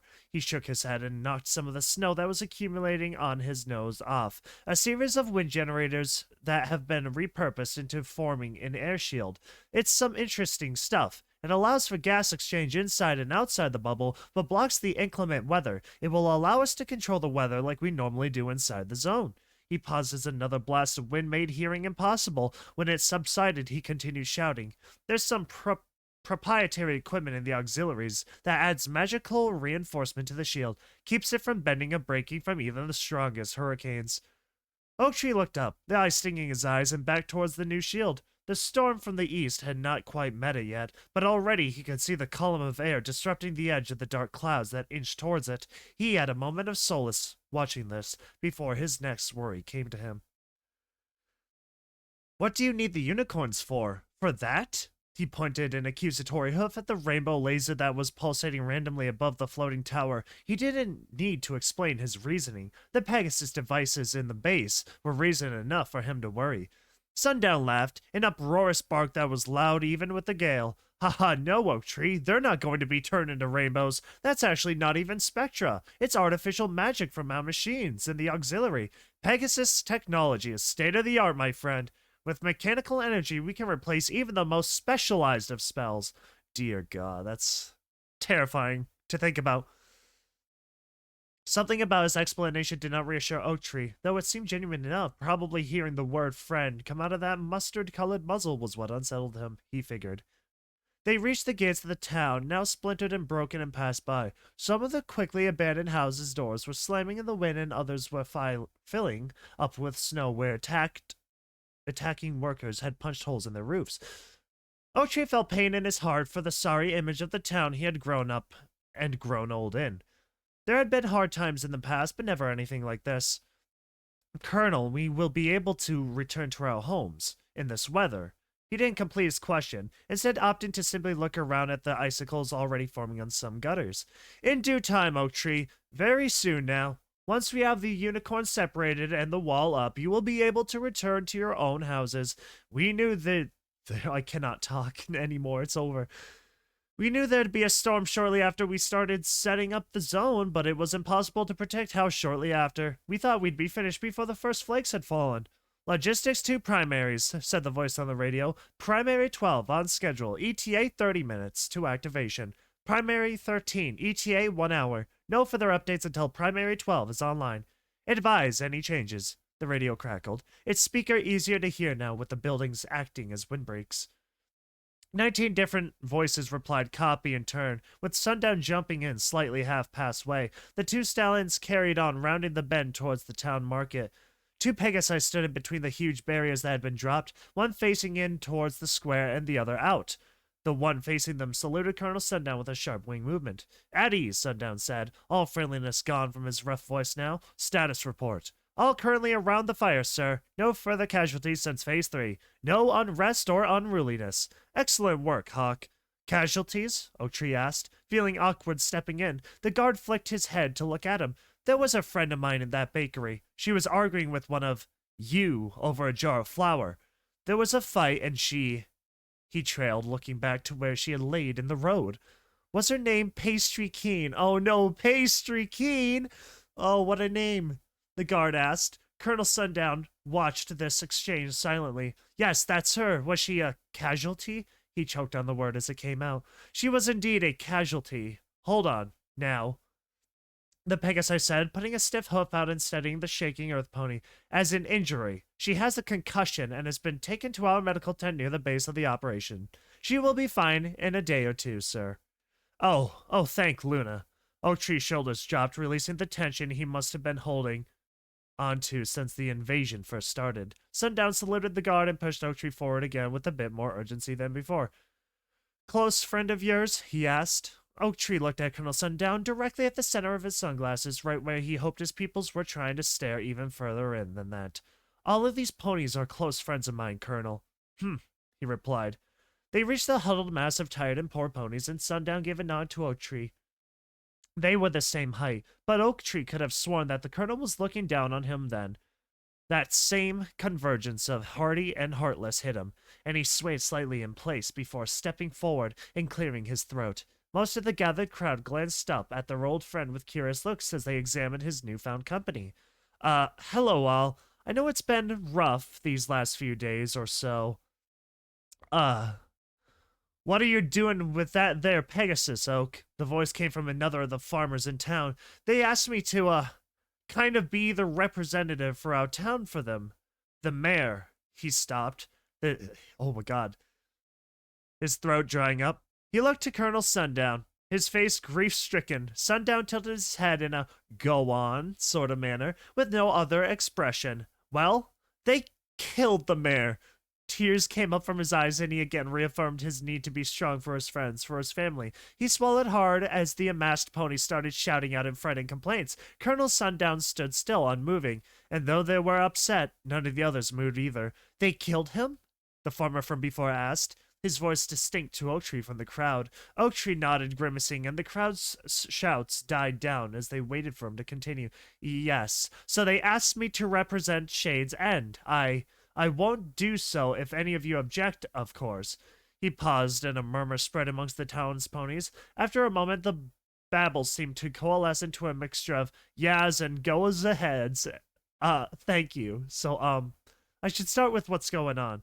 This here, next to me, is Colonel Sundown with the Weather Corporation. He's in charge of the Pegasi around us. He'll be working with us, and we'll be working with him. And them. There was a silence as 100 ponies locked eyes on the richest stallion next to Oaktree. Sundown nodded once in recognition, still quiet. We're being saved, Oaktree continued. I imagine Sundown's just kind of standing there looking at all the ponies in the crowd, just the frickin' widest grin on his face, like, that's right, you all work for me now. Oh man, at this a chuckle ran throughout the crowd, and the farmer yelled again, From what, ourselves? From the reckoning, Sundown said, his deep voice and matter-of-fact tone silencing the group again. From hailstones the size of apples, ice colder than the top of Mount Canterlot, sun harsher than a mother-in-law's tone. No pony laughed at his joke. Look around you, folks. Feel the wind and you see the snow? You're smart folk. It isn't the right time of year for this, is it? A smattering of no's came back to him. Now, do you see any Pegasi doing this? Do you see us dragging in the clouds and filling them with ice? Do you see 100 of us blowing with frozen breath? Silence. We can't stop the storms. Not these ones, but we can keep you safe from them. Look at the north and the south. See the walls? This is what we're doing. We've asked Oaktree to be our point of contact for you all. I think it would be better if you listened to him about it. He turned around and walked a few feet back, standing at attention behind Oaktree. Luna knows you'll trust him more than me, he said with a smirk. Oh my god, what a scumbag. I love it. The eyes focused on Sundown turned in unison, as if practice, back on Oaktree, and he continued on. So, yeah, there's some sort of air wall they're going to put up. We're going to be in a safe kind of bubble thing that goes all the way around Cloudsdale. If we're going to be saved by them, why'd they go and kill Mayor Eloquent? Interrupted a colt, a yearling from what Oaktree could see. He said they refused to let the Pegasi help the town. I'm not happy about this either, but I think he's told me the truth so far about a lot of things, and I don't reckon we'll survive this event without what they have planned. But there's a catch. I'm sure you all figured. He scuffed the ground with his forehoof, kicking up a bit of mud in the freshly fallen snow. He waited for another outburst, but one didn't show.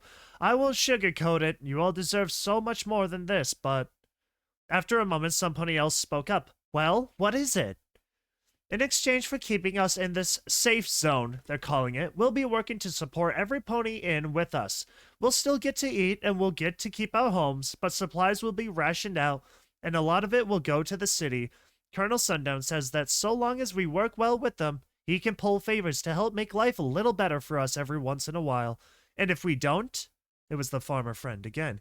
You'll be evicted, Sundown said, and the implication was immediately realized by all. I'm guessing evicted as in evicted from breathing. Another murmur rose up now louder than before as the townspeople spoke amongst themselves, as if on cue the snow that had been harrowing them constantly throughout the conversation stopped, along with the wind, only to be replaced with the thick and heavy drops of freezing rain. Conversations petered out. I don't know. As the rain pattered on, and again all eyes locked on Oak Tree. We'll do it, some pony up front said. So long as we get to sleep in our own beds and no pony else dies, we'll do it. I mean, I'm just saying, that or death. Pretty solid freaking answer. Straightforward. I know a lot of you will probably pick the save yourself option if you can. Oak Tree hung his head low, still at odds with his morals. His friends had chosen the same as him, to exchange dignity for safety and freedom for another day of life. Exactly. He couldn't blame them, but deep in his heart he felt he should have fought back. But where would they go? Already they would not do well to stay outside for much longer in this weather. The guard facing the town square absent-mindedly flicked the sub-zero water from its wings, but all others were still. Colonel, Oak Tree said. God, I'm so tempted to go, Colonel, I'm trying to sneak around, but I'm dummy thick. Can't. I'm really tempted to keep like doing that every time I read Colonel. Every time I see Colonel, it's just that. It's just that. No thoughts at all.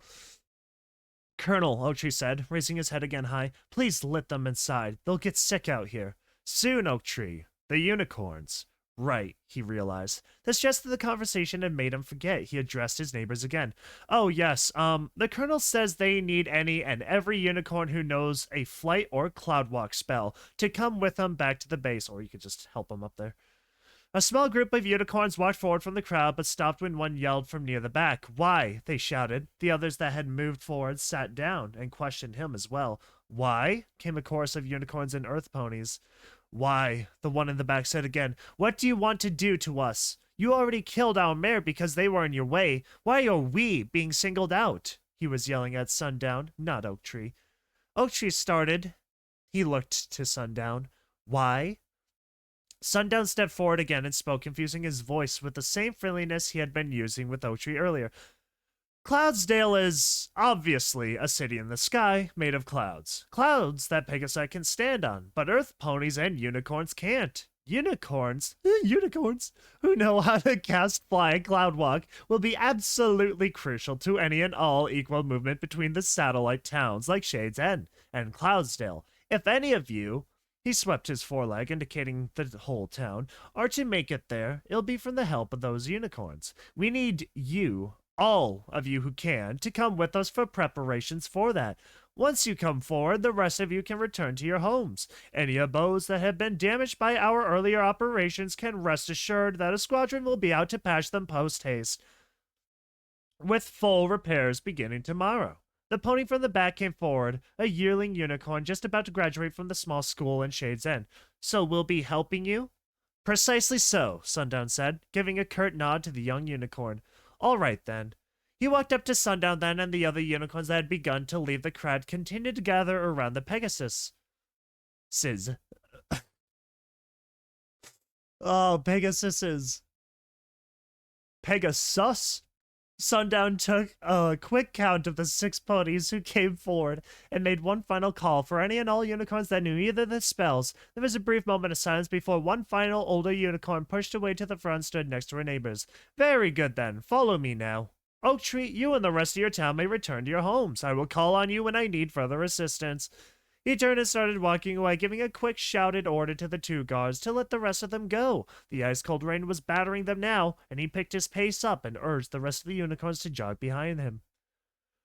So how come you aren't flying? It was the yearling again, quickly catching up to the trotting stallion. I thought all you folk in the corporation were really big on always using their wings.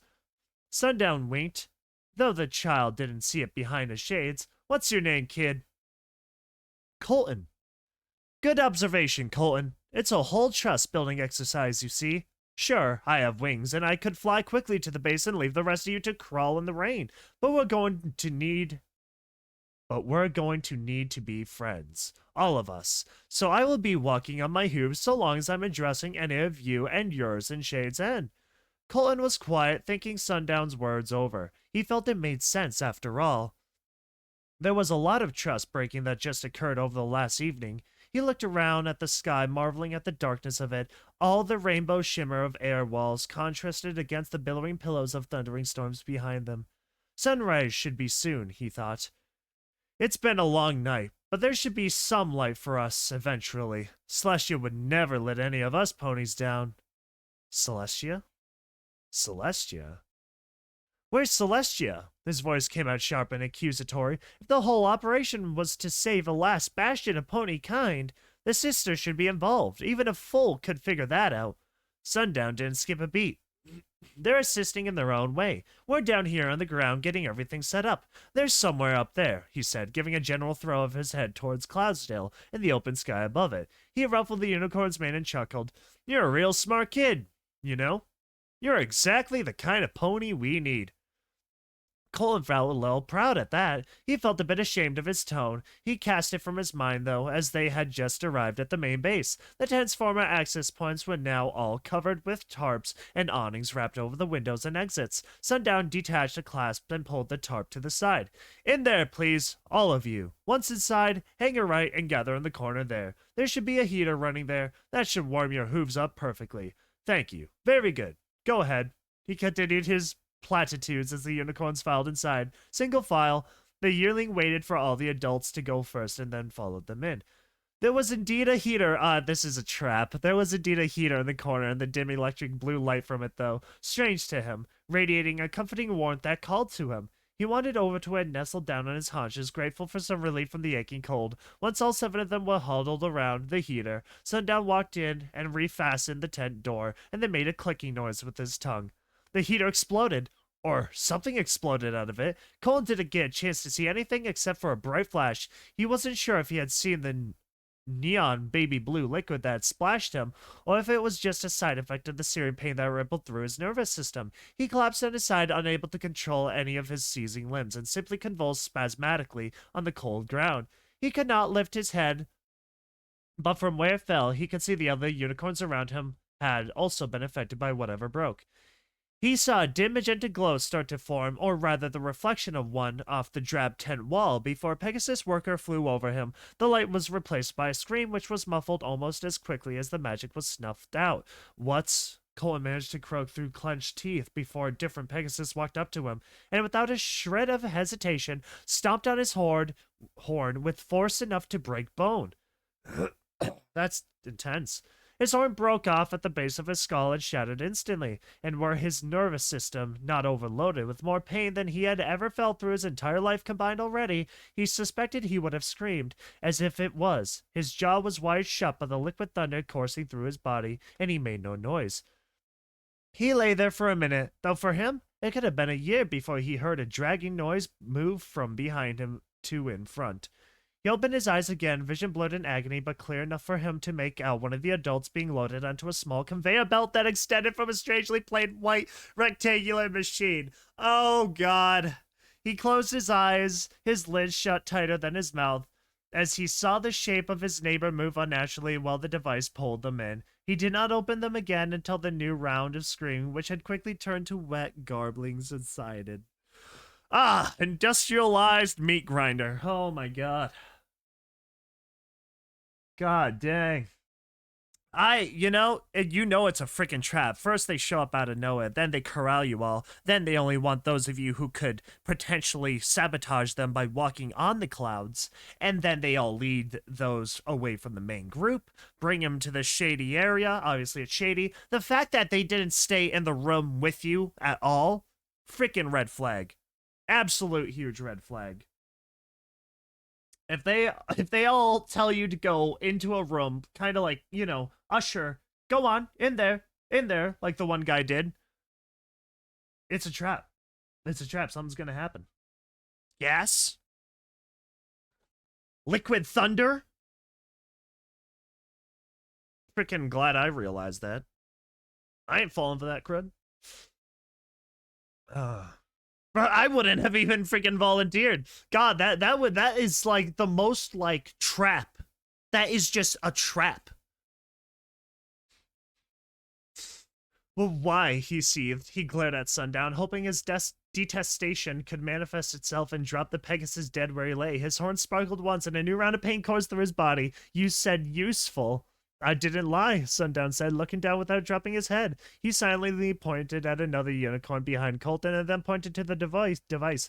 Unicorns who can cast flight or cloudwalk are absolutely, positively essential to free movement to and from Cloudsdale for non-Pegasus ponies. He turned his head down now, smiling slyly at the catatonic yearling.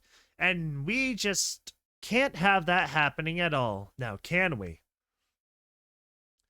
Colin closed his eyes at the reply.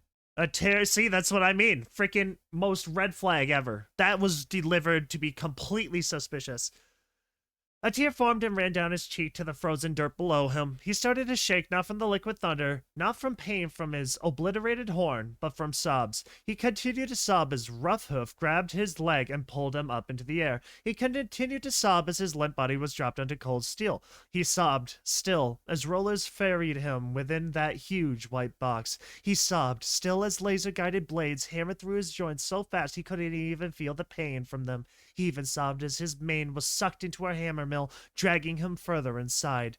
And then he did not sob. Colonel Sundown walked over to the backside of the Pegasus device and watched with satisfaction as 3 separate outputs shook and sputtered out their produce. From one, spectra poured out, its brilliant colors lighting up the boring-looking tent. From another, a brown, fibrous mush was extruded, fertilizer for the fields. The last one was not a simple spigot, though. The colonel watched, pleased as the battery showed an increase in charge. It really was fascinating to him what you could extract from ponies. Industrialized murder. That's what this is. Squadron 4, re-register your tower online. Please proceed to base 4. Squadron 6 to command, tower online, orders required. Squadron 6, reconvene with Squadron 4 and proceed to base for debrief. Squadron 5, ETA required on tower. Stormy Knight shivered in the rain. It had warmed up, thankfully, and he was no longer struggling to hold frozen tools with numb hooves and lips, but the wet still soaked his coat entirely. It wasn't enough that his work was tough, but now he had to be carrying what felt like at least 20 pounds of water in his hair. He spat out the wrench he had been holding and tapped his radio. Squadron 5 to command, ETA on power on 5 minutes. Power on 5 minutes. There was some standard reply, but Stormy Knight wasn't listening to it, having already replaced the wrench back in his teeth. Giving status updates wasn't going to get his command module tower operating, and the cracks and snaps menacing from the blackness 1,000 feet up were more than enough motivation. He finished with the wrench and spat it out again.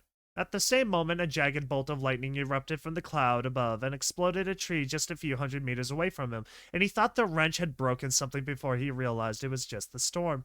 He looked at the smoldering remains of the tree behind him and hastily tucked the rest of his metal tools back into his saddlebag. The rain had gotten warmer, and with this unnatural heat, the sky too had started boiling, the inky masses roiling with conviction and friction, building up more charge than any cloud Stormy Knight had ever seen. He was pretty sure there were legal limits on safe energy capacity, but then again, Mother Nature didn't care for a bureaucrat's rules.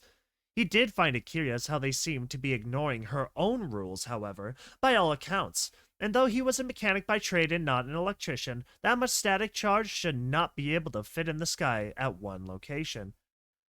Another blast of lightning ricocheted down its path of at least resistance, seeming to bounce off of nothing but air alone, and struck the same exploded tree. He closed his eyes to the blinding light, and the explosion noise knocked him onto his side.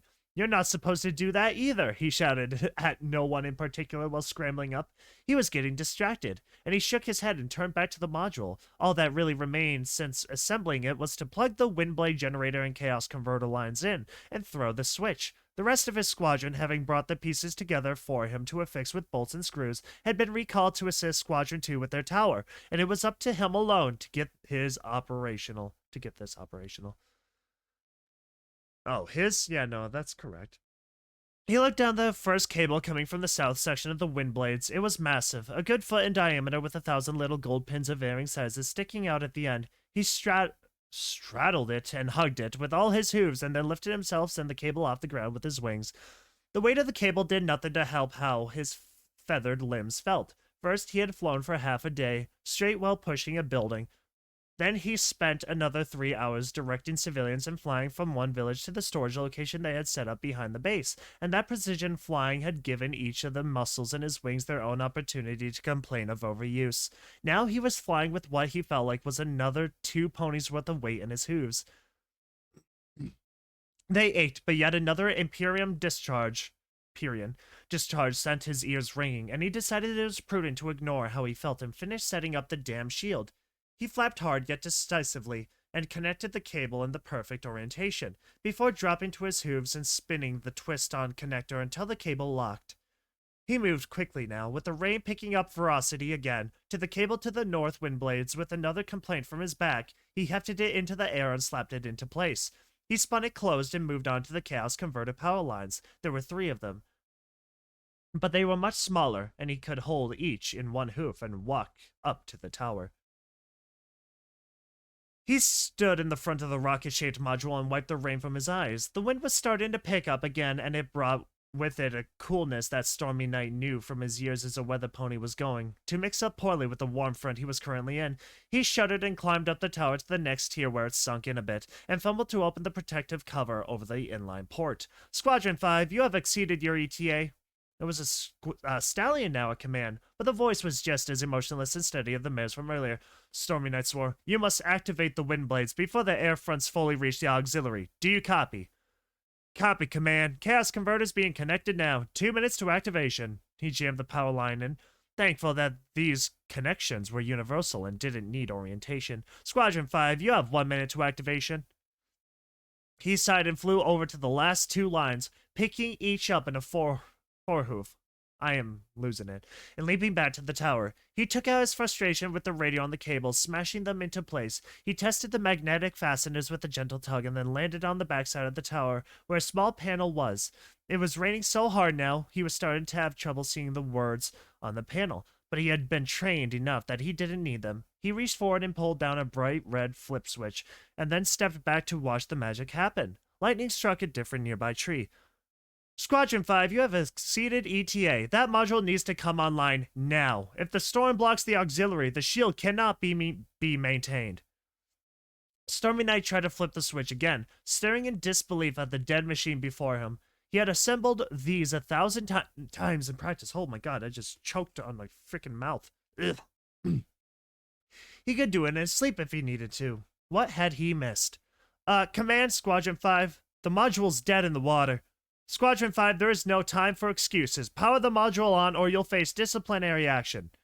The radio operator cut short for a moment while Stormy Knight flew hectically over every part of the tower, checking to make sure it was plugged in and fastened correctly.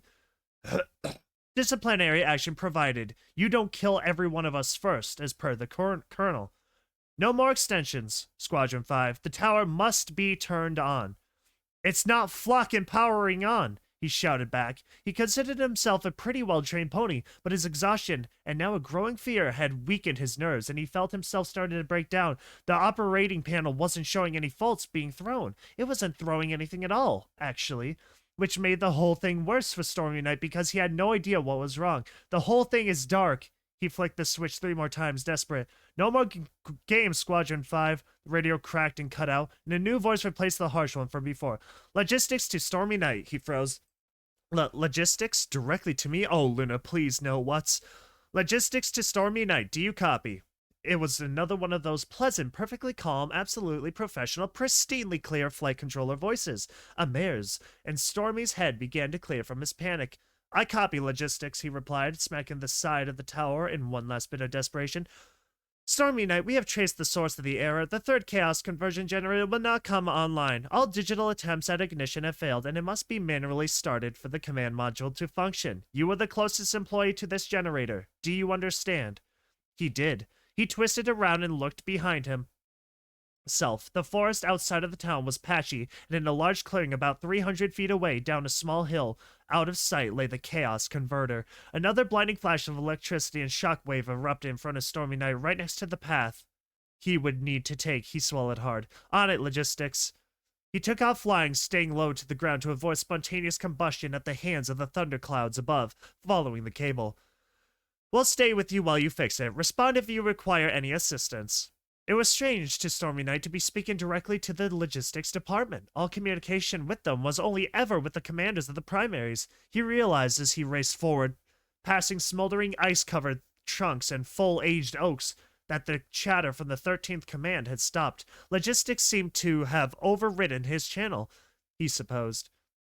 He wondered what they were currently thinking about him now, with them having suddenly gone offline after being chastised. Did they think him a coward? His eyes were locked onto the cable, following the twisting black serpent in the pitch black of the night. Obscured by thunderheads, lightning flashed more frequently now, and with the afterimage of the cable in his retina and the faint glow from burning wood giving enough contrast to see the coil on the ground, he reached the clearing and stopped. This is the perfect time for some sort of oversized monster or perfect predator to just jump and kill him right here and now.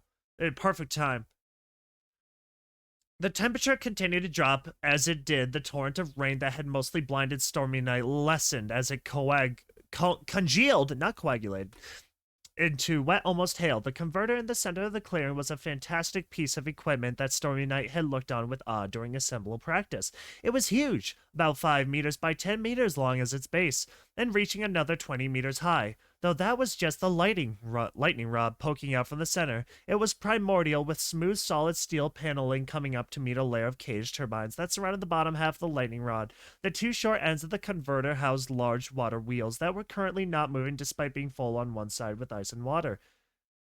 It was designed for taking the brunt of the reckoning, the chaos, and converting it to power the shields protecting Clydesdale from that chaos.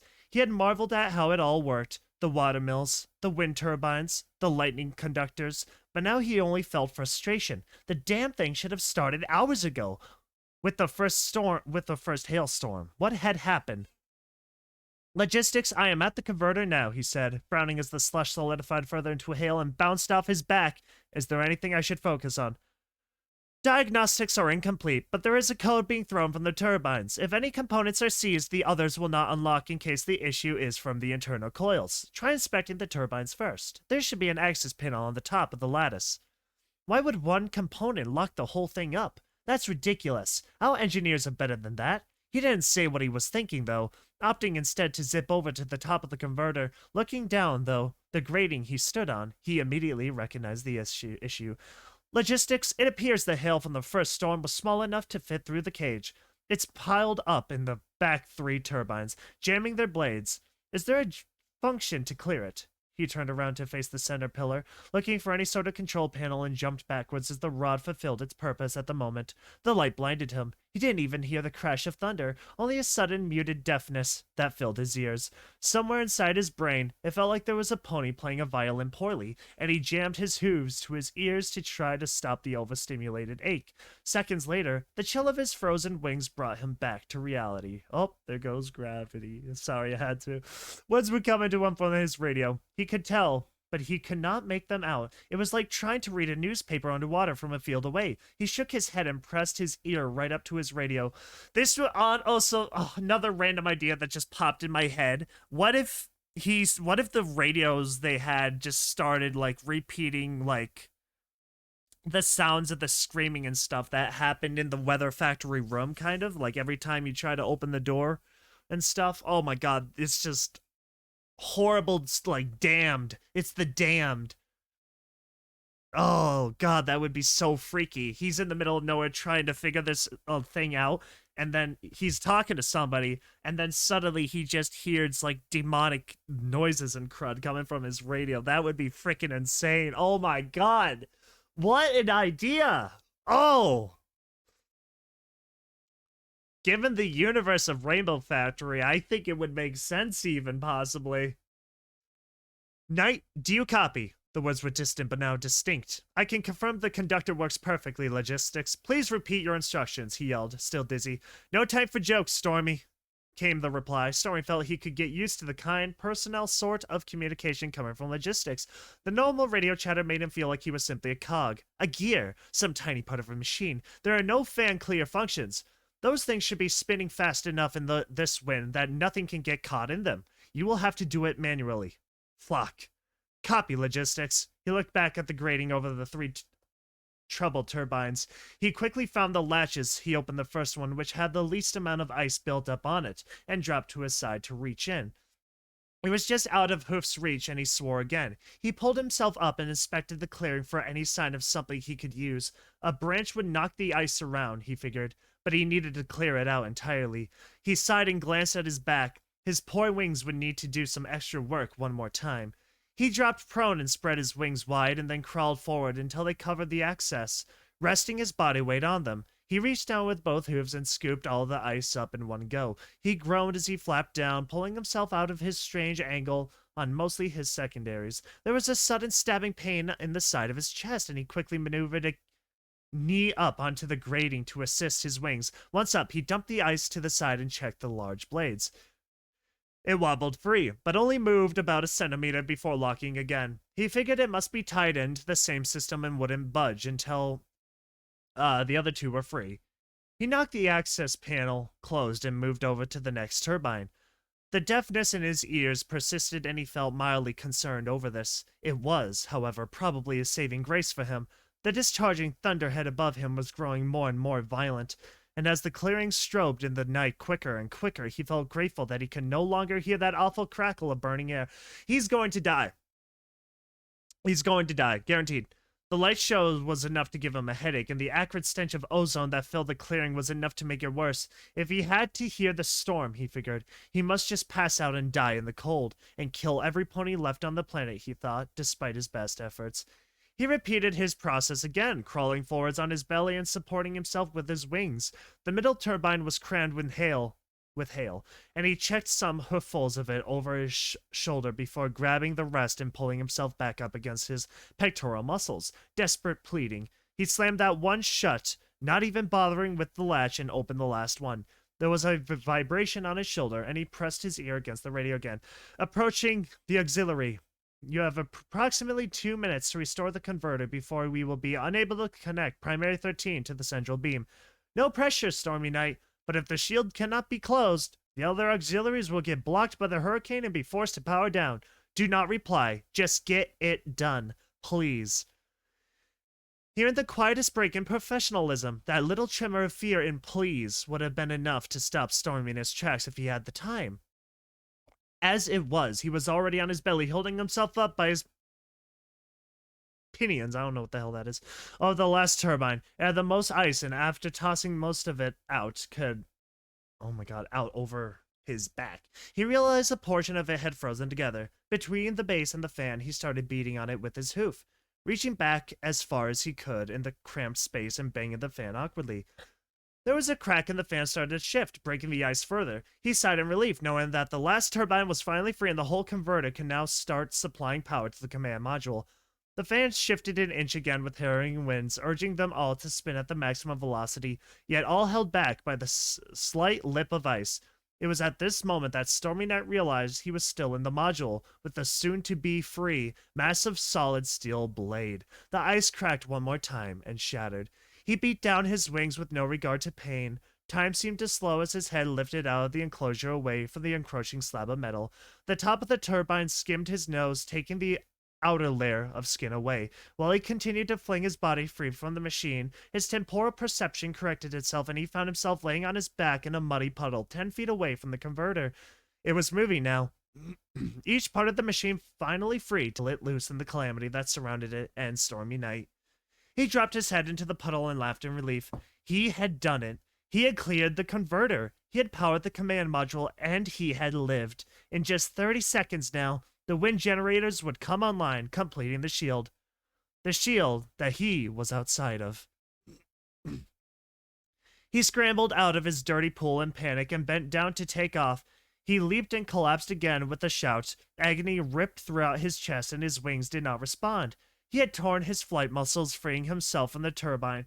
He got up again and started running, galloping harder than he had ever had before in his life, jumping over the burnt remains of fallen trees, smashing his hooves through patches of frozen dirt, straight ahead through the patchy forest, uncaring of where lightning was going to strike. He had to make it back. When the wind blades came online, he would be stuck out in the reckoning. The air was already colder now than most winter days he had experienced in Trotland, and he expected by sunrise it would be unlivable in just his standard corporation vest. He cleared the last of the trees and could see the trench now, and the village was just beyond it. The thrumming of his hooves were the only noise he could hear, and he focused on each thump as his legs stuck to the ground to help him ignore the screaming nerves in his chest. Had the thunder not deleted his perception of sound, he knew he would be able to hear the whine of the wind generators as they geared up to speed. He knew he would be able to tell how close they were to firing based on their pitch, but he could not hear it, and he did not know, and he pushed himself to run just a little bit harder, a little bit faster, a little bit closer.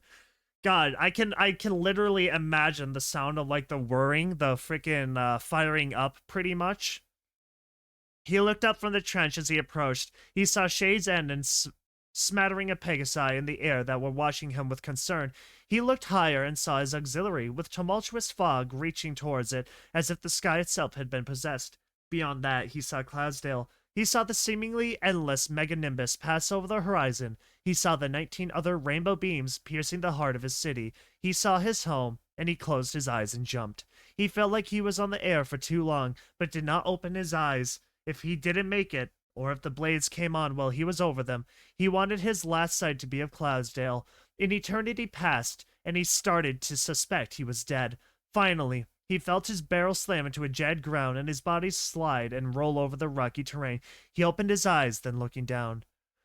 The first thing he noticed was the blood pouring from his ankle, which seemed to be missing about an inch from what he felt it normally was. Beyond that, he saw the wind blade, almost at the troposphere, closing off the bubble and severing the storm. His radio shook again with orders for the squadrons. He couldn't tell what it was saying, but watching hundreds of Pegasi rush up the billowing cloud before the auxiliary and starting to beat it, he could guess what he missed. He dropped his head to the ground and watched upside down as the 13th Primary Auxiliary Factory lit up on its highest point. Energy wrapped around an antenna at the very peak and then flared. And the last laser of magic raced towards the center of Cloudsdale. There was a change, then a subtle one, as if some pony had turned all the lights in the safe zone up, just a little bit brighter, and a massive rainbow pillar raced to the troposphere from the heart of his home. It struck the atmospheric boundary and then spread out, a razor-thin sheet of pearlescent light, expanding in all directions towards the air walls. The shimmer turned harshly where it met the air walls, chasing them down to the wind generators where it reached the bottom. The entire bubble pulsed once, fluttering Stormy Knight's already racing heart, and then there was silence. There was no more rain, no more thunder. Lightning struck the air wall near him still, like a maniac axe trying to break inside to no avail. There was no more freezing wind cutting through his flesh to his bones, no more hail taking chunks of his hide out, no more snow freezing his eyes shut. There was silence, too, but he attributed that to his blown-out ears. He rolled his head over to his radio, listening as his relief gave him exhaustion in to overtake him. Gave his exhaustion in to overtake him. Relief gave in to his exhaustion. I don't know. He slipped into darkness, smiling, hearing one last call from the communicator. Good job, Stormy. You saved us all. Logistics out. It's freaking gosh, dude. That's enjoyable. That was a very strong action sequence. That was very well done here. We're almost done with this story. We got a little bit more to go. Alright, so Chapter 7, things are getting a lot more intense now for Cloudcover here. Cloudcover hovered still in the middle of Gentle's office, feeling a bit like an old cartoon character. When the door had unlocked, she had leaped up into the air with hind legs dangling and her forelegs up in shock. See, now that's hella suspicious. It's one thing to, like, be in the room awkwardly, but, like, it's definitely one thing to get shocked and spooked. Like, now that means you were definitely up to no good. Now she figured she needed a skinny lamppost she could hide behind, some access to hammer space to disappear into. The door opened sharply but only moved an inch before suddenly halting. Uh-oh. She could hear a murmured argument outside and prayed for time to stop while she frantically looked around the room. A microsecond later, she remembered the wooden cabinet to her left, and she jumped into it and closed the door so quickly that she could feel it rocking in place. It was a tight fit with various jackets and professional-style clothing accessories bunched up behind her. If she breathed too deeply, her belly might push open the door. And so she subconsciously decided that she would just stop breathing entirely to avoid the chance. Fair enough, I suppose. There was a faint beam of light coming through the gap between the two doors, and she cursed her curiosity. She craned her neck painfully, just enough to get the slightest sliver of vision into the office outside. The door swung fully open now, and she recognized the strange stallion named Foresight from earlier, holding it open for Gentle to walk in. Despite her concrete expression, cloud cover fell. She looked tired, exhausted even. Her squinted eyes were dark, and her gait was ever so slightly jittery. Foresight followed Gentle into the room and closed the door behind him. Last I have been informed is that the 13th Auxiliary was having difficulties with their generators, a malfunctioning chaos converter keeping a generator module offline. So, is it still on schedule? Gentle asked. She spoke softly to Foresight and it sounded to Cloud Cover as if she had been speaking for a full day straight. The harsh tones she had used in their interview were gone now. Cloud Cover wondered about the sudden change. Half an hour ago or less. Then that from how she felt. Gentle had sounded no different from the same cold, heartless bitch that Cloud Cover had interviewed the day before. What had caused her to lose all that energy? To seemingly shrivel up like a mushroom left in the sun? Or maybe, she focused on Gentle, she spoke and moved and gaped.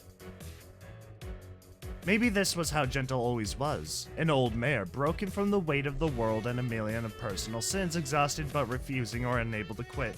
You know, it's interesting to think about that, like, the world outside the factory right now is probably literally freaking dying and exploding in the worst ways possible here. From whatever, God, Lord knows.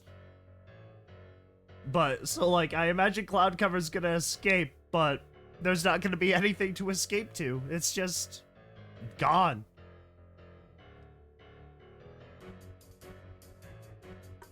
Crazy. Yes, Miss Butterwing. They haven't told me yet, but the central tech mag shield came online 5 minutes ago. So really, he trailed off, sounding sad. Gentle didn't reply. She walked around her desk within a foot of Cloud Cover's hiding spot and then to the picture window. She slid one of the curtains to the side, looked out into the night sky and frowned. You won't be able to see it from here, Foresight said, answering her question before she asked it. If you'd like, I would love to escort you to the foyer where the central beam can be seen. He smiled awkwardly behind his broken glasses. Ooh, player. Gentle turned and smiled meekly at Foresight. No, thank you. I believe you. How soon can we come? She froze, staring at her desk and the bright red folder open on it. Oh, Luna, I forgot the flocking report. She'll know I'm here. I'm dead. Cloud Cover's thoughts raced. She shifted her knee as quietly and slowly as she could, poised to shatter the amulet on her chest and tried not to let her panic change her controlled, sedate breathing. Gentle walked up to the folder silently while Foresight looked at her with a quizzical expression. She quickly read the open page and then tenderly closed the folder. Cloud Cover could not see Gentle's face from her vantage point and wondered what she was thinking. Sorry, Miss Butterwing, you were pondering? Foresight asked, his tone matching his curious face. Sorry, I was asking how soon the board can be convened.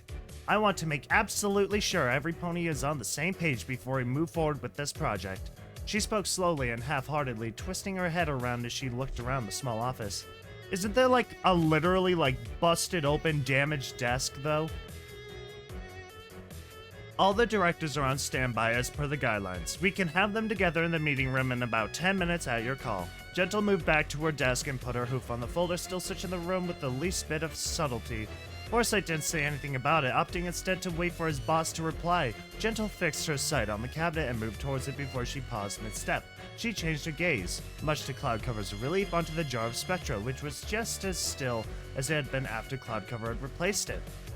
No, Gentle said, drawing the word out, distracted from her conversation with the Stallion. Stallion, yup, that's the word, Stallion. No, I'm sorry, Forsyth, she said, walking up to him and bringing a hoof to his cheek. Forsyth frowned. I know what you're going to say. I know. I won't do it until you tell me to. I know. They stared at each other then, and Cloudcover prayed one of them would break the silence that had persisted for a minute after Gentle had spoken so she could exhale and get a new breath. She's been holding it. She's been trying.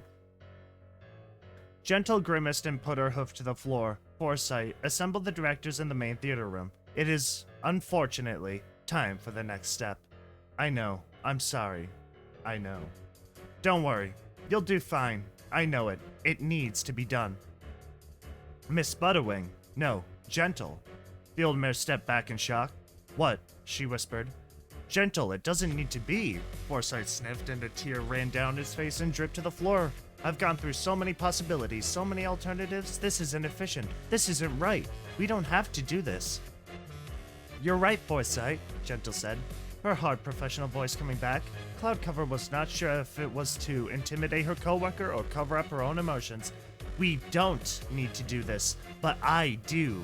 I do, Forsyth, and I know that you know that. It'll be fine. Come here, she said, embracing Forsyth. Oh, God. Big word. Whatever, Tommy. Whatever the frick, I don't care. Of tone and action confused Cloudcover.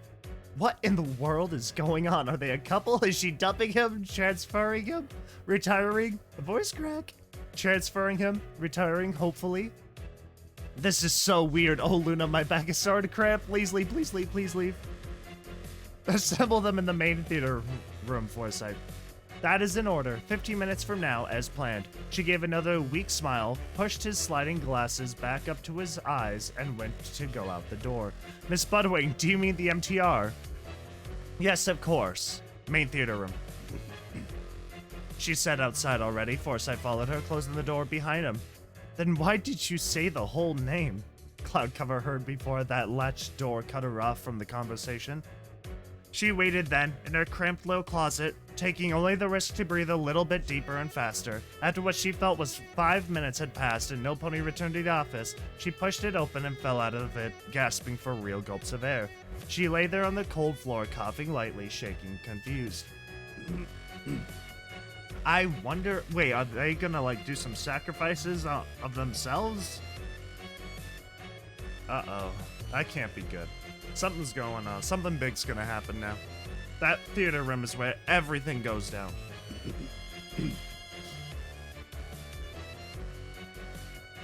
What had she just overheard? Nothing they were speaking about sounded like any aspect of the contingency she had heard of. But Forsyth seemed extremely worried about it, so it must have been serious. And what was all that nonsense with Gentle Butterwing, steel-eyed and keen-minded dictator of the Cloudsdale Weather Corporation, breaking down emotionally with her underling? That's a fair point. Cloudcover pulled out the lush chair at the desk and flopped onto it.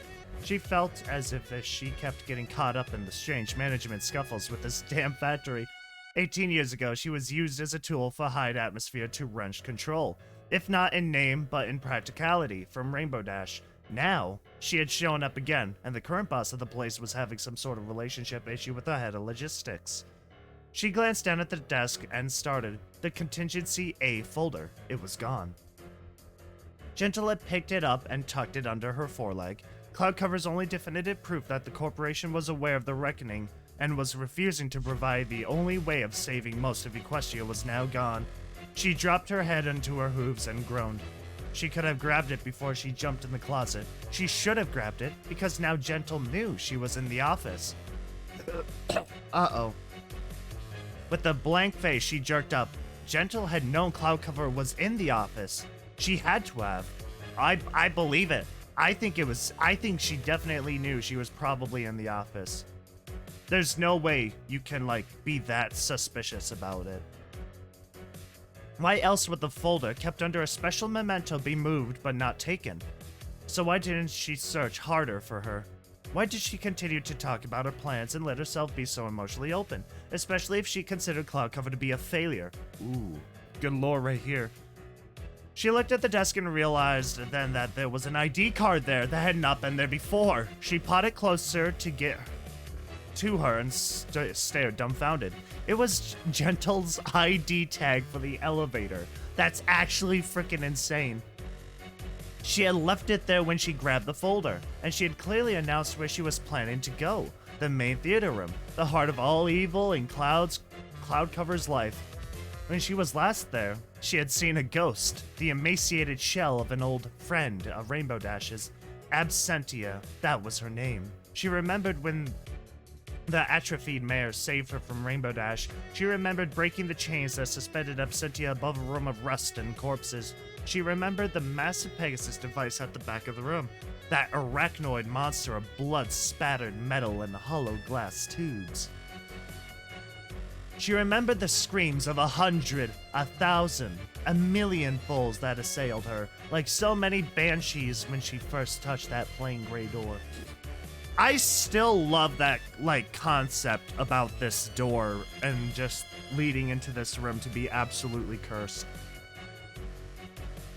It was a trap, obviously.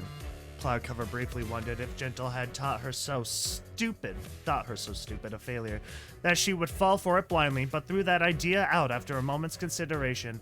She might not be a Pegasus to Gentle, but she was still a living, breathing adult pony, and the executive director of the corporation was not in a position known for underestimating others, so it was blatantly a trap, but also one that Gentle expected Cloudcover to fall for despite knowing that.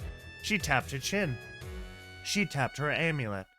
She tapped her chin again. She thought of Corona, realizing that she had done so more in the last day or so than she had in the last decade. What would he have done? She tapped her amulet again. He would have run, as fast as he could, away from the danger. Is it cowardly to be realistic? She shook her head. There was no time left for philosophical questions. What would Cloudcover do, she thought, changing tracks. She looked at her cutie mark. I would investigate, no matter the risk. Are you sure? Personally, if I'm not armed to the frickin' teeth, I mean, this is some Resident Evil type crud here. Just, you know, without the zombies and everything. I mean, I don't personally want to walk into Umbrella HQ's, like, main room of trauma. And experiments. Not experiments necessarily, but the freaking pony meat grinder. Just, with my fists. That's not really something I want to do. Was it courageous to run forward to certain death? Yes, that takes courage. I would say if you have the ability to run to death itself, that is courageous, yes. I would classify this as being certain death. Certain death. Yeah, that's courageous. She spread her wings wide and brought them down hard, taking off. She snatched the ID card from the desk and threw it on. Adjusted her saddlebag and aimed at the door. Suppose I'll have to find out, she said, blasting off. I guess it depends on the context here. She has the ability to leave, but she's going to do a little confrontation. I probably would be like, nah, I'm good. I'm leaving. Peace. Honestly, they mentioned the window right there. I would blast through that sucker just first chance I got. I'm not gonna take some lowly, measly elevator to get out of there. I am going to get the hell out of there, whatever means necessary. Crack a couple skulls if gotta, right? It's either that or, you know, you be freaking eviscerated and turn into paste. Literally. About halfway between where she had launched out the glass at the back of the room and the door, she remembered that it had opened inwards. Beating her wings harder, she shifted in the air and collided with the glass pane with her shoulder. The door's hinges were not made of any security material, and the whole frame exposed. Cloudcover's momentum carried her forward. The flying door whipped outwards and knocked over two large stallions in vests who had been reaching to open it. Cloudcover carried through and shoulder checked the wall across from Gentle's office. She looked down to see the two surprised stallions shout at her while they tried to untangle themselves from each other and the remains of the door. She dropped and springboarded off the panel, rocketing herself forward while knocking the two guards back, and flew haphazardly down the hallway. She rounded the corner, skidding in the air as she did so, and locked eyes on the panel for the elevator. Between her and it were a small group of employees, some ponies in lab coats, and one in the armored vest. She shot down the hallway, shouting, bowling over the employees. The guard made a move to reach for her, but she dived instead of trying to go over her, and caught her hind legs, tumbling the mare face first onto the floor. The elevator access rushed to meet her, and she grabbed onto the middle and closed her wings. Dropping fast in front of her, she scrambled to her hooves and leaped to the security panel, smashing the ID card against it over and over. She looked down the hallway as the other two guards rounded the corner, pointing at Cloudcover and yelling for the employees to stop her. She turned back to the panel and realized she was holding the card backwards. She flipped it, the reader instantly accepted it, and the doors whooshed open in a split second. She jumped inside and rapidly smacked the closed door button, right as a confused scientist stopped in front and reached for her. She smacked his hooves away and growled, and he recoiled. A tiny voice at the back of her subconscious wondered what it must have looked like for him. Here, she was raged, sweaty, mane unkempt and full of grease, baring teeth and feral eyes, ready to snap his foreleg up if he had gotten any closer. She stood there, shaking and hackles. What the frick? Shaking and hackles raised like a cornered wolf, daring the scientist to try again. I think I could win. He looked at her wide-eyed and hit a button on the exterior panel, closing the doors with that same whoosh as a moment ago. Cloudcover sat down, surprised at this turn of events, and then hit the button for the main floor so the guards couldn't just reopen the doors. The small room shuddered, and then Cloudcover felt this familiar sensation of movement while staying still. She looked at the numbers available to her and thought for a moment. When she had been there, voice crack, I do deeply apologize. I've been recording this in parts because since the last Rainbow Factory video, I haven't wanted to, like, overdo it so I can keep working on these. But unfortunately, my preferred time of recording is the morning, like, immediately as I wake up. So, yeah. It's rough. Let's just say it's rough.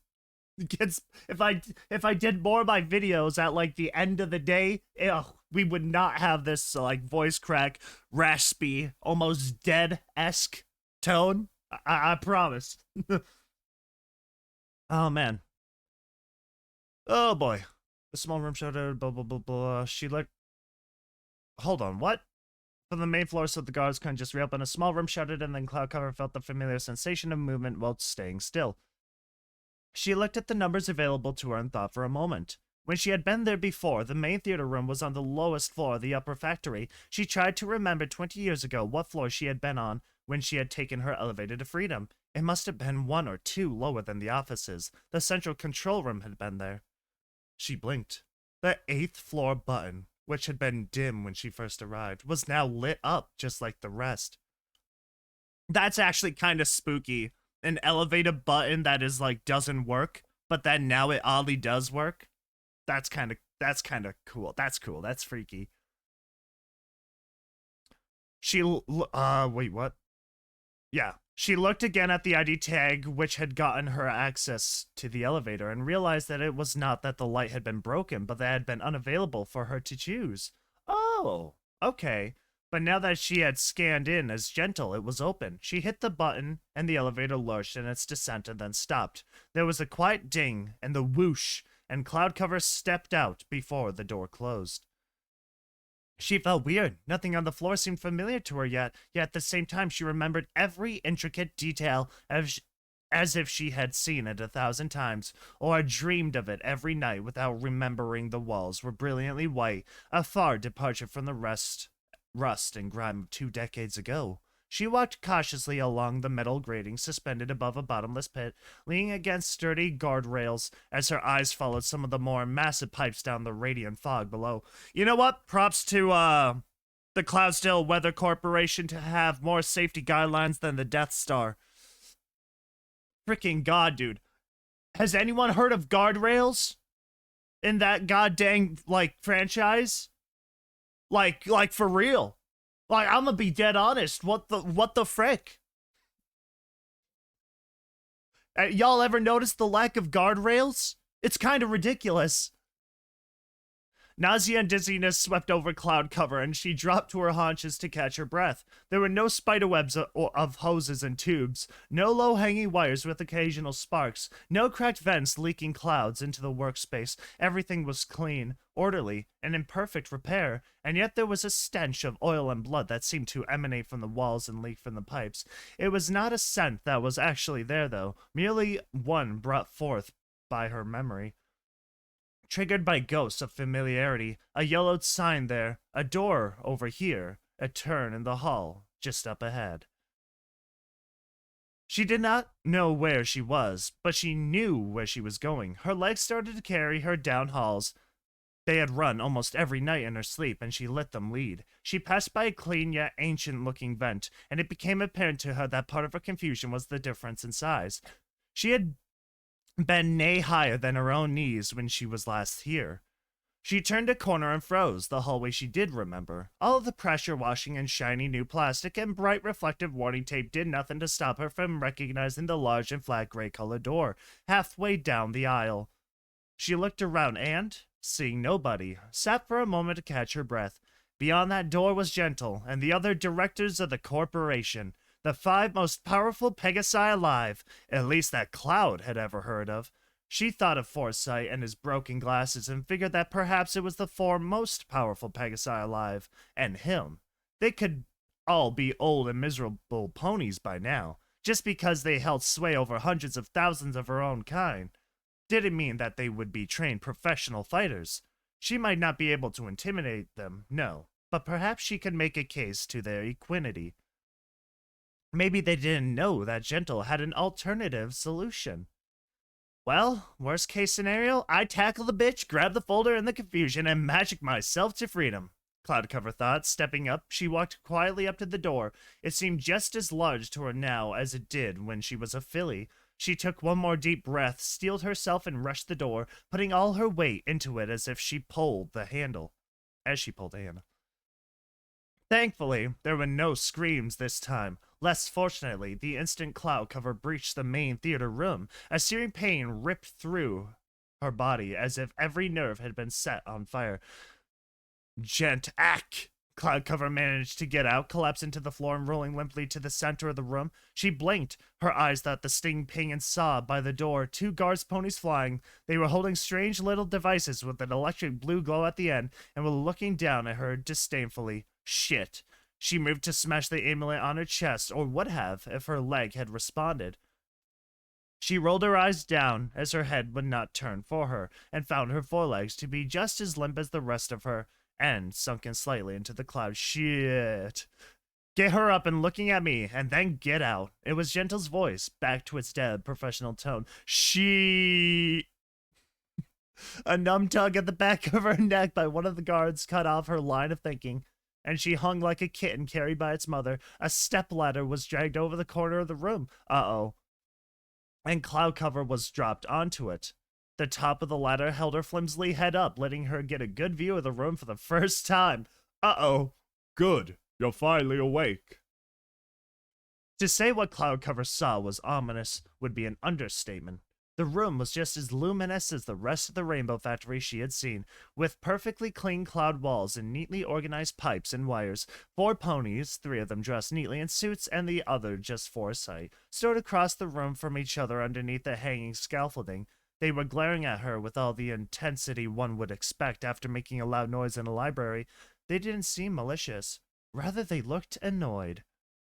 In the middle of the room, at the back wall, was what really filled Cloudcover with dread. There, amidst all the splendid spotlessness, was a huge machine. Its steel shell was oxidized and dented, and at the top of the thing where an upside-down pyramid-shaped hopper stood, there was a line of rust that circumnavigated the opening.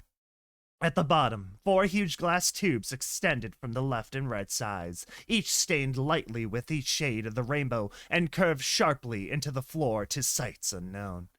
Cloudcover had seen this before. She had seen it only as a backdrop to a timid and broken mare lifted by chains, covered in dust and blood, surrounded by pigeon-chewed corpses. She didn't know what it was, but from all she had read and all she had watched when the royal inspection had concluded, sorry, she knew it had to be a Pegasus device. Gentle Butterwing was standing in front of it with her back to Cloudcover and the other directors, and was fiddling with some small controls on a panel set in the device. Cloudcover heard the door click, close to her left, and Gentle turned around. "You are a colossal pain in the ass, do you know that?" she said. "Why, Gentle?" Cloudcover shouted, refusing to play games or pretend to be nice. She expected she would die soon, and needed to know, "Why are you letting everyone die?" "Because they're supposed to," Gentle said absentmindedly. Flying up to the left side scaffolding, she started pulling levers, small levers, and turning large wheels, and said no more. Cloudcover's eyes twitched. What sort of answer was that?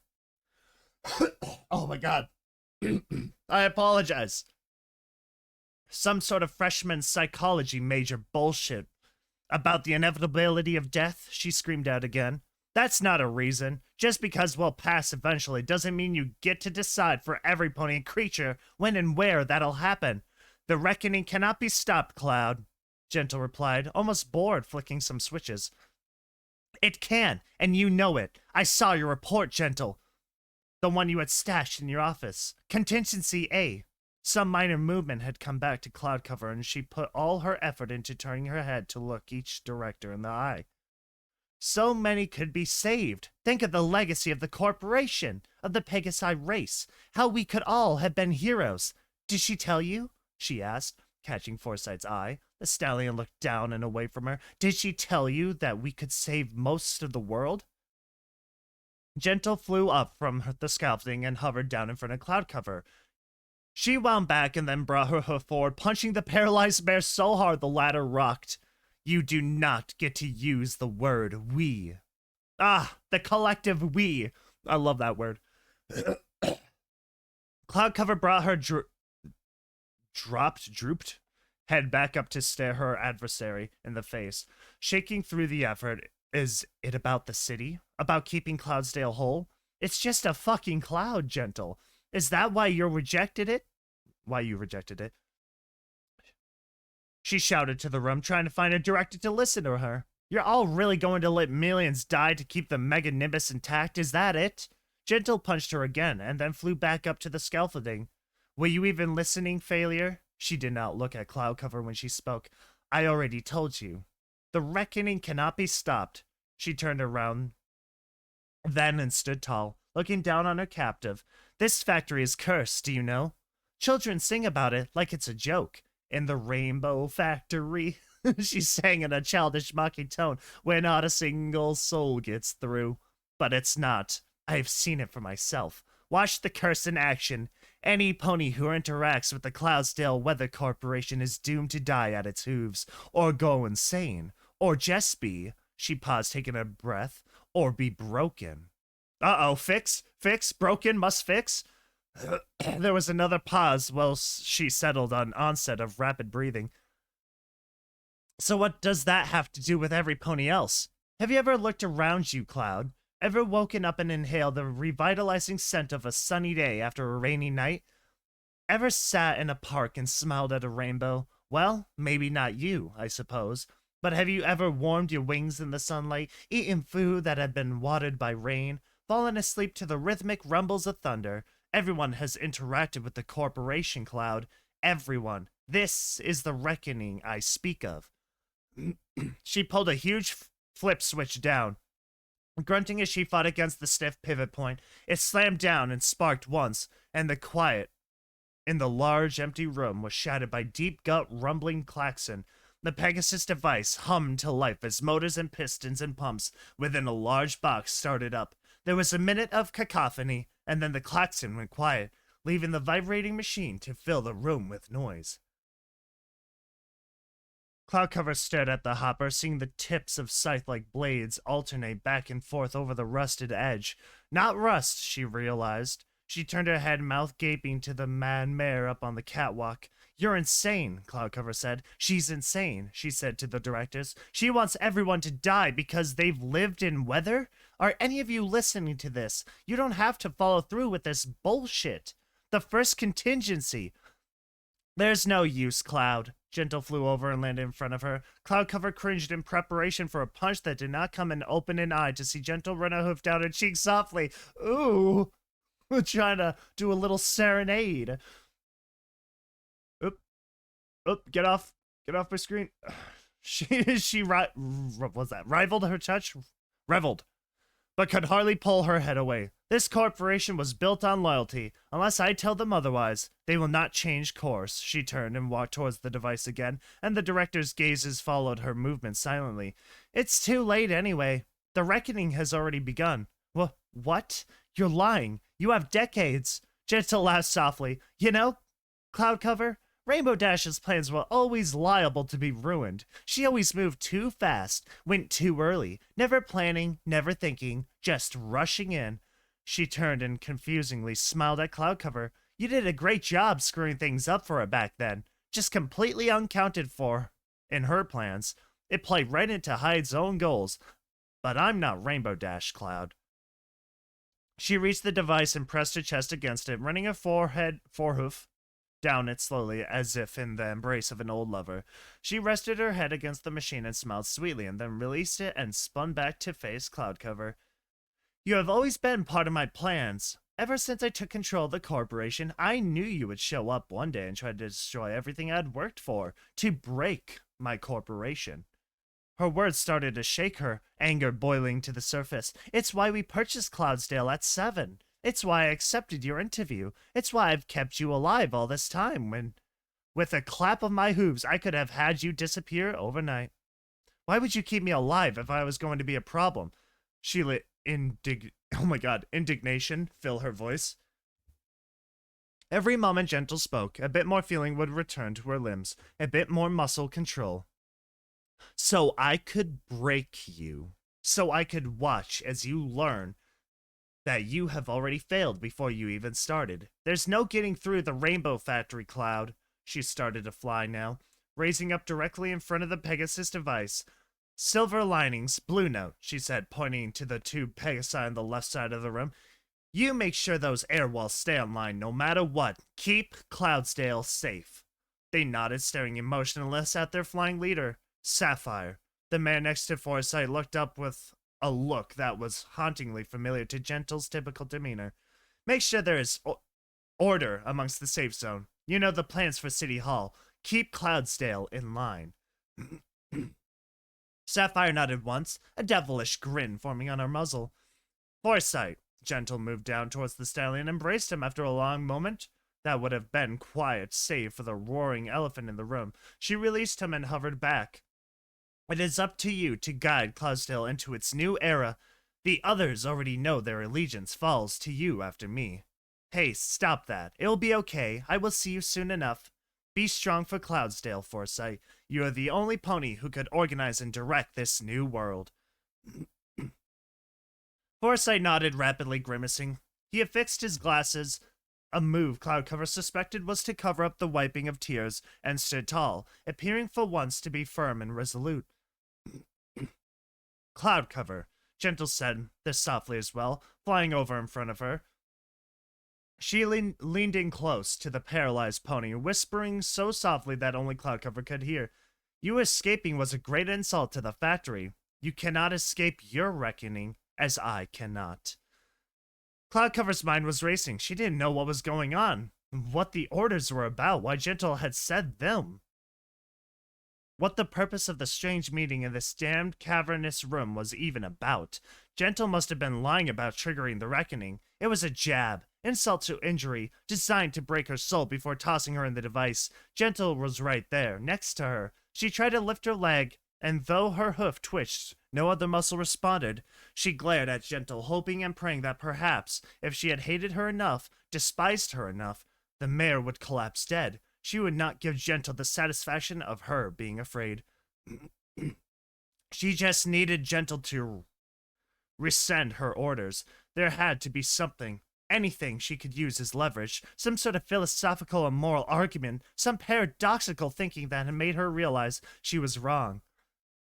Gentle pulled back, running another hoof lovingly across Cloudcover's face before grabbing her chin and wrenching her to the floor. Cloudcover crumpled, rolling onto her back, from where her head lay, she could see just the Pegasus device looming 10 meters away. Metras away. That's what it says. Meters away. Upside down, but grinding and shaking and begging for its meal all the same. And then she saw Gentle, positioning herself directly above the hopper. She hovered, her limbs hanging limply, and looked to each of the 4 directors in turn, saluting each one with the dip of her head. Then she looked down at Cloudcover and smiled. What? Why would she do that? There is no way to fix this, Cloud. We all must accept the curse. I have delayed my reckoning for too long. It calls to me. I hear the loving whispers at night, see its beckoning avatars in the day, feel the warm embrace when I am near, smell its blood and spectra when I am far. You and I have both delayed this for far too long. What are you? But I'll be damned if I let a failure have the honor of going first. She looped grandiosely, no, that's alright, in the air, spiraling with her wings splayed out full in one final stretch, and dove headfirst into the scissoring blades of the Pegasus device. There was no noise from her, though various internal modules hummed to life at the detection of fluids. Her light green coat vanished to be replaced by a boiling heap of gore and blood that churned and bubbled in the rapid blender.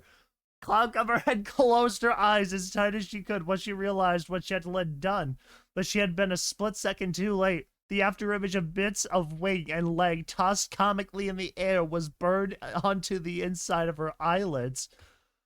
God, that's actually freaking graphic. She just straight up flew into the meat grinder. Cloudcover yelled out an extended no that rang over the gurgling sputters of Gentle's remains. She had wanted Gentle to die, yes, and perhaps even at the hand of her own machine, but not yet. Not until she had issued the order to follow Contingency A. Not until her malevolent plans had been unveiled to the world, and she had been caught and tried and punished. Not until Cloudcover had escaped. The final bits of Gentle finished falling into the machine, and a brilliant glow filled the room as fresh spectra ejected from the device, filling the large glass tubes and radiating shimmering shades of green and red. Clown cover? Did I seriously just say clown cover? Cloud cover could not open her eyes. The machine finished its deed, and there was a whine as gears slowed down until it idled, waiting patiently for its next meal. Forever unsatiated, the directors walked out slowly from the room as the last of the spectra drained into the lower floors, paying no heed to Cloud as she lay still on the floor. She kept her eyes closed, hoping that perhaps she was simply still in another one of her nightmares, and hoping that perhaps at any moment Luna would come along and blast the dream apart and comfort her, and hoping perhaps that at any moment she would wake up and be at home, in her bed covered in chill sweat, but very much alive and safe. She heard the door open and shut as the directors filed out. She heard it open and shut again. With what she supposed was the 2 guards that had paralyzed her, she felt her forelegs get grabbed, noticed a strange sensation of television static where she was held, and tried to kick one of her hind legs. It jumped an inch, but she gave up hope. It was progress, but not enough. Cloudcover did not open her eyes as she felt herself slowly dragged forward. The Pegasus guards were walking, one on either side of her, hauling her up towards the device. She did not consider herself religious, despite her frequent praying as of late, but she called out with her mind, begging some pony, some god or goddess, anything to show up and rescue her. She thought of Corona, and admired his bravery in not only facing but summoning death. She still feared the unknown that lay beyond. She felt a tug on her forelegs and then a second stronger tug, but did not open her eyes. The guards tugged hard one more time, aching her sockets, and she realized that she was no longer moving. There was a weight on her breast, circular and centered directly over her heart, pinning her down to the floor so hard that she could feel the clouds started to bunch up by her withers. Cloud cover opened her door. What the frick am I saying? The door? There's no door here. Opened her eyes and immediately regretted it. Standing between her hind legs with a solitary hoof. I just can't talk. I can't talk. It's too early. I'm brain dead.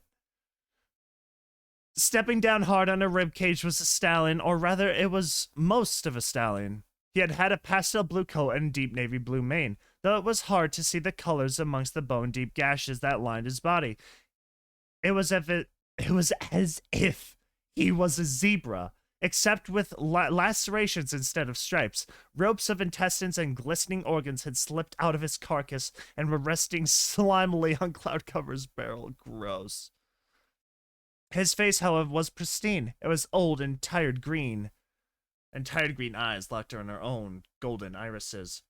There were scars, absolutely minor marks compared to the evisceration around them. Cloudcover recognized the face, but she could not remember who it was or how she had ever known them.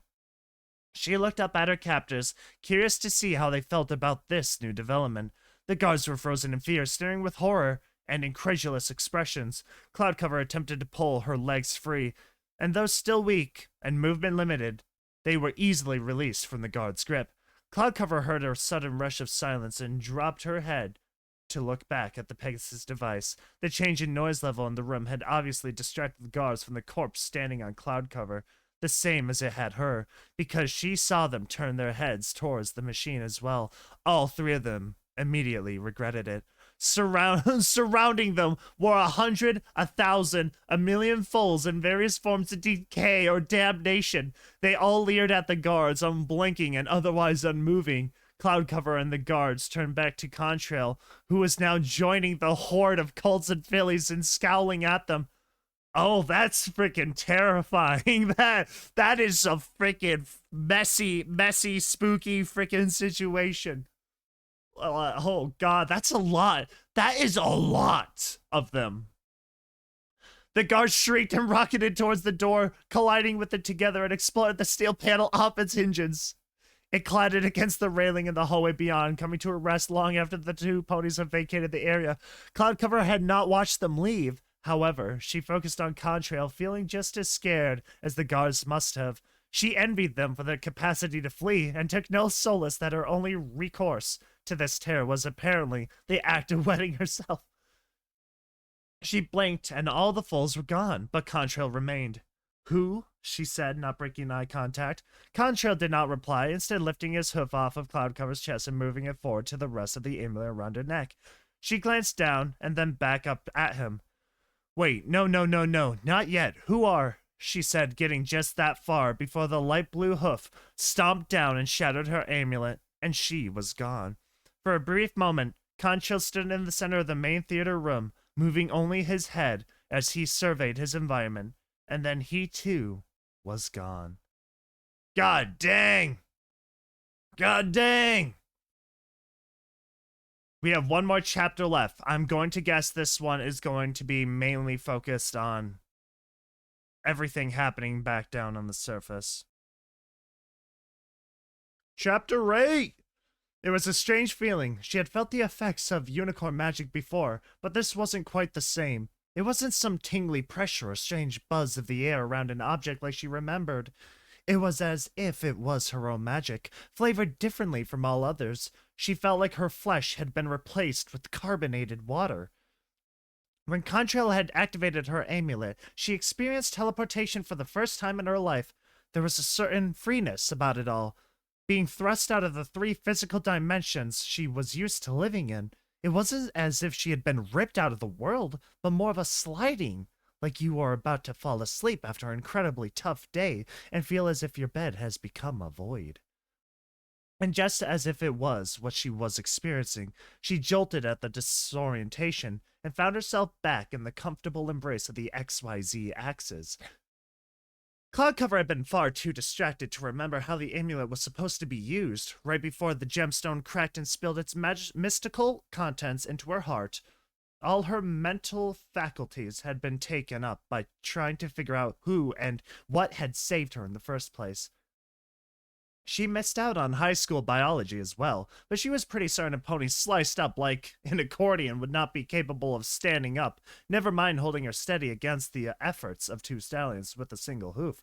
What had that thing bothered to intervene in the first place? And what was with the sea of children that surrounded them? No, there was far too much that she had been thinking of, so she did not consciously provide a destination for the magic when she slipped out of existence. But then, in what must have been a millionth of a second, when she found herself in a universe devoid of stars and depth, a small lilac filly deep within the corridors of her psyche called out, wanting to go home. And now she was home. She landed or appeared on her bed, still on her back, still filthy and twitchy and shocked. She blinked and found a familiar ceiling returning her gaze.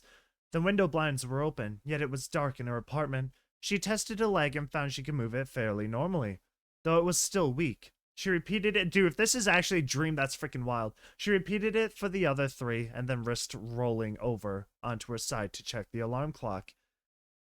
It was 5:30 in the morning. In about half an hour, Celestia's burden would lift past the edge of the meganimbus, basking in the city in its majestic light. Cloudcover squinted. The sun had not yet risen above Cloudsdale, but it would have crossed the true horizon by now and started to brighten the sky. Yet, her room was just as dark as midnight. She rolled out of her bed, silently hoping that she had simply had one hell of a nightmare. Well, knowing otherwise, she pulled Gentle's ID tag and the steel necklace that remained from the amulet off her neck, set them on her dresser, and felt them with a hoof. Solid. Real. She walked forward down the hall, legs shaking yet functional now, and slipped into her bathroom to inspect herself in the mirror. If she hadn't felt so awful, she would have laughed at just how terrible she looked. She could hardly recognize herself with her mane matted and flat, her coat glistening with sweat and oil, her eyes red and sunken into blackened sockets. A particular darkness on her coat that did not reflect in the bathroom light caught her eye, and she reared up onto her hind legs and then retched.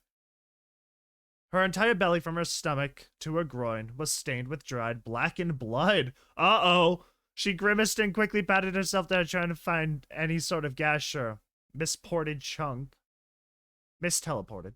And realized it had not come from her. She dropped from the air onto her flank and held her head in her hooves.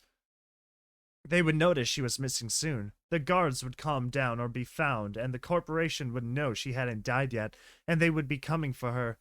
For sure, they would check her home. Likely before any place else. She knew she had very little time to figure out a plan and leave, and that it must be her first priority to do so. Instead, she stood up and turned the shower handle to the hottest it would go, dropping the CWC saddlebag onto the floor, and sat down in the quickly heating rain. Cloudcover made no noise and no movement, simply lit in the steaming water. Okay, this might get real intense here real quickly. Drench her oh my god, water drench her fully, cutting through the buildup of grease on her body, and she let the heat singe her skin, let it radiate deep within her, let it warm her to her bones. After 10 minutes, she stood up and grabbed her shampoo and started lathering it into her short mane. Working it down to her scalp, pressing harder than she needed to with her hooves, she would feel the dirt start to lift off of her, and continued massaging the shampoo for far longer than was necessary, rhythmically rubbing her head and neck with it. After another 10 minutes, she dropped her hooves and leaned forward into the scalding shower and rinsed. Her skin burned again, but as the ick was carried away from her with the shampoo, she felt a weight far greater than the dirt that had been in her mane lift away. She ran her hooves through her hair once, getting every last ounce of the now gray shampoo out before sitting back out of the spray water. She grabbed her bottle of oat-infused coat wash next and squirted almost half the container into her. Honestly, if you're covered in blood, probably using half the whole bottle feels like rational thing to do. She smashed the glob of soap against her chest and started her same methodical massaging movements as she then reached lower down body of full minute scrubbing, repeated this ritual until she was standing, holding herself up the shower curtain bar. Rubbing the... Oh my god, I cannot talk! One rear hoof. I'm trying to, like, be proactive here. I don't want this getting a little interesting, if you catch my drift. Rubbing one rear hoof on the other hind leg. Still, she did not speak or make any noise at all, or even really blink. Her face was neutral, giving only a 1,000-yard stare off into the small bathroom fan as she worked. With her whole body sudsy and bubbly, she dropped back to all fours and moved again into the water, turning her dead eyes towards the drain. She watched as the water turned white with foam, and then gray, and then red, and then black. Gross. She turned around, leaning against the surround to let the water get at her undercarriage, looking away from the seemingly endless amount of blood as it slowly drained from her fur. It was only when the water started to change from radioactive to merely hot that she finally looked back and inspected herself fully. Her coat shone beautifully with a dusty lilac color almost glowing in its wet splendor. She turned the rapidly cooling shower off and stood still while the excess moisture in her fur started to drain. She listened to herself drip and did nothing else. When the tiny planks of water on the shower floor slowed enough to her satisfaction, she bent down, spread her wings, and shook. Flinging even more water against the shower, she flicked her feathers rapidly, almost subconsciously fluffing them out and stretching the muscles. Finally, she stepped out of the shower, toweled off her mane, and checked herself in the mirror. She looked much more now like she remembered herself normally looking like, but at the same time, she didn't seem to recognize the eyes staring back at her from the mirror. She tried on a smile and took it off in disgust. Right, she said, breaking the silence. I suppose I should go. She wasn't sure who she was speaking to, or if she was simply trying to convince herself she hadn't wanted to leave her world behind when the guards were dragging her to the Pegasus Device. She didn't want to leave her world behind now, either. She knew, though, that she had to choose between the two options, and the one which didn't involve her body being finely diced was by far the more tempting choice. I agree. I strongly agree to that. I don't want to be pushed into the meat grinder. Listening to the silence of her apartment one more time, she stepped out of the bathroom and looked around paranoid. There was no pony there, and she sighed happily. Cloudcover grabbed a few things. Her second favorite notepad and pencil, every bit of non-perishable or long-lasting food she could get to fit, and an old hoodie from Cloudsdale at 7, and tucked them all into the stolen saddlebag alongside the reckoning files. She headed for the door and then stepped quickly into the bathroom and came out with her favorite brush, a gift from Pop Scream. From when she first went on camera, she tucked this into her bag as well and made for the door again before she froze in place. She looked back to the window and saw it was still dark outside. She looked at the alarm clock and found it was now 6:30. Cloudsdale did not get storms nor dim foggy days. Where is the sun? Uh-oh. About that. She raced outside now, not even bothering to close her door behind her. She skidded down the hallway to her apartment exit and slammed it open. Tumbling outside, she made 10 steps out into the plaza outside her home and suddenly lost all the recently regained control in her legs.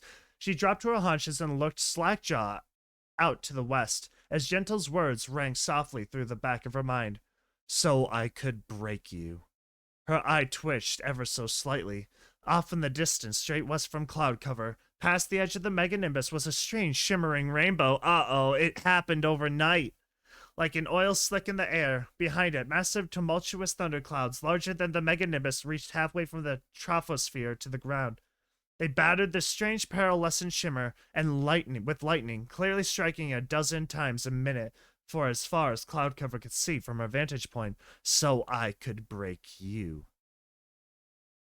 Her legs, though seated, started to shake. She followed the gleaming walls southwards and caught the peculiar sight of a solitary cloud with an industrial tower upon it. She recognized it as one of the many auxiliary factories that had been shipped off to every corner of the world while she had grown up. At its top, a rotating rainbow beamed up over her, and behind her, she twisted around slowly as her face followed the beam to its destination, the peak of Cloudsdale Weather Corporation.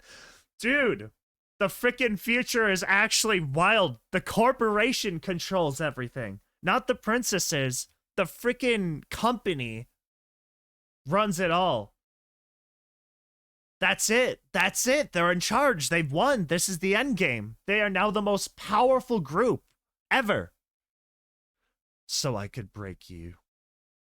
Tears started to form in her eyes. The rainbow did not stop here, however. The dark shadow of the Rainbow Factory was made ever more noticeably in the skyline by the connection of 19 other beams, and where they are all met at the roof was so bright, it scarred Cloudcover's retina when she looked at it directly. From there, a massive pillar of multiplicatus, oh my god, multiplicacious, I don't know. Colors reached to the sky right above, where it collided with some arbitrary atmospheric border and spread out around it, turning the entire sky into that same oil-slick sheen, all the way to the mirage-like barriers so many miles away, so I could break you. Her mind, oh my god, she's broken! That was the goal, to break her! Remember how Gentle was broken? Fix, must fix, broken, everything's broken, fix, fix? This is that. This is her snapping point. Her mind raced. Gentle had told the truth. She was too late. She didn't save anyone. The world was being destroyed. There was no one to stop it. There was no way to stop it.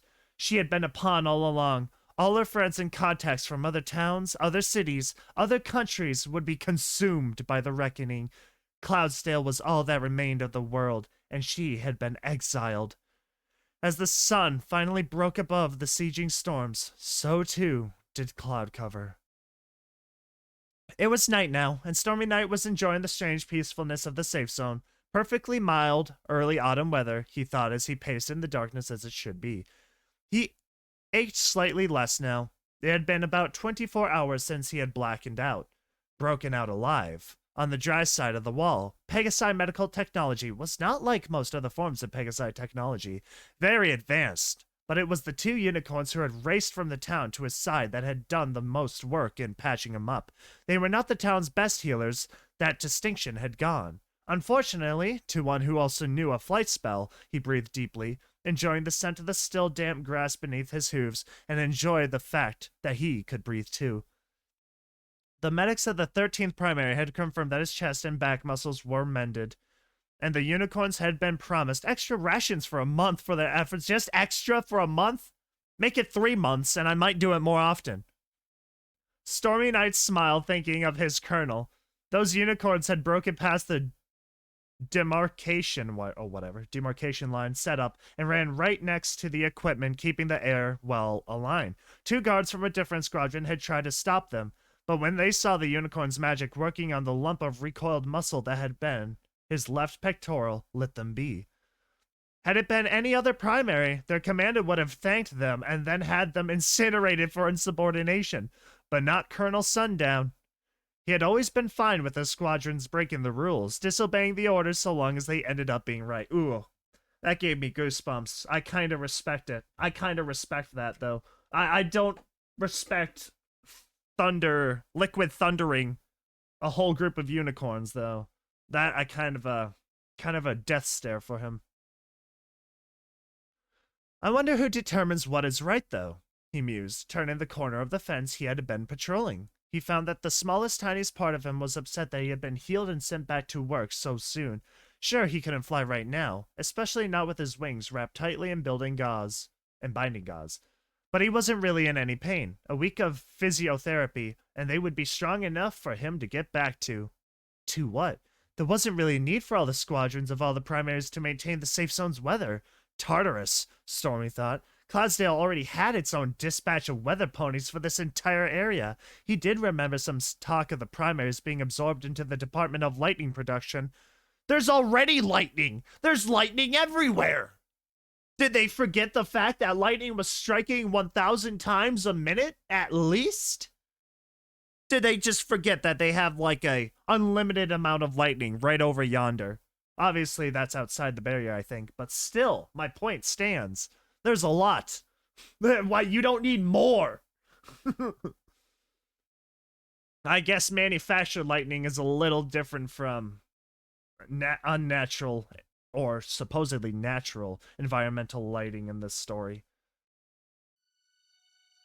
Though what Director Sapphire needed them for, he had no idea. There must have been some sort of plan. It wasn't in the corporation's modus operandi to not have a plan for any and every possible outcome, whatever it was. He knew somewhere it was in writing.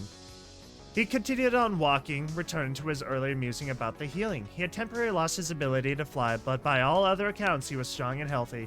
Colonel Sundown, ever the pragmatist, had found him capable of working, but tried to offset Stormy's disappointment by promising him some shiny metal and a lovely ceremony with Executive Director Foresight. There were a lot of things that had happened in a very short amount of time, but that was the one that confused Stormy Knight the most. Where was Director Gentle? Now, by far, she flew into a meat grinder. Straight in like a comet. By far, did not seem the time for a management change. But he was a mechanic and they were the leaders, and he did not question it beyond confirming he had heard right. There must have been a reason. It must have been planned, and she must have known of it. He looked up at the Rainbow Way. Yup. Rainbow Ray, where it met the sky, knowing that its base was headquarters, and within it were all the answers. All would be explained tomorrow, he was told. Currently, the colonels were all in a meeting preparing the debris for all workers and the bulletin for all the citizens. Stormy smiled at the orderliness of Pegasi. In the course of 36 hours, the entire planet had completely changed. Yet he had not heard of a single incident in the proper city, or city proper.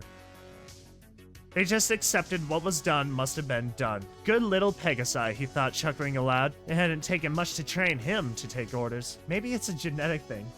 Yeah, they're just freaking obedient. He reached the gate of the fence and unlocked the latch, stepping in through the only portal past stakes and barbed wire. An electrified barrier would be installed soon, but for now, the old-fashioned defensive measures would have to do. Ugh. He cocked his head to his left and turned on the flashlight attached to his vest.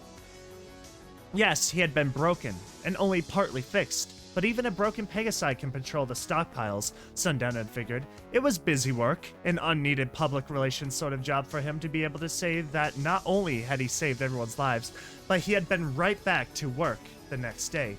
And all without actually overextending himself or contributing. He could heal, and no pony would be upset that he got to relax in a stiff hospital bed. And I still don't need to do anything except work the night shift, he smiled. In the darkness, behind a long and tarped bundle of all the non-perishable foods they had looted, there was a scuffle, and Stormy Knight intentionally swore, "Well, maybe I have to do something. I hope this is a pigeon or something." He walked quietly now, trying his best to not make any noise with his hooves on the packed farmland the depot had been set upon. He rounded the corner, casually figuring none of the earth ponies or unicorns could have gone past the barriers, crude as they may be. They had no reason to either. The corporation had provided generous rations for the night to the town, easing them into the idea of limited food intake. Nothing personal had been taken from any of the houses, save for a few spell books with the band, flight, and cloudwalk instructions, anyway. You know, eventually they're going to relearn cloudwalk, but the issue is trying to learn it efficiently without them being, executed for trying such a foul thing. Honestly, this is a dictatorship. This is a corporate... Frick, what's the word? Bureaucracy? I think that's the right one. Honestly, there's too many ocracies and stuff like frickin' that, so I apologize if that's not the right one. But you get idea. Monopoly. Monopoly. I think that's the right one. That might be the right one. I know we all play Monopoly, but that's essentially what's going on here. With a little bit of corporate dictatorship and stuff. Ugh, words. English sucks. Too many words. Anyway, y'all get the idea. Cosdale Weather Corp controls everything now. He stopped seeing the dark in the beam of his weak flashlight, the silhouette of a cloaked pony with their head tucked under the tarp, with some loose satchels of oats by its hooves. "Halt," he called, and then tapped his radio. He wouldn't be able to chase after them if they fled, but so long as he kept his light on them, other guards on the night shift could grab them. Patrol to command," he started. The pony jumped back and wings spread out from its back in shock. Their hood fell back, revealing lilac fur and a cool teal mane. Wait, is this Corona? A Pegasus? Stormy Knight tilted his head and his left eye twitched once in confusion. Overtop the hooded cloak was also an old corporation saddlebag. What was a Pegasus from the city? An old employee, perhaps, doing all the way out here, rummaging through the stockpiles. It wasn't like access to food had changed in the city. Command to patrol. Something wrong? Please, no. For the love of Luna, I'm sorry. I'll leave. Don't tell them. The mayor whispered. Nope, definitely not Corona. Whispered, desperately groveling and inching backwards from Stormy. No, command. Just looking for a time update. The mayor stared at him incredulously, but he whispered back at her sharply. Don't you dare move. 1/4 midnight patrol. 3 hours left on your shift. And get a watch. That's so true. Get a freaking watch. Don't go wasting my goddamn time. Yes, command, he replied, and then tapped the radio off. Come here right now. He glared at the Pegasus in front of him. What in Luna's name was she doing, stealing corporation goods? The mayor looked around cautiously before standing up to a slight cower and approaching Stormy Knight. She sat down where he had pointed and stared at the ground, despite the layers she had on. She was shaking, and Stormy Knight glanced over his back before placing a forehoof on her shoulder. She jumped but then settled, and after a minute, the shaking stopped. Who are you? He spoke less forcefully now. Something felt entirely wrong about this whole exchange, and from his best guess, the mayor needed compassion more than anything. Addressing her transgression could wait another minute. Cloudcover sniffed and... Oh, frick, Cloudcover! Oh, you goober! What the hell are you doing over here? Cloudcover sniffed and wiped the tears from her eyes and then looked up to meet Stormy Knight's own. Stormy was shocked. Her eyes were bloodshot and bruised, and her expression was one of grief and devastation. What happened to you? He asked even softer. New tears spilled from her eyes, and she opened her mouth to speak, only for the noises to catch in her throat, and she quietly wept instead. Stormy Knight let her cry for a minute before tapping his hoof on her shoulder. Listen, I need you to answer me, or I will need to report this, because I can't stand here all night, and I can't let you go until I know what's going on. I couldn't save them. What? Stormy Knight thought. Save who? He asked. Or said. Everyone. I tried to find out about what Gentle was doing and why, and I tried to help, and I failed, and now they're all dead. Stormy didn't need to know who she was talking about.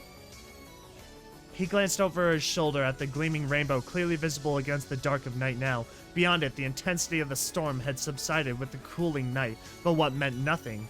In a minute, it could change to hellfire. He looked back at the mayor.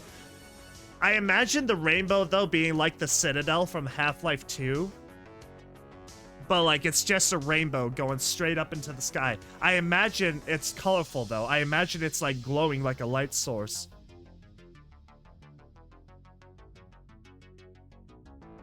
I've lost some friends, too, he said sincerely. Why don't you come with me? I'll get you some hot tea.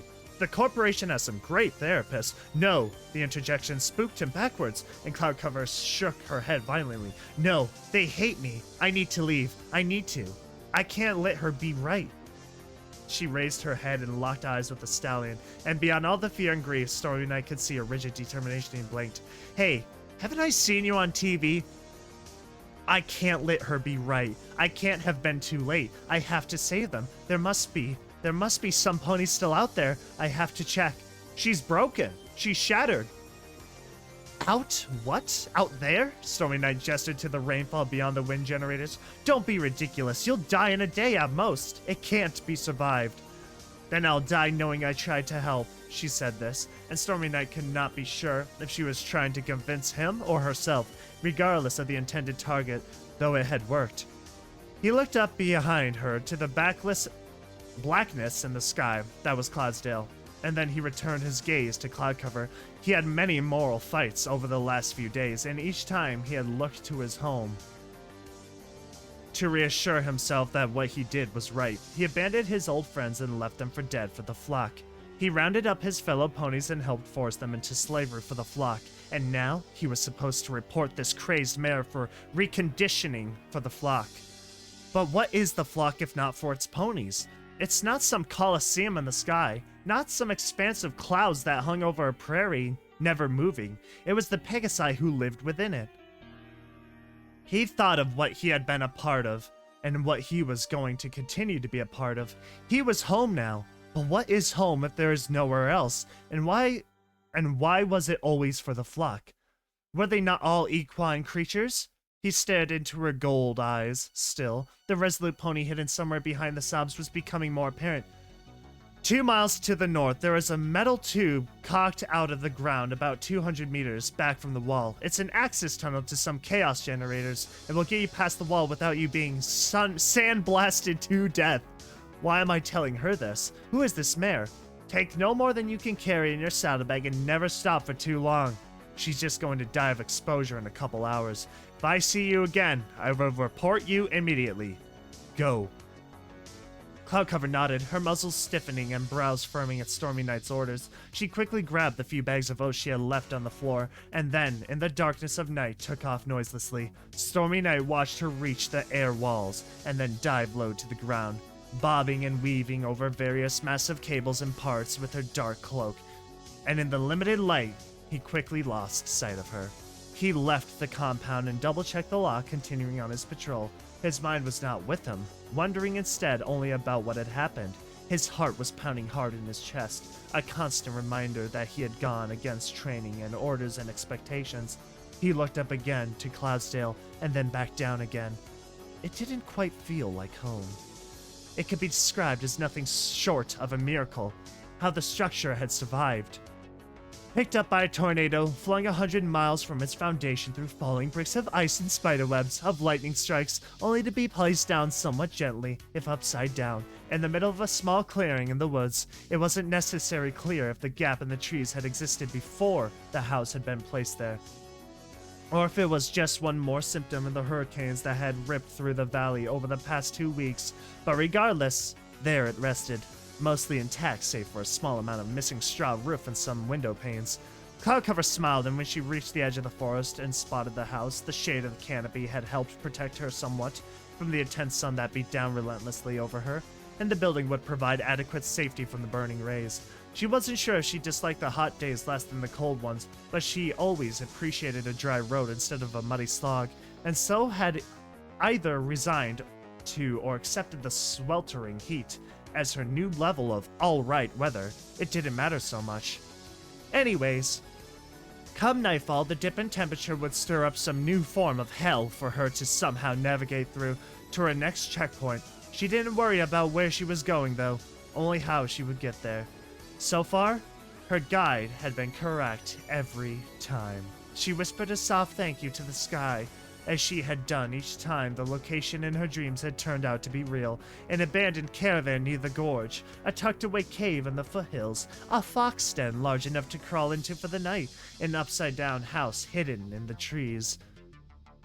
She risked a glance skyward to check for any possible clouds or dust storms that might lessen the sun's energy, but knew before she had checked that there wouldn't be any. She lifted her hood over her ears and aimed at the house and then flew as fast as she could. It felt like stepping into an oven, and the exertion of beating her wings in the stifling heat only made things worse. It wasn't far though, and she dived and slid under the straw roof, and then climbed through the broken part to the still hot, but much more livable shade within. Her first night after leaving Cloudsdale had been the worst night. She had left in a rainstorm which quickly became a snowstorm, which then became a blizzard. Going was slow, and she tucked her wings into her cloak to keep them from leaking body heat. She had picked the general direction of the nearest town she could remember that wasn't in the safe zone, but in the whiteout that fast came upon her, she knew she was likely headed nowhere near it. When the snow finally settled and the clouds finally parted, and with nothing but moonlight to guide her way through an ocean of ice, she realized she could go no further. She was quite proud of how she had survived the sub-zero night, digging a tunnel into a packed snow drift, deep enough that the air could not steal away her body heat, and small enough it would reflect said warmth.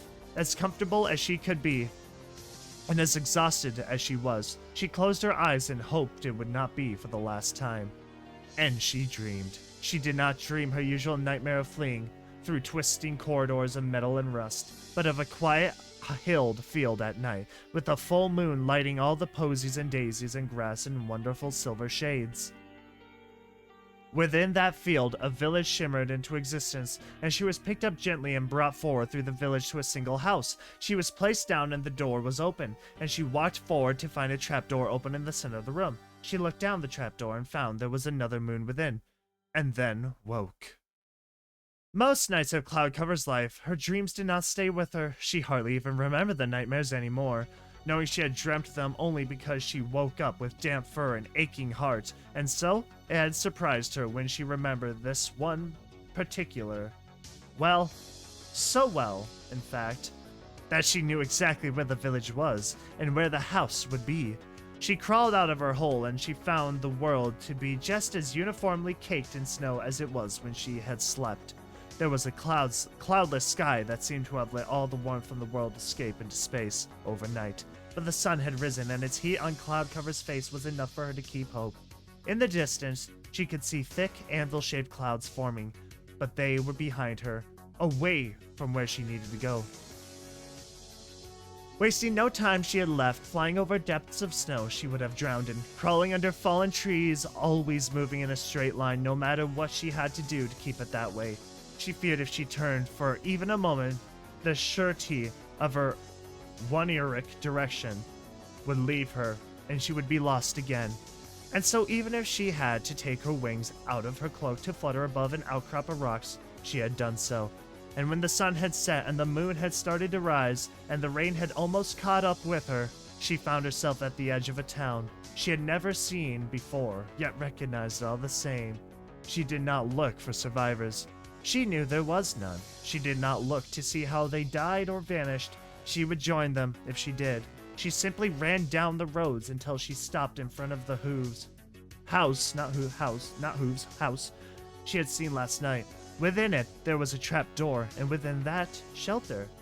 God, if you really think about it, that's like the last bastion of humanity she was in, and it became a prison camp.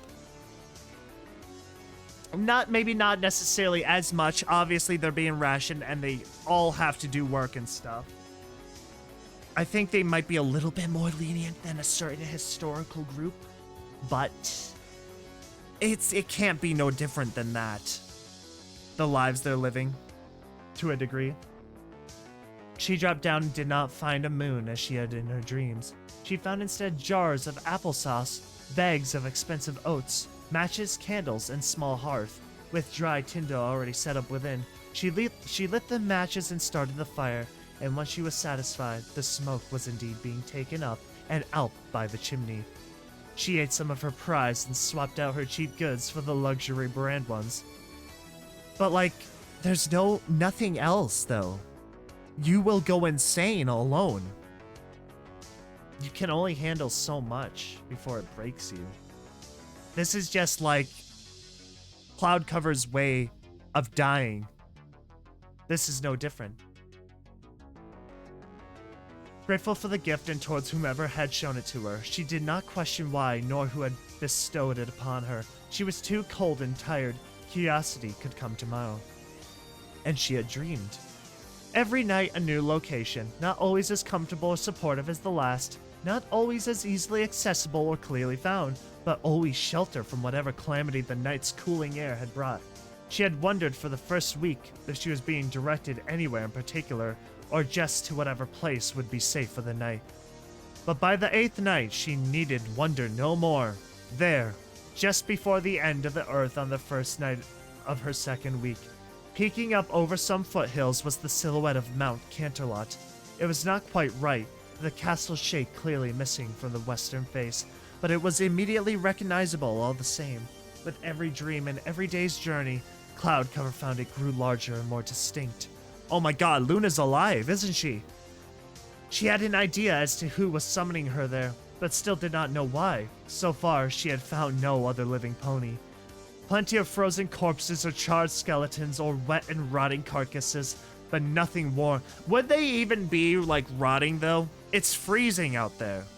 It's all snow and ice, I believe.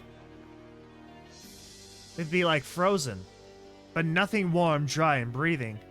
Perhaps her savior was doing the same for others as if it was for her, bringing those who lived to a place of more permanent safety to protect them, to comfort them, to at least give them hope. She checked the food stores here and found nothing worth replacing her current inventory with.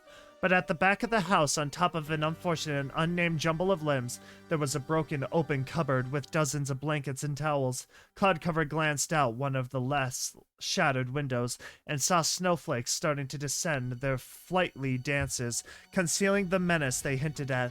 When they landed on the ground, which just 30 minutes ago had scorched her hooves, they did not melt.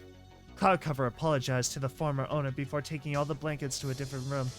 Run with the fewest windows, she wrapped herself in them and then settled down, saying a small prayer to the night and then gently dozing off as hoar frost crept up the outside of the building, and with hope and a grin, she dreamed.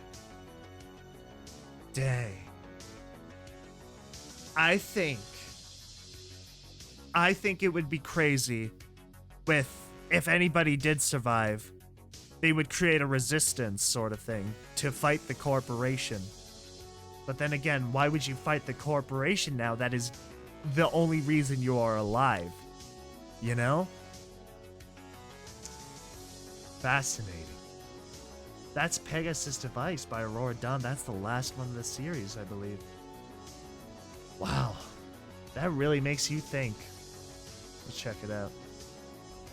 There is Rainbow's Factory. I haven't read this one. I think I read this one the first time, but this one I believe is a rewrite of the first story here.